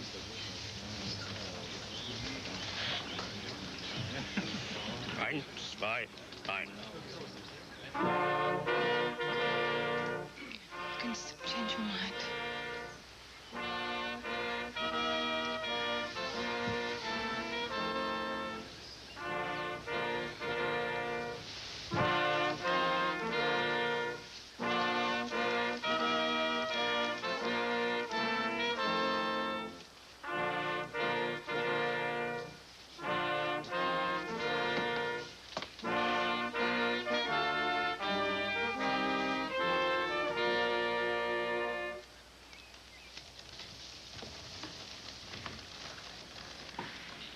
Dearly beloved, we are gathered together here in the sight of God and in the face of this congregation to join together this man and this woman in holy matrimony, which is an honorable estate instituted by God in the time of man's innocency. Emma, wilt thou have this man to thy wedded husband? It was an effort to put Tom out of my mind. But he set his course. I had to follow mine. The trouble was, more and more I felt like those travelers who sailed the South Seas, looking for the world's edge, but only finding other seas and other islands. They were harbored by the natives and asked to stay. Yet they soon sailed again, prey forever to their restlessness. I was one of them. So long as ye both shall live. I will. I will.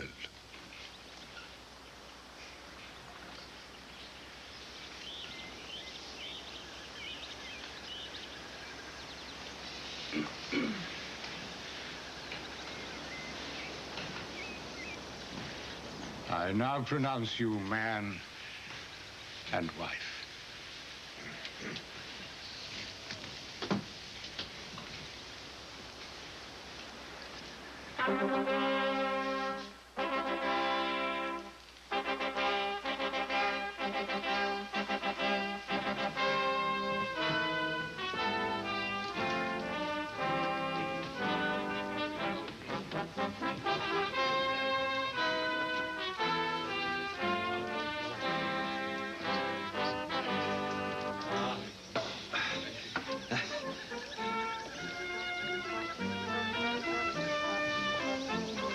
Could have stopped this, George. I should have tried. I fear she repeated what her father did to her. A loveless match.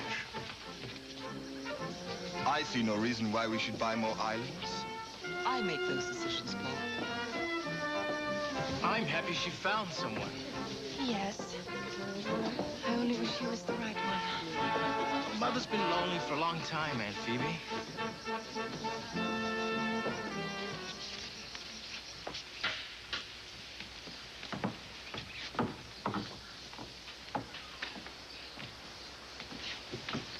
So where's Paul? I sent him to the nuptial bed. By himself? He's too drunk to need company.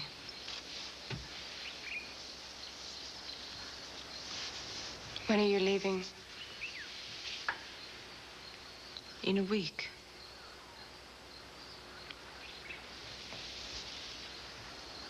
Phoebe, when did you lose your innocence?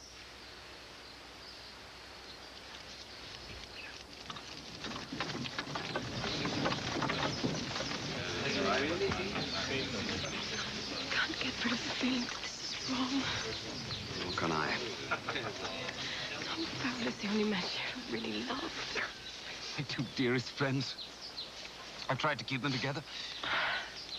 Both so proud and stubborn. Oh, this marriage to Colby, it's meaningless. Kings and presidents are all the same. Fear the Kaiser will let her down, too. I don't know how she'd take that. Colby certainly won't be any comfort. Tom is in Samoa. I'm going to see him.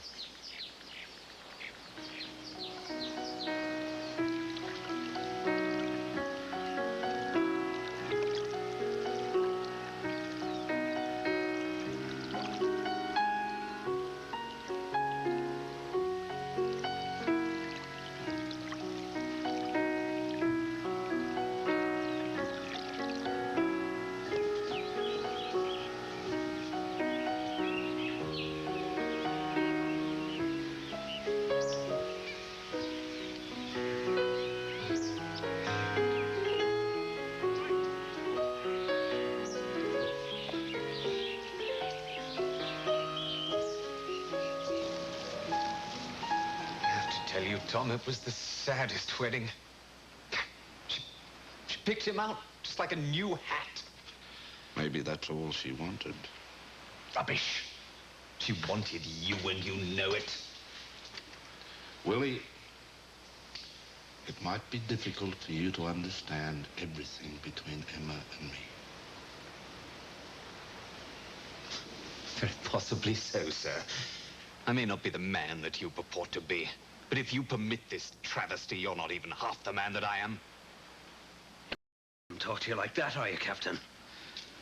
Can't I throw him out? Steady on, Mr. Keaton.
I am delighted to welcome you to Berlin, my princess. I'm also pleased to be able to address you as Frau Kolbe and count you as one of my compatriots. I am grateful for this audience, Your Majesty. I have decided to appoint you to investigate our position in Samoa.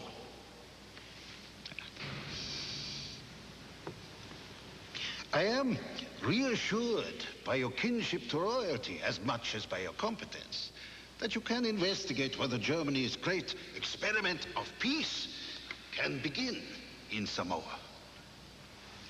I am delighted by Your Majesty's confidence in me. But I fear that we may mean different things by such words as peace, or even royalty. That is of little essence, Queen Emma. Our sole objective is world peace. But world peace has as many enemies as Germany itself. If I let Samoans govern themselves, I must be sure they will still be ready to defend Germany's honor and world peace when I call upon them. Doesn't it mean granting independence and yet withholding it? Independence, my dear Queen Emma, has to be earned through loyalty.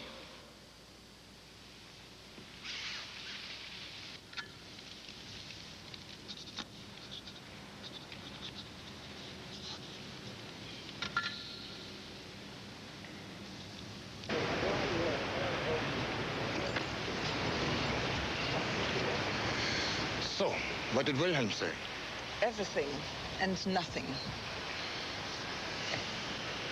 Well, what does it matter? We're here, let's have some fun. What do you regard as fun, Paul? All sorts of things. Let's travel. Let's go everywhere in Europe. All right. Make the arrangements.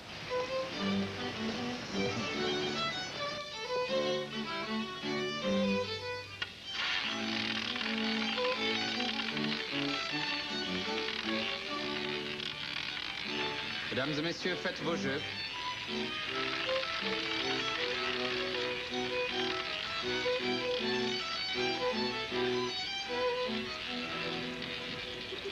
Les jeux sont faits. 25 rouges.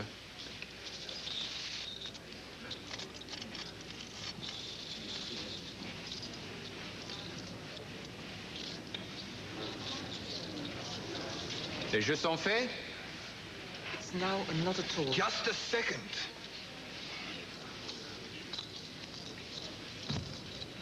Désolé, monsieur, we cannot accept personal valuables. Just this once. Monsieur. Paul. Monsieur.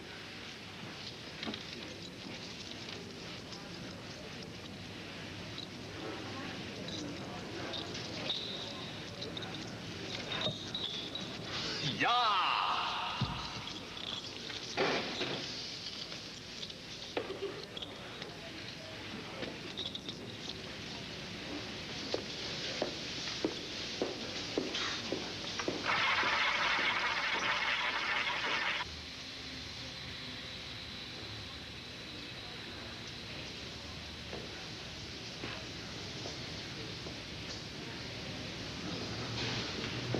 Everything was tame now. Everything had a price, a brand, a date of manufacture. And nothing could be damaged or hurt, because nothing was alive. Would you prepare me the bill, please? Hello, Emma.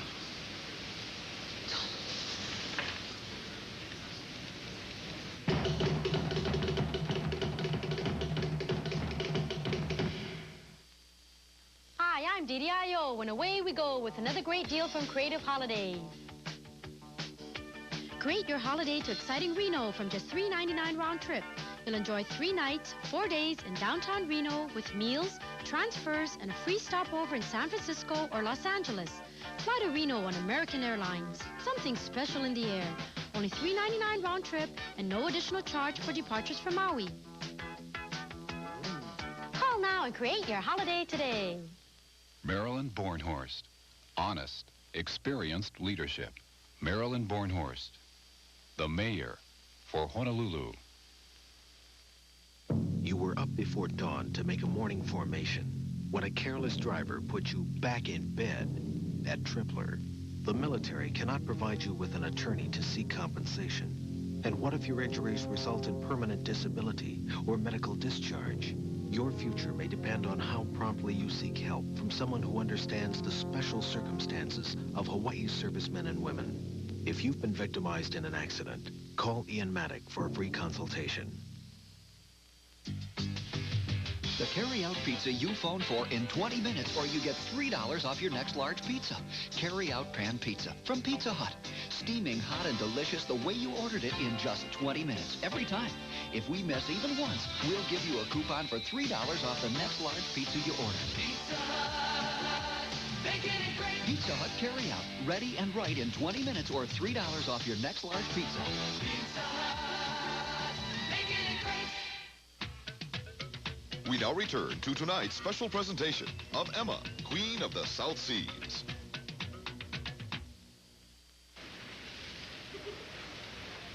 Oh, my God, Tom, what are you doing here? I thought we might have breakfast. All of a sudden, I'm very hungry.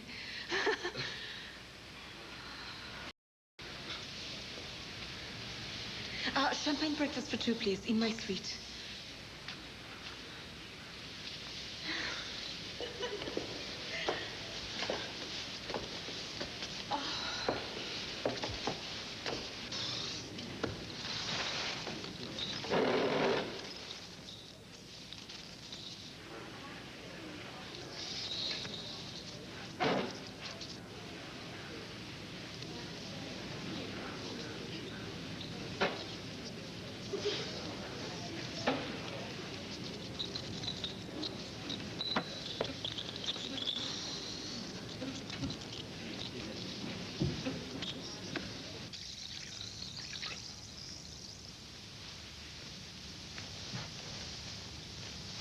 Let's be serious.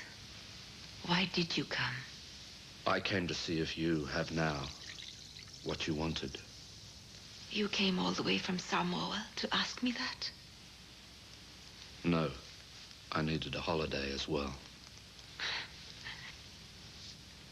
Not in Europe. You've never liked it here. Thank you. We'll help ourselves. Well, have you?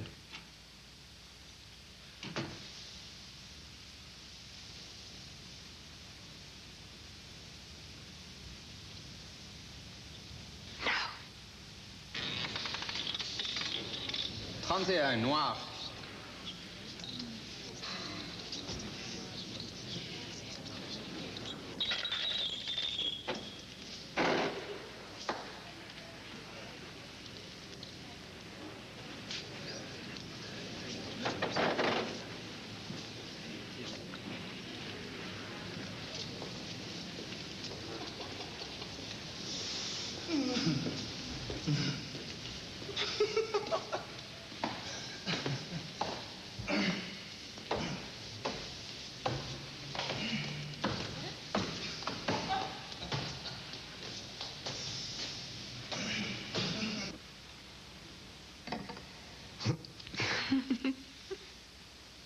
You're needed in Samoa.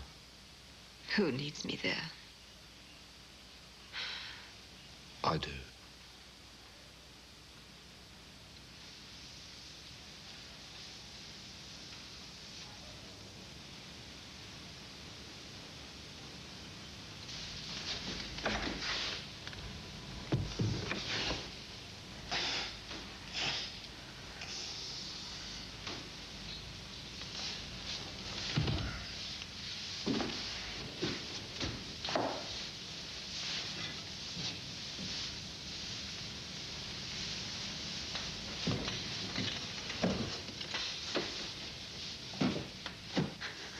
I'm afraid to go back. But I thought you couldn't wait to get back to finally accomplish what you've been fighting for. Will it all be there? It's all there, Emma.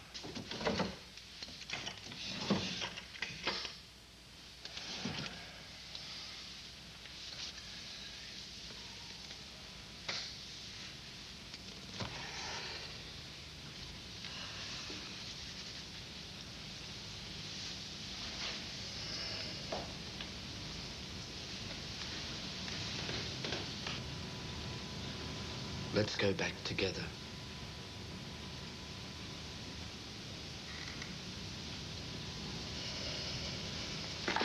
It's not so easy. Why? You know I'm married. But is it a marriage? No.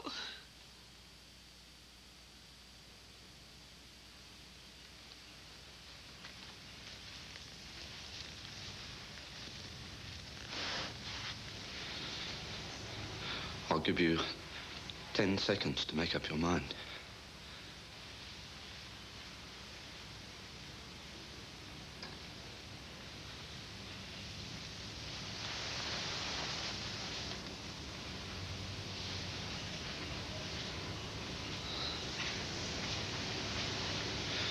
Best thing is to go right now. Yes. We can send for your luggage later. But I've got to change.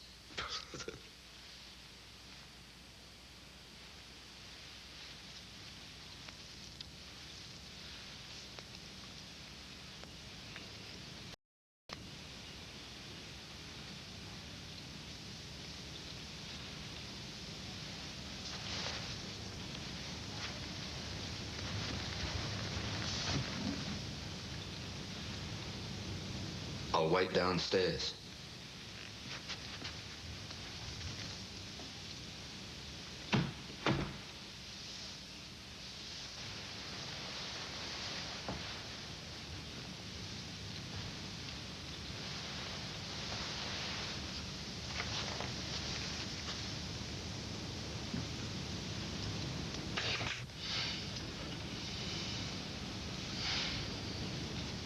Oh, Tom.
sounds of Big Band are here in Hawaii again, and they're right inside your radio. Set the dial to KLNI 1380 AM and swing to the great music of a wonderful era. Kailani Radio is Hawaii's 24-hour connection to Sinatra, the Dorseys in Ellington, Miller, Christie, and James, Lombardo, Goodman, and Shaw, and all the other legends of Big Band. The songs you've been missing are back, and you can catch them all on 1380 AM, KLNI. This is the chicken of chickens. It's the king of the road, the head honcho, the top gun. It's the chicken fajita pita at Jack in the Box. The chicken other chickens aspire to be. This is the way to eat chicken. The chicken fajita pita at Jack in the Box restaurants. Cheese, tomatoes, grilled onions, and all white meat chicken in a pita for serious fajita eaters. It's the chairman of the board.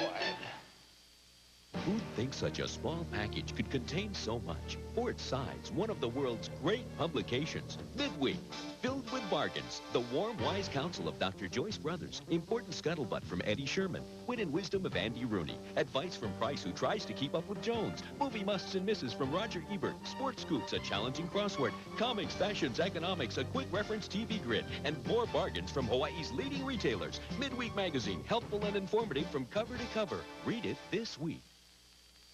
Come to South Seas Jeep Eagle for the best used car values in paradise. That's right. South Seas Jeep Eagle has an extensive selection of late model used cars. All of these exceptional cars have been thoroughly inspected and maintained by the service professionals at South Seas Jeep Eagle. New car quality at used car prices. Check our ads in the paper, then come to South Seas Jeep Eagle for the best used car values in paradise.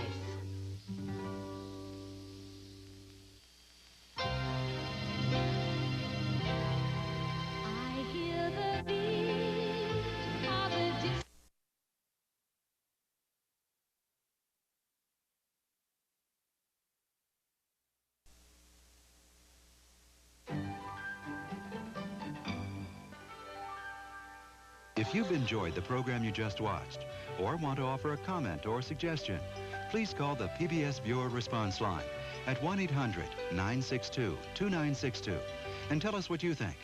Operators are ready to take your call. Next on Channel 2, Buster Keaton, another American favorite. Comic wizard of the silent film era, making a comeback on TV in the 50s and 60s. Stay tuned. Yes, Channel 2 does make a difference, makes a big difference. Without Channel 2, there wouldn't be a Cookie Monster or a Grover. There wouldn't be Alistair Cook, and there wouldn't be Agatha Christie's Mysteries or those good Sherlock Holmes shows. Yeah, it means a lot. Howie, when was the last time that you gave to Channel 2? Honestly? A while ago. It's been a while.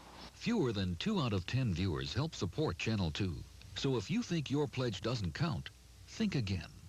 Rush your year-end contribution to Channel 2, Box 200, Boston 02134. Thank you. Tonight on the 10 o'clock news, an unlikely alliance against the tax cap challenge. For Seabrook, what does low-power test approval really mean? And Boston's poet laureate David McCord at 90. Watch the 10 o'clock news on Channel 2 at 10 and midnight. I'm Dorothy L'Amour. Please join me in celebrating the career of a very dear friend. Bing Crosby. His popularity began in the 1920s, and he remained an entertainer of distinction for more than 50 years. On an upcoming special, we'll review the highlights of his illustrious career. Join many of his friends and associates as they reminisce about the man, the magic, and the memories on Remembering Bing. Remembering Bing, Saturday night at 8.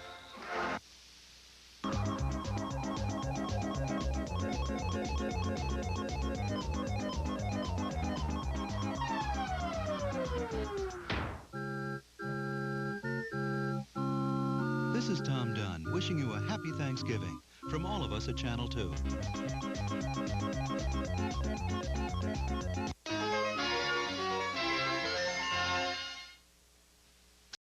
On American Masters, the conclusion of Buster Keaton, A Hard Act to Follow.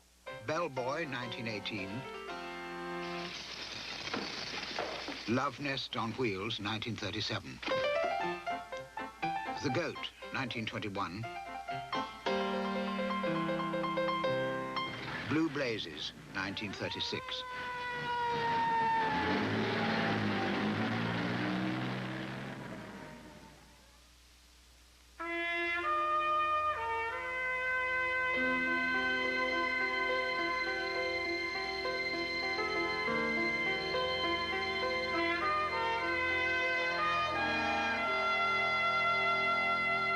American Masters is made possible by a major grant from the National Endowment for the Arts.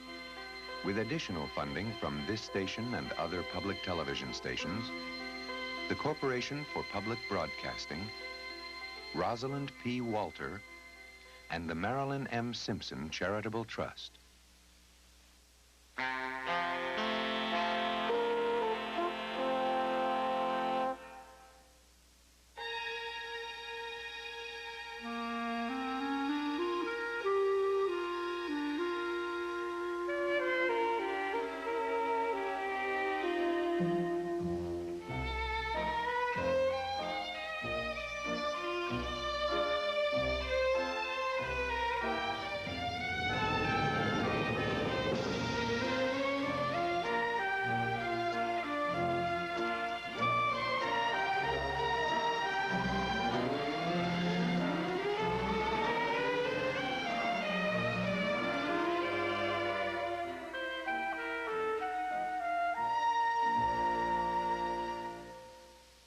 In the early 20s, Buster Keaton was one of Hollywood's top comedians. By the early 30s, like so many silent stars, he was fading from public memory. Fired by MGM, divorced, an alcoholic, he found himself increasingly alone. But as his character was tested in his films, so it would be tested in life. These were his treadmill years, but he and his talents would triumph.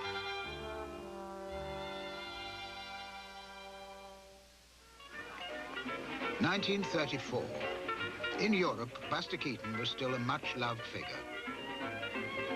In this French feature, he hands out fake banknotes as advertising.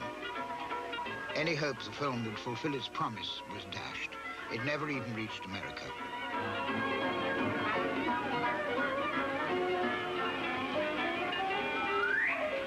Yet it had some unique Keaton touches. Mon vieux chef. The boat back to New York was met by newsreel men who filmed comedian Jack Pearl, known as Baron Munchausen. Perhaps Keaton was reminded of the endless wisecracking of Jimmy Durante. Perhaps he was just weary and depressed. But intentionally or not, he sabotages the act. My Aunt Sophie? In the middle of the ocean. You got off to see your Aunt Sophie. Yeah. How'd you get off? I got off the boat, walked down, and went over to see her. So you just walked? Yeah. Yeah, I see. What is she doing? Huh? What was your Aunt Sophie doing in the middle of the ocean? How do you know? No. She said, well, I'll pick it up. All right. There was my Aunt Sophie in the middle of the ocean. What's she doing in the middle of the ocean? Light housekeeping. In the middle. There she was. Yeah. Yeah, you know, don't say nothing. Keaton, I don't like you speak off. And I tell you something. There was a millmaid. She was playing the piano. She was teaching the fishes their scales. Why don't you say something? And another thing, you know, I saw one fish tuning the piano. You know what kind of fish that was? Had the slightest idea. What? A tuna fish. Educational Pictures had invited Keaton to join them in 1933 and submerged his reputation in a series of cheap two-reelers made in 3 to 5 days. On his own comedies, he'd spent more than a month.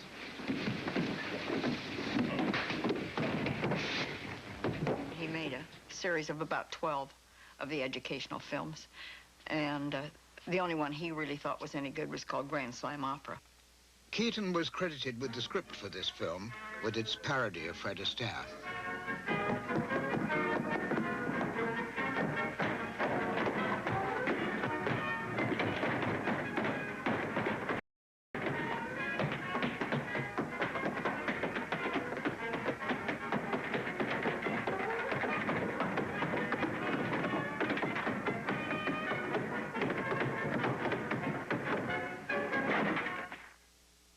Keaton's director on the educationals was his childhood vaudeville friend, Charles Lamont.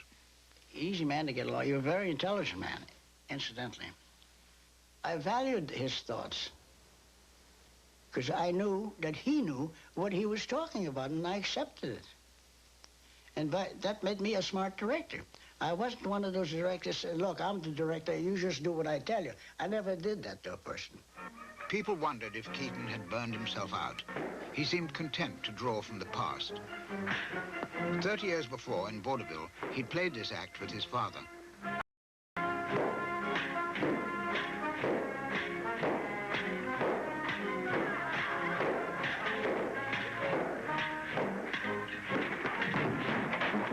A director who knew Keaton many years later was Anthony Simmons. He borrowed from the great treasury of routines. Keaton was drawing all the time on his old experiences. He wasn't looking for new ideas. I mean, we'd actually discuss a scene, and he'd say, well, I remember that we did so-and-so in the past. Why don't we try and do that here? I mean, he was looking for his old successes, his old experience, to readapt those. Bellboy, 1918. Love Nest on Wheels, 1937. The Goat, 1921. Blue Blazes, 1936.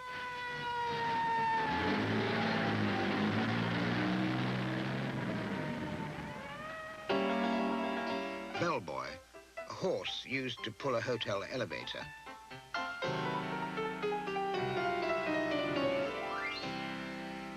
Love Nest on Wheels.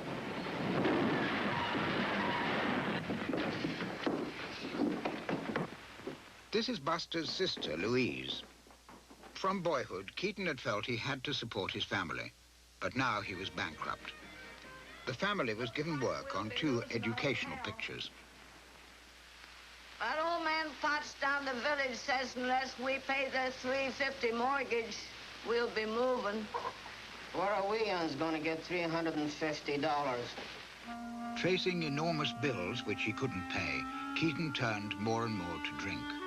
It helped bring his second marriage to an end. He was divorced from May Scribbins in 1935. He left to make a feature in England for a refugee from Central Europe. That was Sam Spiegel, one of his first efforts. And once again, going into it, he knew it wasn't going to be any good, and he just did it for the money. The director, Adrian Brunel, was handed this note about Keaton by Spiegel's assistant. Don't let him drink. And I'm afraid Buster was on the bottle, and had been on the bottle for a number of years. And it was quite obvious during the filming that he'd got a lot of hangovers every day. Keaton went back early to the United States and suffered a complete collapse. Doctors gave him a choice, give up alcohol or die. For 5 years, he never touched another drop. In 1937, he returned to MGM, his salary a stark contrast to the old days. For now, he was just a humble gag writer. A reporter who should have known better asked him how it felt to be making $300 a week where he used to make $3,000. And Buster said, well, if I'm worth more, they'll pay me more. Nothing sulky or rueful about him. He was just 100%, just really trying and really and doing it, because he, as I say, he knew exactly what he was doing. He gave gags to all those guys, to the Marx Brothers. Even before Keaton worked with the Marx Brothers, a sequence from The Cameraman, with he and Ed Brophy in a changing cubicle, had inspired one of their most famous scenes. Stewart? Ah, come right ahead. Hey, Stewart. The food. Been waiting all that? Food. Come to the food. Come on.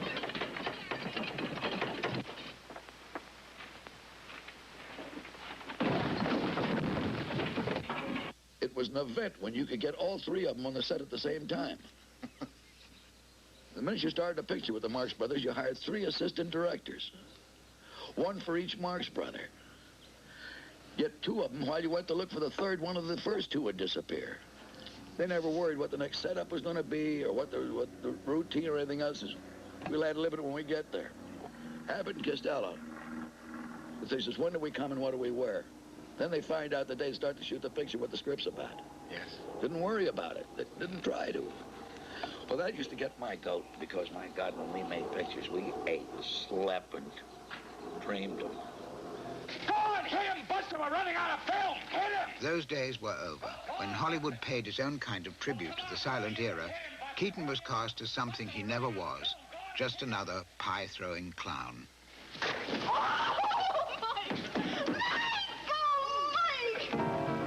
This film within a film was directed by Mal St. Clair, who brought in Keaton both to act and co-direct. The girl, Alice Faye. The sequence was a tribute to comedy pioneer Mack Sennett and his Keystone Cops.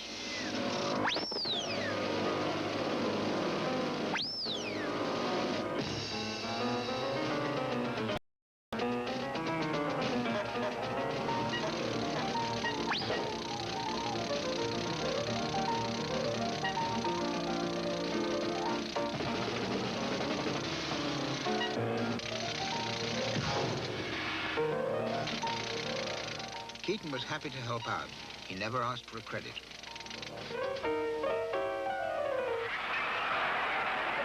Keaton was generous with gags. In the charity baseball games for Mount Sinai Hospital, he always led the comedians' team.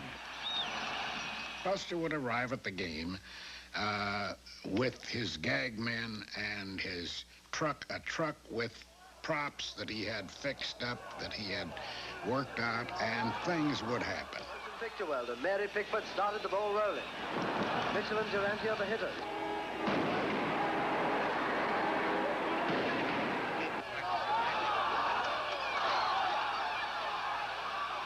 A critical moment with Buster Keaton up. What a swipe, but luckily Buster Keaton was in the field. In fact, he's in the outfield. In 1939, Columbia pushed him into doing pale imitations of Harold Lloyd and other comedians. Jules White directed the series, and Keaton disliked them all except the first, a remake of The Invader in 2 reels instead of 6. Don't go away, I'll be right back. And directed by an old friend, Del Lord. Del was one director who adapted well to sound and had what I considered a very fine rapport with Buster Keaton. They conferred, seemed to agree, and in my opinion, turned out a pretty good picture considering the budget limitations of any Columbia 2-reeler.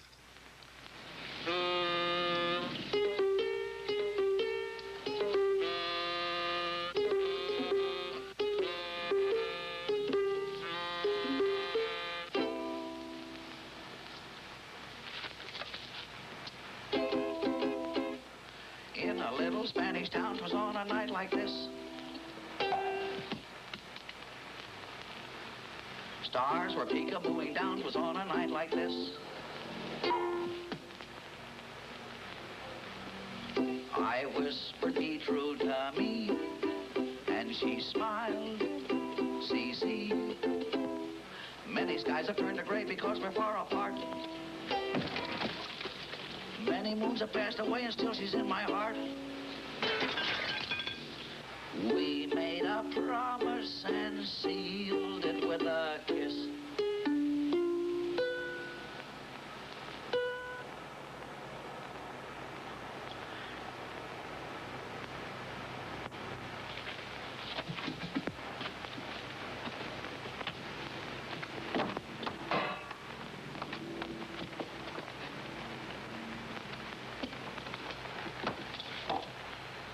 In a little Spanish town, 'twas on a night like this.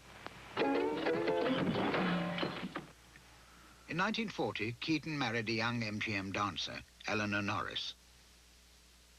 The marriage transformed his life. Her devoted wife, 16 years ago, Mrs. Keaton. Cheers for pretty Come on, sit here, Buster. What have these... I know. Fix it up there, Mommy. What have these years of marriage to Buster meant, Eleanor? Well, we've been very happy. Of course, we've had some lean times, too. But Buster's been so happy he's wanted to go back to work, and I've been very proud of the way he's come back into prominence. You bet. And America's happy to have him back. You developed an act so that Eleanor could appear with you, didn't you, Buster? Did you rehearse this?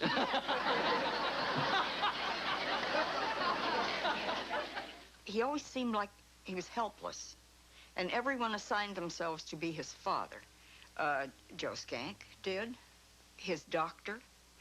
He had 2 or 3 mothers, but he just seemed like a helpless type that everybody thought he needed caring for. In his silent films, Keaton used this as part of his character. He seemed equally helpless with money. In Sherlock Jr., he finds a dollar bill. He didn't carry any money. He didn't necessarily want to carry any money.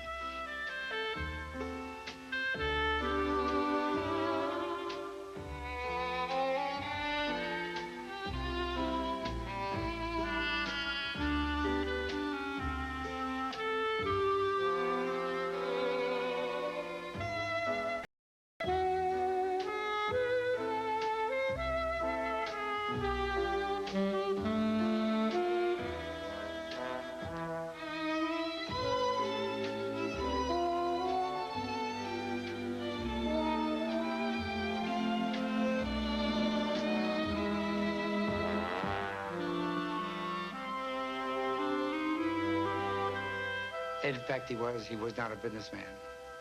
He didn't want to make decisions. He didn't want to make business decisions. There was always somebody doing that for him. When we decided to get married, the doctor and the other friend took me aside separately, and for about 2 hours each, to convince me all the reasons why I should not marry him. And I listened to all of it very carefully. And then we went and got married. But they were protecting him from me. He'd had enough trouble. He didn't need me. So, and 28 years later, if they'd been around, they would have been surprised, I think.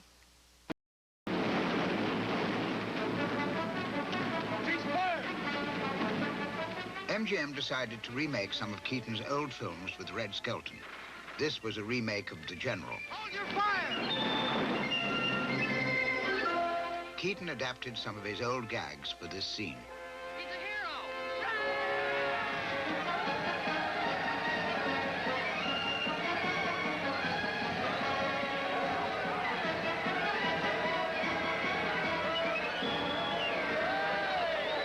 A rebel! A Yankee! Get him!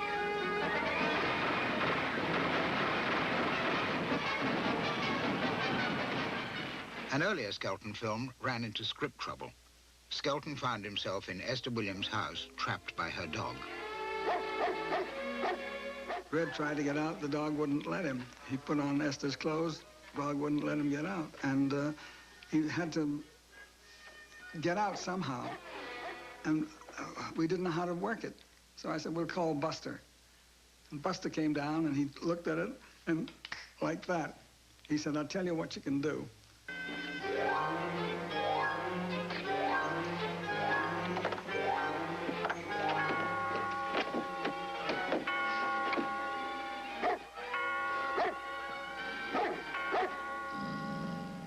But it was like magic. 1949, Buster Keaton was in the news again. He was officially rediscovered. Life magazine published a tribute to the great silent comedians by James Agee. Suddenly, Buster was in demand by a new medium. Buster was delightful in the days when he was riding the crest, the 20s, and he's still a delight today. He's here with us tonight, and now he's going to do on our stage the very first scene that he ever did in a motion picture. Tonight he's going to do it with Billy Gilbert.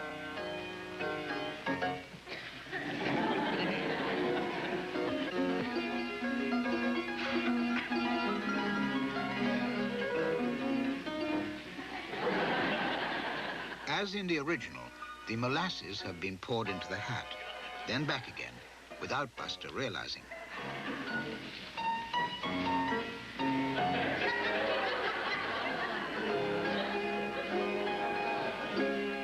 The obvious delight of the live audience was an inspiration to Keaton. It took him back to his youth in vaudeville.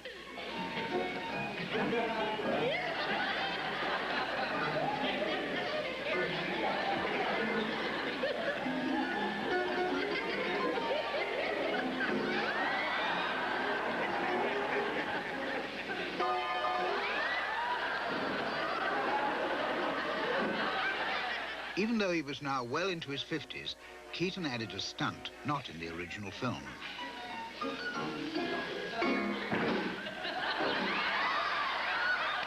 It was a lot of work, but it was a lot of fun. When Keaton started his own TV series, it was live. Then he was asked to do a second. And they started on the second series, found out that we're going to do it just through a motion picture camera without an audience. And for some reason, this just cannot be done with this type of picture. And I wouldn't re-sign again. To commence with, I knew what I was up against, trying to make that weekly show and dig up new material. Well, it just can't be done. You can't dig it up that fast. And it isn't a case of how many writers you can hire. So I was contented to do nothing but guest shots from then on. Television meant that live audience. In his television appearances, Eleanor was now his regular partner.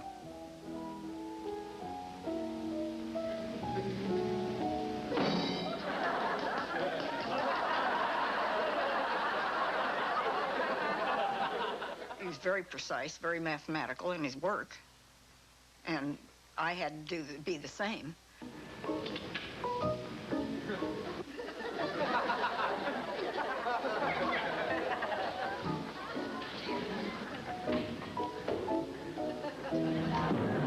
Just like all other so-called leading ladies of his, I was just one more prop to be handled and thrown around and dumped on my head or whatever happened to be called for. Eleanor went with Buster on two of his engagements at the Cirque Medrano in Paris. The circus, like he imagined it, like an American circus, a big tent with 10,000 people, and he was very scared. He thought of that. He was scared. But when he saw the place, he changed his mind, because my place was very small and Paris was 1,500 people. The clowns in the show used to gather in the entranceway in the shadows, watching him each night. The clowns learned from Keaton, for in each of his acts, he directed them. Oh, yes, he directed. He was quiet doing it, and he'd more or less get hold of you. He wouldn't, rather than talk, he'd come and get hold of you and put you where he wanted you. And then he'd do so. It was all get hold of you kind of a thing, and move me round, tell me where to walk and where to stand, what shoulder to stand behind. Myself and the other clowns amazed. That's about the only thing that I can see. In England, Keaton toured the music halls. He appeared with veterans of the great days like George Robey and Hetty King. The most famous veteran of all, Charles Chaplin, gave Keaton a role in his story of the English music halls, Limelight. It was the only time they appeared together. Paramount decided there was a movie in Keaton's life story.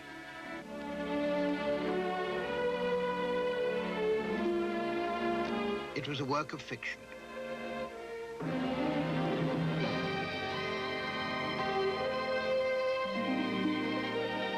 Advisor he may have been, but no one acted on his advice.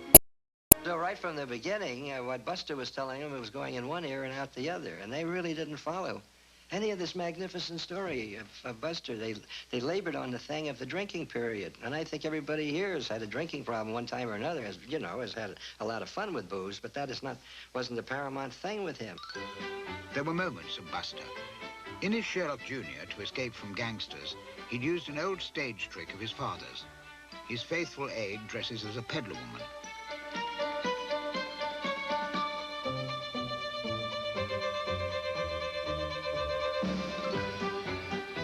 Donald O'Connor duplicated the trick.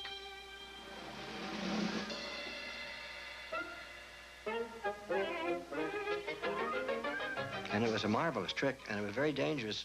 You'd have to go from sunlight into this dark hole and lay out straight. There was no way to tuck and roll out of it. You had to lay out straight and worry about catching the back of your head going through the hole. When I dove through this tray that he was holding, they would let his legs down from the back of the wall, and the wall would close this way, and there was buckshot on the bottom of his skirt. And he'd walk away from the wall, and the camera would be on this blank wall. Because with Keaton around, standing watching you, you'll have this feeling nothing's going to happen to you if he's around. The Buster Keaton story paid for a modest house and a plot of land in the San Fernando Valley, where Keaton was to spend the last 10 years of his life. He called it his ranch. He surrounded himself with gadgets and machinery. Many people said that if Keaton hadn't been an actor, he might have been a civil engineer. First time I met Buster, I went out to his house, and Eleanor said he's out in the garage, and incidentally, he's trying to quit smoking. I said, oh, really? Okay, I won't smoke around him then. So I went out in the garage, and this was Buster's idea of giving up smoking. He had a little train. He was working on something at the bench. He had a little train that went around, all the way around inside the garage. So when I walked in, he had just taken a puff off his cigarette, and he put it on the train. And it slowly went around, all the way around inside. And when he stopped it, and then he took another puff on the cigarette. But it was his idea that was taking all this time to get around. That was his idea, giving up smoking. He had tracks that ran out, made a giant circle around a picnic table, and then back into the garage again. One car would carry 3 hard-boiled eggs, and another would carry a hot dog and pickles and radishes and olives and all kinds of things. And he had this whole freight train that was full of food, and he would take it out around the picnic table and stop it so everybody could take what they wanted. And sometimes it was pretty strange. You'd open my refrigerator in the kitchen, and there'd be nothing in there except freight train full of food waiting to go out. The new owner of the Italian villa, Buster's previous home, was James Mason, who made a surprising discovery in the basement, a pile of films which Keaton had left behind. This brought Keaton into contact with Raymond Roja. Roja ran his own art theater in Los Angeles, and one night Keaton attended a showing of The General. The meeting began a new career for Roja and a new adventure for Keaton, who never thought his old films would survive. I've never noticed Buster Keaton to have an ego. He just felt that the public wasn't interested in himself anymore. And he couldn't understand why I was interested in saving the films. The films were on nitrate stock, which is both inflammable and subject to chemical decomposition. This would have been the fate of his two-reeler, The Boat.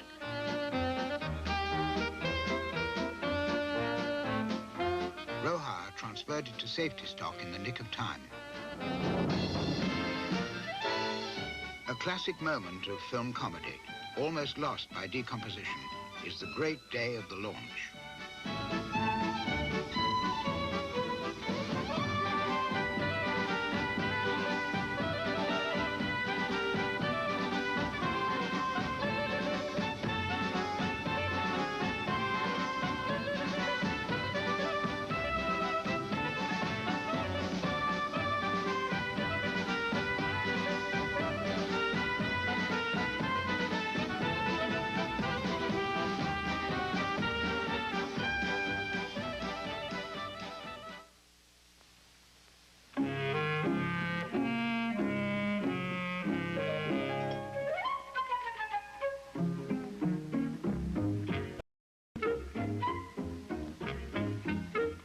In the 1950s, a new field opened up for Keaton.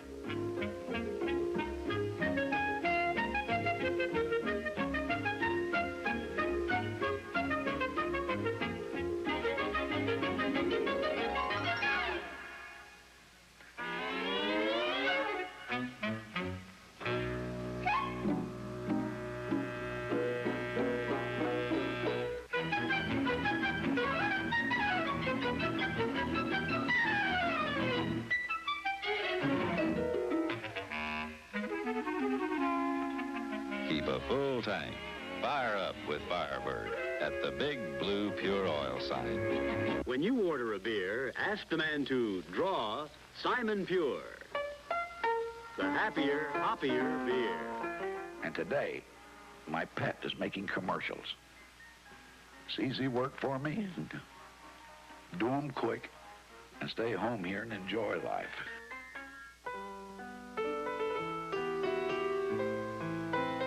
This parody of commercial star Barbara Feldon was never shown. It was intended for Hudnut shampoos. The rushes have only just been discovered.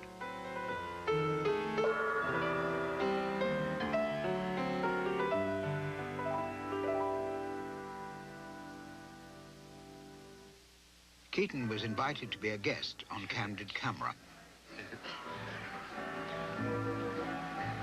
Now watch the pepper, the top will come off. His wristwatch went in his suit.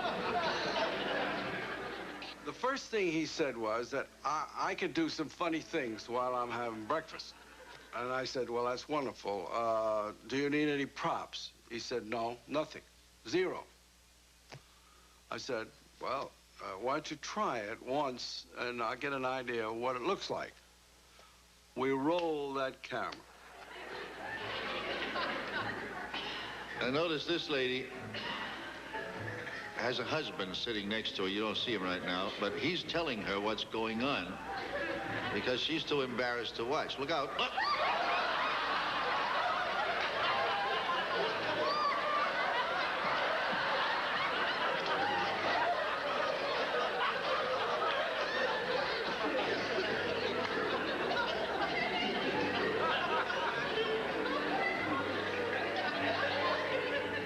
Of course, Buster adored it. There he was, working not on stage, but it was a practical joke. And, you know, he loved practical jokes, and that's the way he considered it.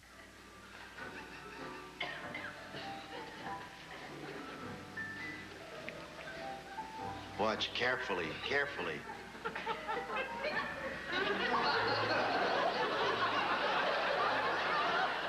One gag right after another, and one take. One take, and that was all. He's truly a genius. Apart from television, Keaton returned to the theatre for a series of road shows. In Merton of the Movies, a film had to be shown on stage. They started out by renting some kind of film to be used in the second act. And it didn't make any sense at all. It had nothing to do with Buster or what we were doing. So we got I had my movie camera with me, my little 16mm camera. So we went out and made our own home movie with the slate numbers on and everything, because in the play, they were supposed to be looking at the rushes. This film hasn't been seen for 30 years.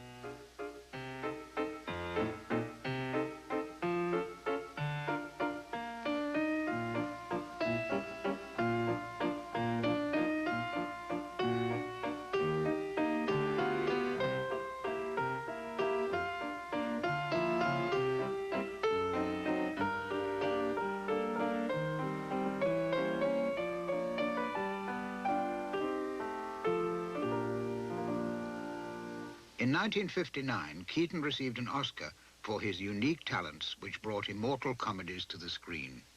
Hollywood might give him an award. A film was another matter. Anthony Simmons tried to set up a feature with Keaton the same year. Nobody in UK wanted to know at all. And we approached United Artists, and we got their backing from New York. If they could write it off against Europe, they couldn't guarantee a film with Keaton for £22,000 on the UK market. The film was eventually made with Peter Sellers. And it wasn't me, it wasn't the script they were afraid of. It was Keaton they were afraid of. And I find that very sad. In 1960, Keaton and Rohar paid a visit to the French Cinematheque in Paris, where an amateur cameraman took these shots. A handful of Keaton films were shown by archives and film societies, and Keaton had a small but loyal following. The warmth and enthusiasm they received encouraged Rohar to plan the launch of the first Keaton reissue in Europe.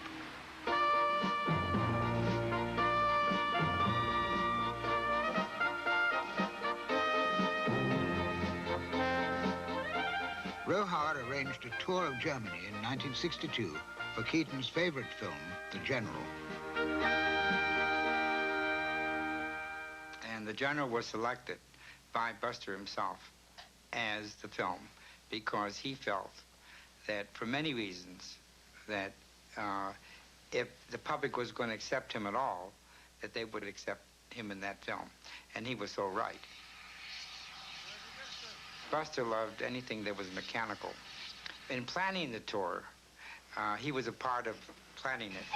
And the fact that we brought this engine, it's an old engine from Vienna, and suddenly he becomes fired up with the idea that he could throttle the train himself into the each train station, because we had a tour of 20 German cities. The trainmen were the ones that would go into shock. When Buster would get on the train, he'd say, "Are you ready? Okay, let's go." And they're going, ah, you know, he's driving our train. He's going to crash our train.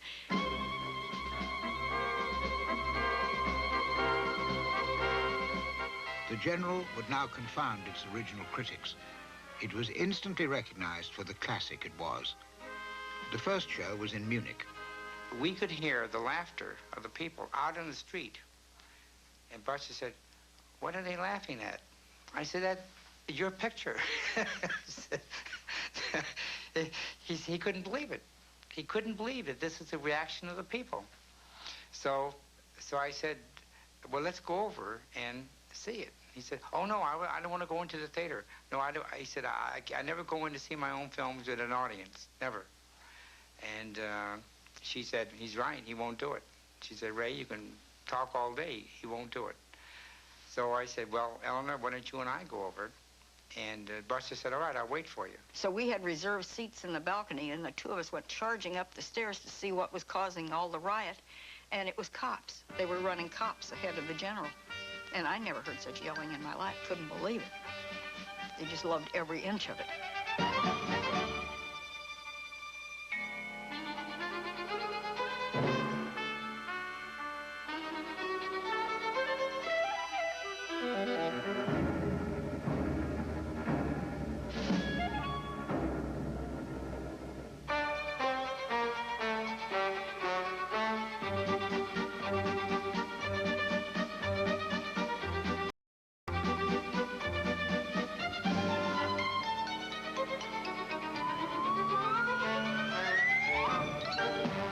When we walked back to Buster, and then Eleanor was all enthusiastic. Now she said, "Oh, Buster, it's hard to believe, but they're really laughing at your comedy and you." And she said, "Oh." And he didn't say anything. He just listened. And then we went back to the hotel. So I said to him that same day, I said, "Did you ever believe that you would see your name on a marquee, you know, as a star like that again?" He said, "No." He said, "I never thought it would happen." The General inspired a young British director working for the National Film Board of Canada, Gerald Potterton. He met Keaton in a New York hotel. And I said, "Well, we want you to basically get on one of these little railway cars and go from the Atlantic Ocean to the Pacific." He said, "Sounds crazy. I'll do it." Then there was a lot of noise coming from outside in Central Park. And he got up, went over to the window, lifted the window up, and yelled out, "Quiet!" to the whole of Manhattan, closed the window, sat down, and said, "When do we start?"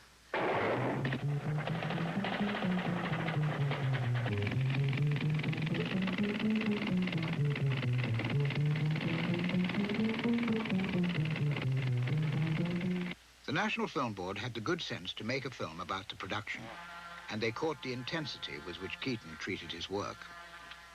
Because of the danger, he's just been told that his gag, crossing a trestle bridge 200 feet up, enveloped by a huge map, has been dropped in favor of another. Instinctively, he talks the language of a film director. What makes it tough is that I can't match scenes. Because I didn't have it in my mind that way, so I don't know. If I went back now to protect this chase in close-ups, I wouldn't have the slightest idea what I was doing at the time I should be doing it. So I can't make scenes match. Don't forget, there's still two other shots to complete the sequence, Buster. There's a long shot of the bridge with them going over. That's the whole center of the gag, is that long shot of the bridge. No, the bridge is not your gag. The bridge is only suspense. Took a good look. Keaton was not a stubborn man, but very occasionally he'd dig his heels in. And when that happened, no one could talk him round. Said it was too dangerous. He says, "Who suggested the gag?" He says, "You did." He says, "I generally know what I'm doing."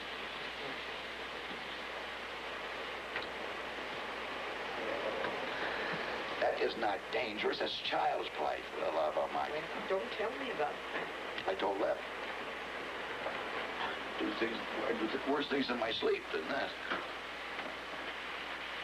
I say, any time you're shooting gags or laying them out in advance, you so often are running into guesswork. Or maybe his way's better than doing it mine. And you try to sell yourself one way or the other because there is a certain amount of guess. Has to be. But every now and then, ain't no guesswork. This is one of them. Keaton won the day.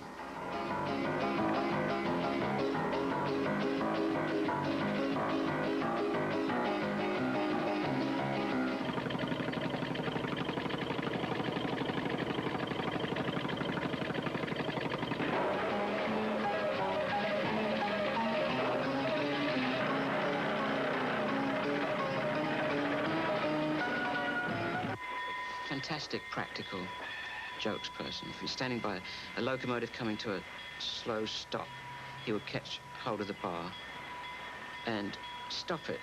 And it really looked like he had stopped this, 150-ton locomotive. And I think that's the thing that really sort of got to people working with him, was his natural ability to think up natural gags. I would like to wish you many happy returns of the day, October the 4th, 1964. Also, the Queen sends her regards. Yes. Thank you, Mr. Chairman, but I'm not very good at public speaking, but to show that me heart's in the right place, I'll fight any man in the house. I loved Keaton. He was everything that you felt a great film comedian should be, both on and off the screen, and that was fantastic to find out. Somebody that was a god to you was in fact a god. An experiment written by Samuel Beckett, directed by Alan Schneider, featured Keaton. It was virtually without sound. But now Buster was nearly 70, and his health was failing rapidly. The part required him to wear a heavy overcoat in the New York summer. Well, the working conditions were abominable. Poor Buster, it was 110 degrees under the Brooklyn Bridge, and we weren't under the Brooklyn Bridge. We were alongside of it, and Buster was running. And it was all broken bricks.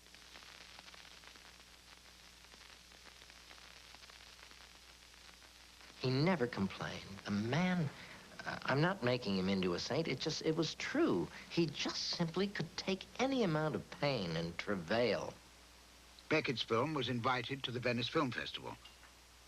And so was Keaton. Uno prima. Roja persuaded him to endure the barrage of publicity for the sake of the reissue of the films. Signor Keaton, when you get the first time the idea to appear... His voice tells us how ill he was. Well, it wasn't an idea. You see, I was born with a show. Ecco, nessuna idea. Sono nato nel teatro e sono un figlio d'arte. Eleanor knew that too many interviews would quickly exhaust him. E qui ad aspettarla la lasciamo alla sua and she knew his aversion to crowds. He was very shy, and he just could not stand crowds. He would absolutely panic if he saw crowds coming at him. But what I didn't know was that how much the press is really interested in Keaton, because that, of course, we didn't know until the day arrived. Buster and Eleanor greet Roja in Venice. The previous year, the festival had staged a retrospective of his work, so he was keenly awaited at the Sala Grande. So when we got to the auditorium, I said, well, we have to go in here. He said, what are we going in there for? I said, he said, I thought we were going to go to the hotel. I said, yeah, well, but we have to stop off and say hello to the director of the festival. He's in this building. I said, just go through this door. So I opened the door, and everybody in the room stood up, turned around to the back door, and started applauding Buster Keaton. And I had to push him in, because he wouldn't go. I pushed him in the back into the auditorium, so we had no choice. Keaton stomped onto the stage, surrounded by various festival officials, sat down in a table in the middle of the stage and just glared at us, unsmiling. Then, by some sort of curious mass will, we all got up and moved down into the front of the theatre. You know, somebody shouted out, "Caro Buster." Photographers shouted out, "Look this way," and clambered up onto the stage like all the Italian photographers do. Keaton remained passive on the stage. The applause grew. There was a great deal of shouting. It was sort of joyful pandemonium for a moment. And then, slowly, a little smile came over his face, and he bent forward and said, "Glad to see you." And from that moment onward, the whole thing was, you know, very mellow and nice. And so we're walking to the hotel, and Buster started to get a coughing spell, and his coughing got worse. And so we sat there for a few minutes, and he said, "Well, now I want you to pick and choose who I have to talk to." He said, "But I can't do many." So the first person that came to me was James Blue and John Gillett. We finished the interview, and we were just about to go, and Keaton moved over to the door at the end of this room, as I say, leading into the bar, took out his handkerchief, and just very neatly started wiping the glass on the top of the door.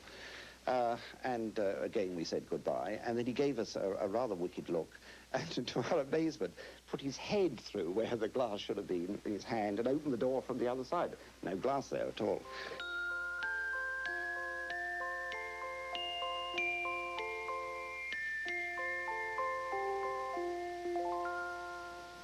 The same year, Keaton played in a comedy of ancient Rome. A Funny Thing Happened on the Way to the Forum, directed by Richard Lester. He was just the first person that enchanted me totally in terms of sitting in the cinema and watching films. And I didn't really know anything about what the cinema had to offer until I started seeing Keaton's films. And I was just overwhelmed by what he did. When the opportunity came up to have the chance of working with him, I leapt at it because he, to me, was the master. A press conference made further demands on Keaton's stamina. The fact that he was dying was a shock. Yeah. But nobody seemed to realize quite what state he was in. And in fact, he didn't either. He thought he had a rather advanced case of asthma. Only through Dick Lester giving me permission to say this, that I doubled him, because the man was ill. I mean, he was dying, you know. I would never have said it, because anyway, if I said it in cold blood to anybody that I work with, you know, "Oh yeah, I doubled Buster Keaton," no, they'd lock you up. This is Mick Dillon avoiding the chariots. This is Keaton. Dillon. But the last gag is Keaton's. The most refreshing climate in the world. Like a brick wall. He ran straight into the tree and, you know, took everybody's breath away. "Oh, what's it?" We thought he hadn't seen it, but that was the way he did it. He just ran straight into it with his head. Bang. How marvellous. Keaton's last appearance on the screen was in an industrial safety film made in Canada, The Scribe. He had caught a cold making a commercial up in Canada. He thought that's what it was, a bad cold and pains and bronchial pains and one thing and another. Actually, it was cancer of the lung. It was so far gone, it was inoperable. We never told him what was the matter with him. He thought he had chronic bronchitis. And outside of having really bad coughing spells, where he'd be almost totally out of breath, everything, you know, he just kept getting progressively weaker. And we played bridge all afternoon the day before he died.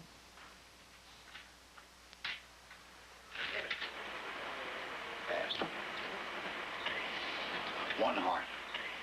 When he was ready to be buried, he had a rosary in one pocket and, and a deck of cards in the other, so he was set for whichever direction he was going.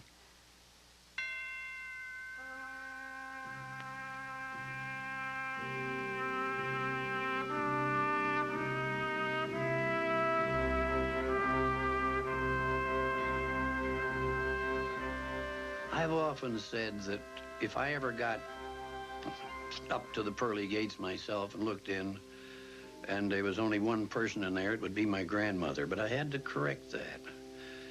There'd have to be two people in there, because one of them would be my grandmother and the other would be Buster Keaton. He was, for my money, one of the grandest men that was ever put on this earth.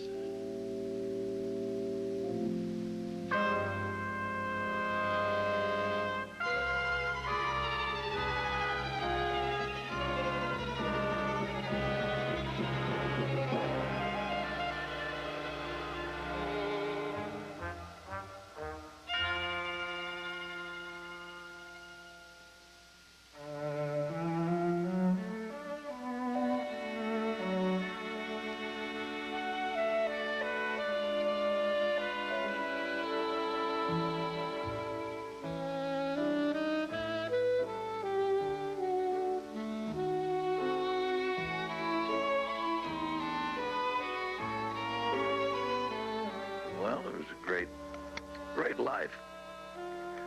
Sure it was.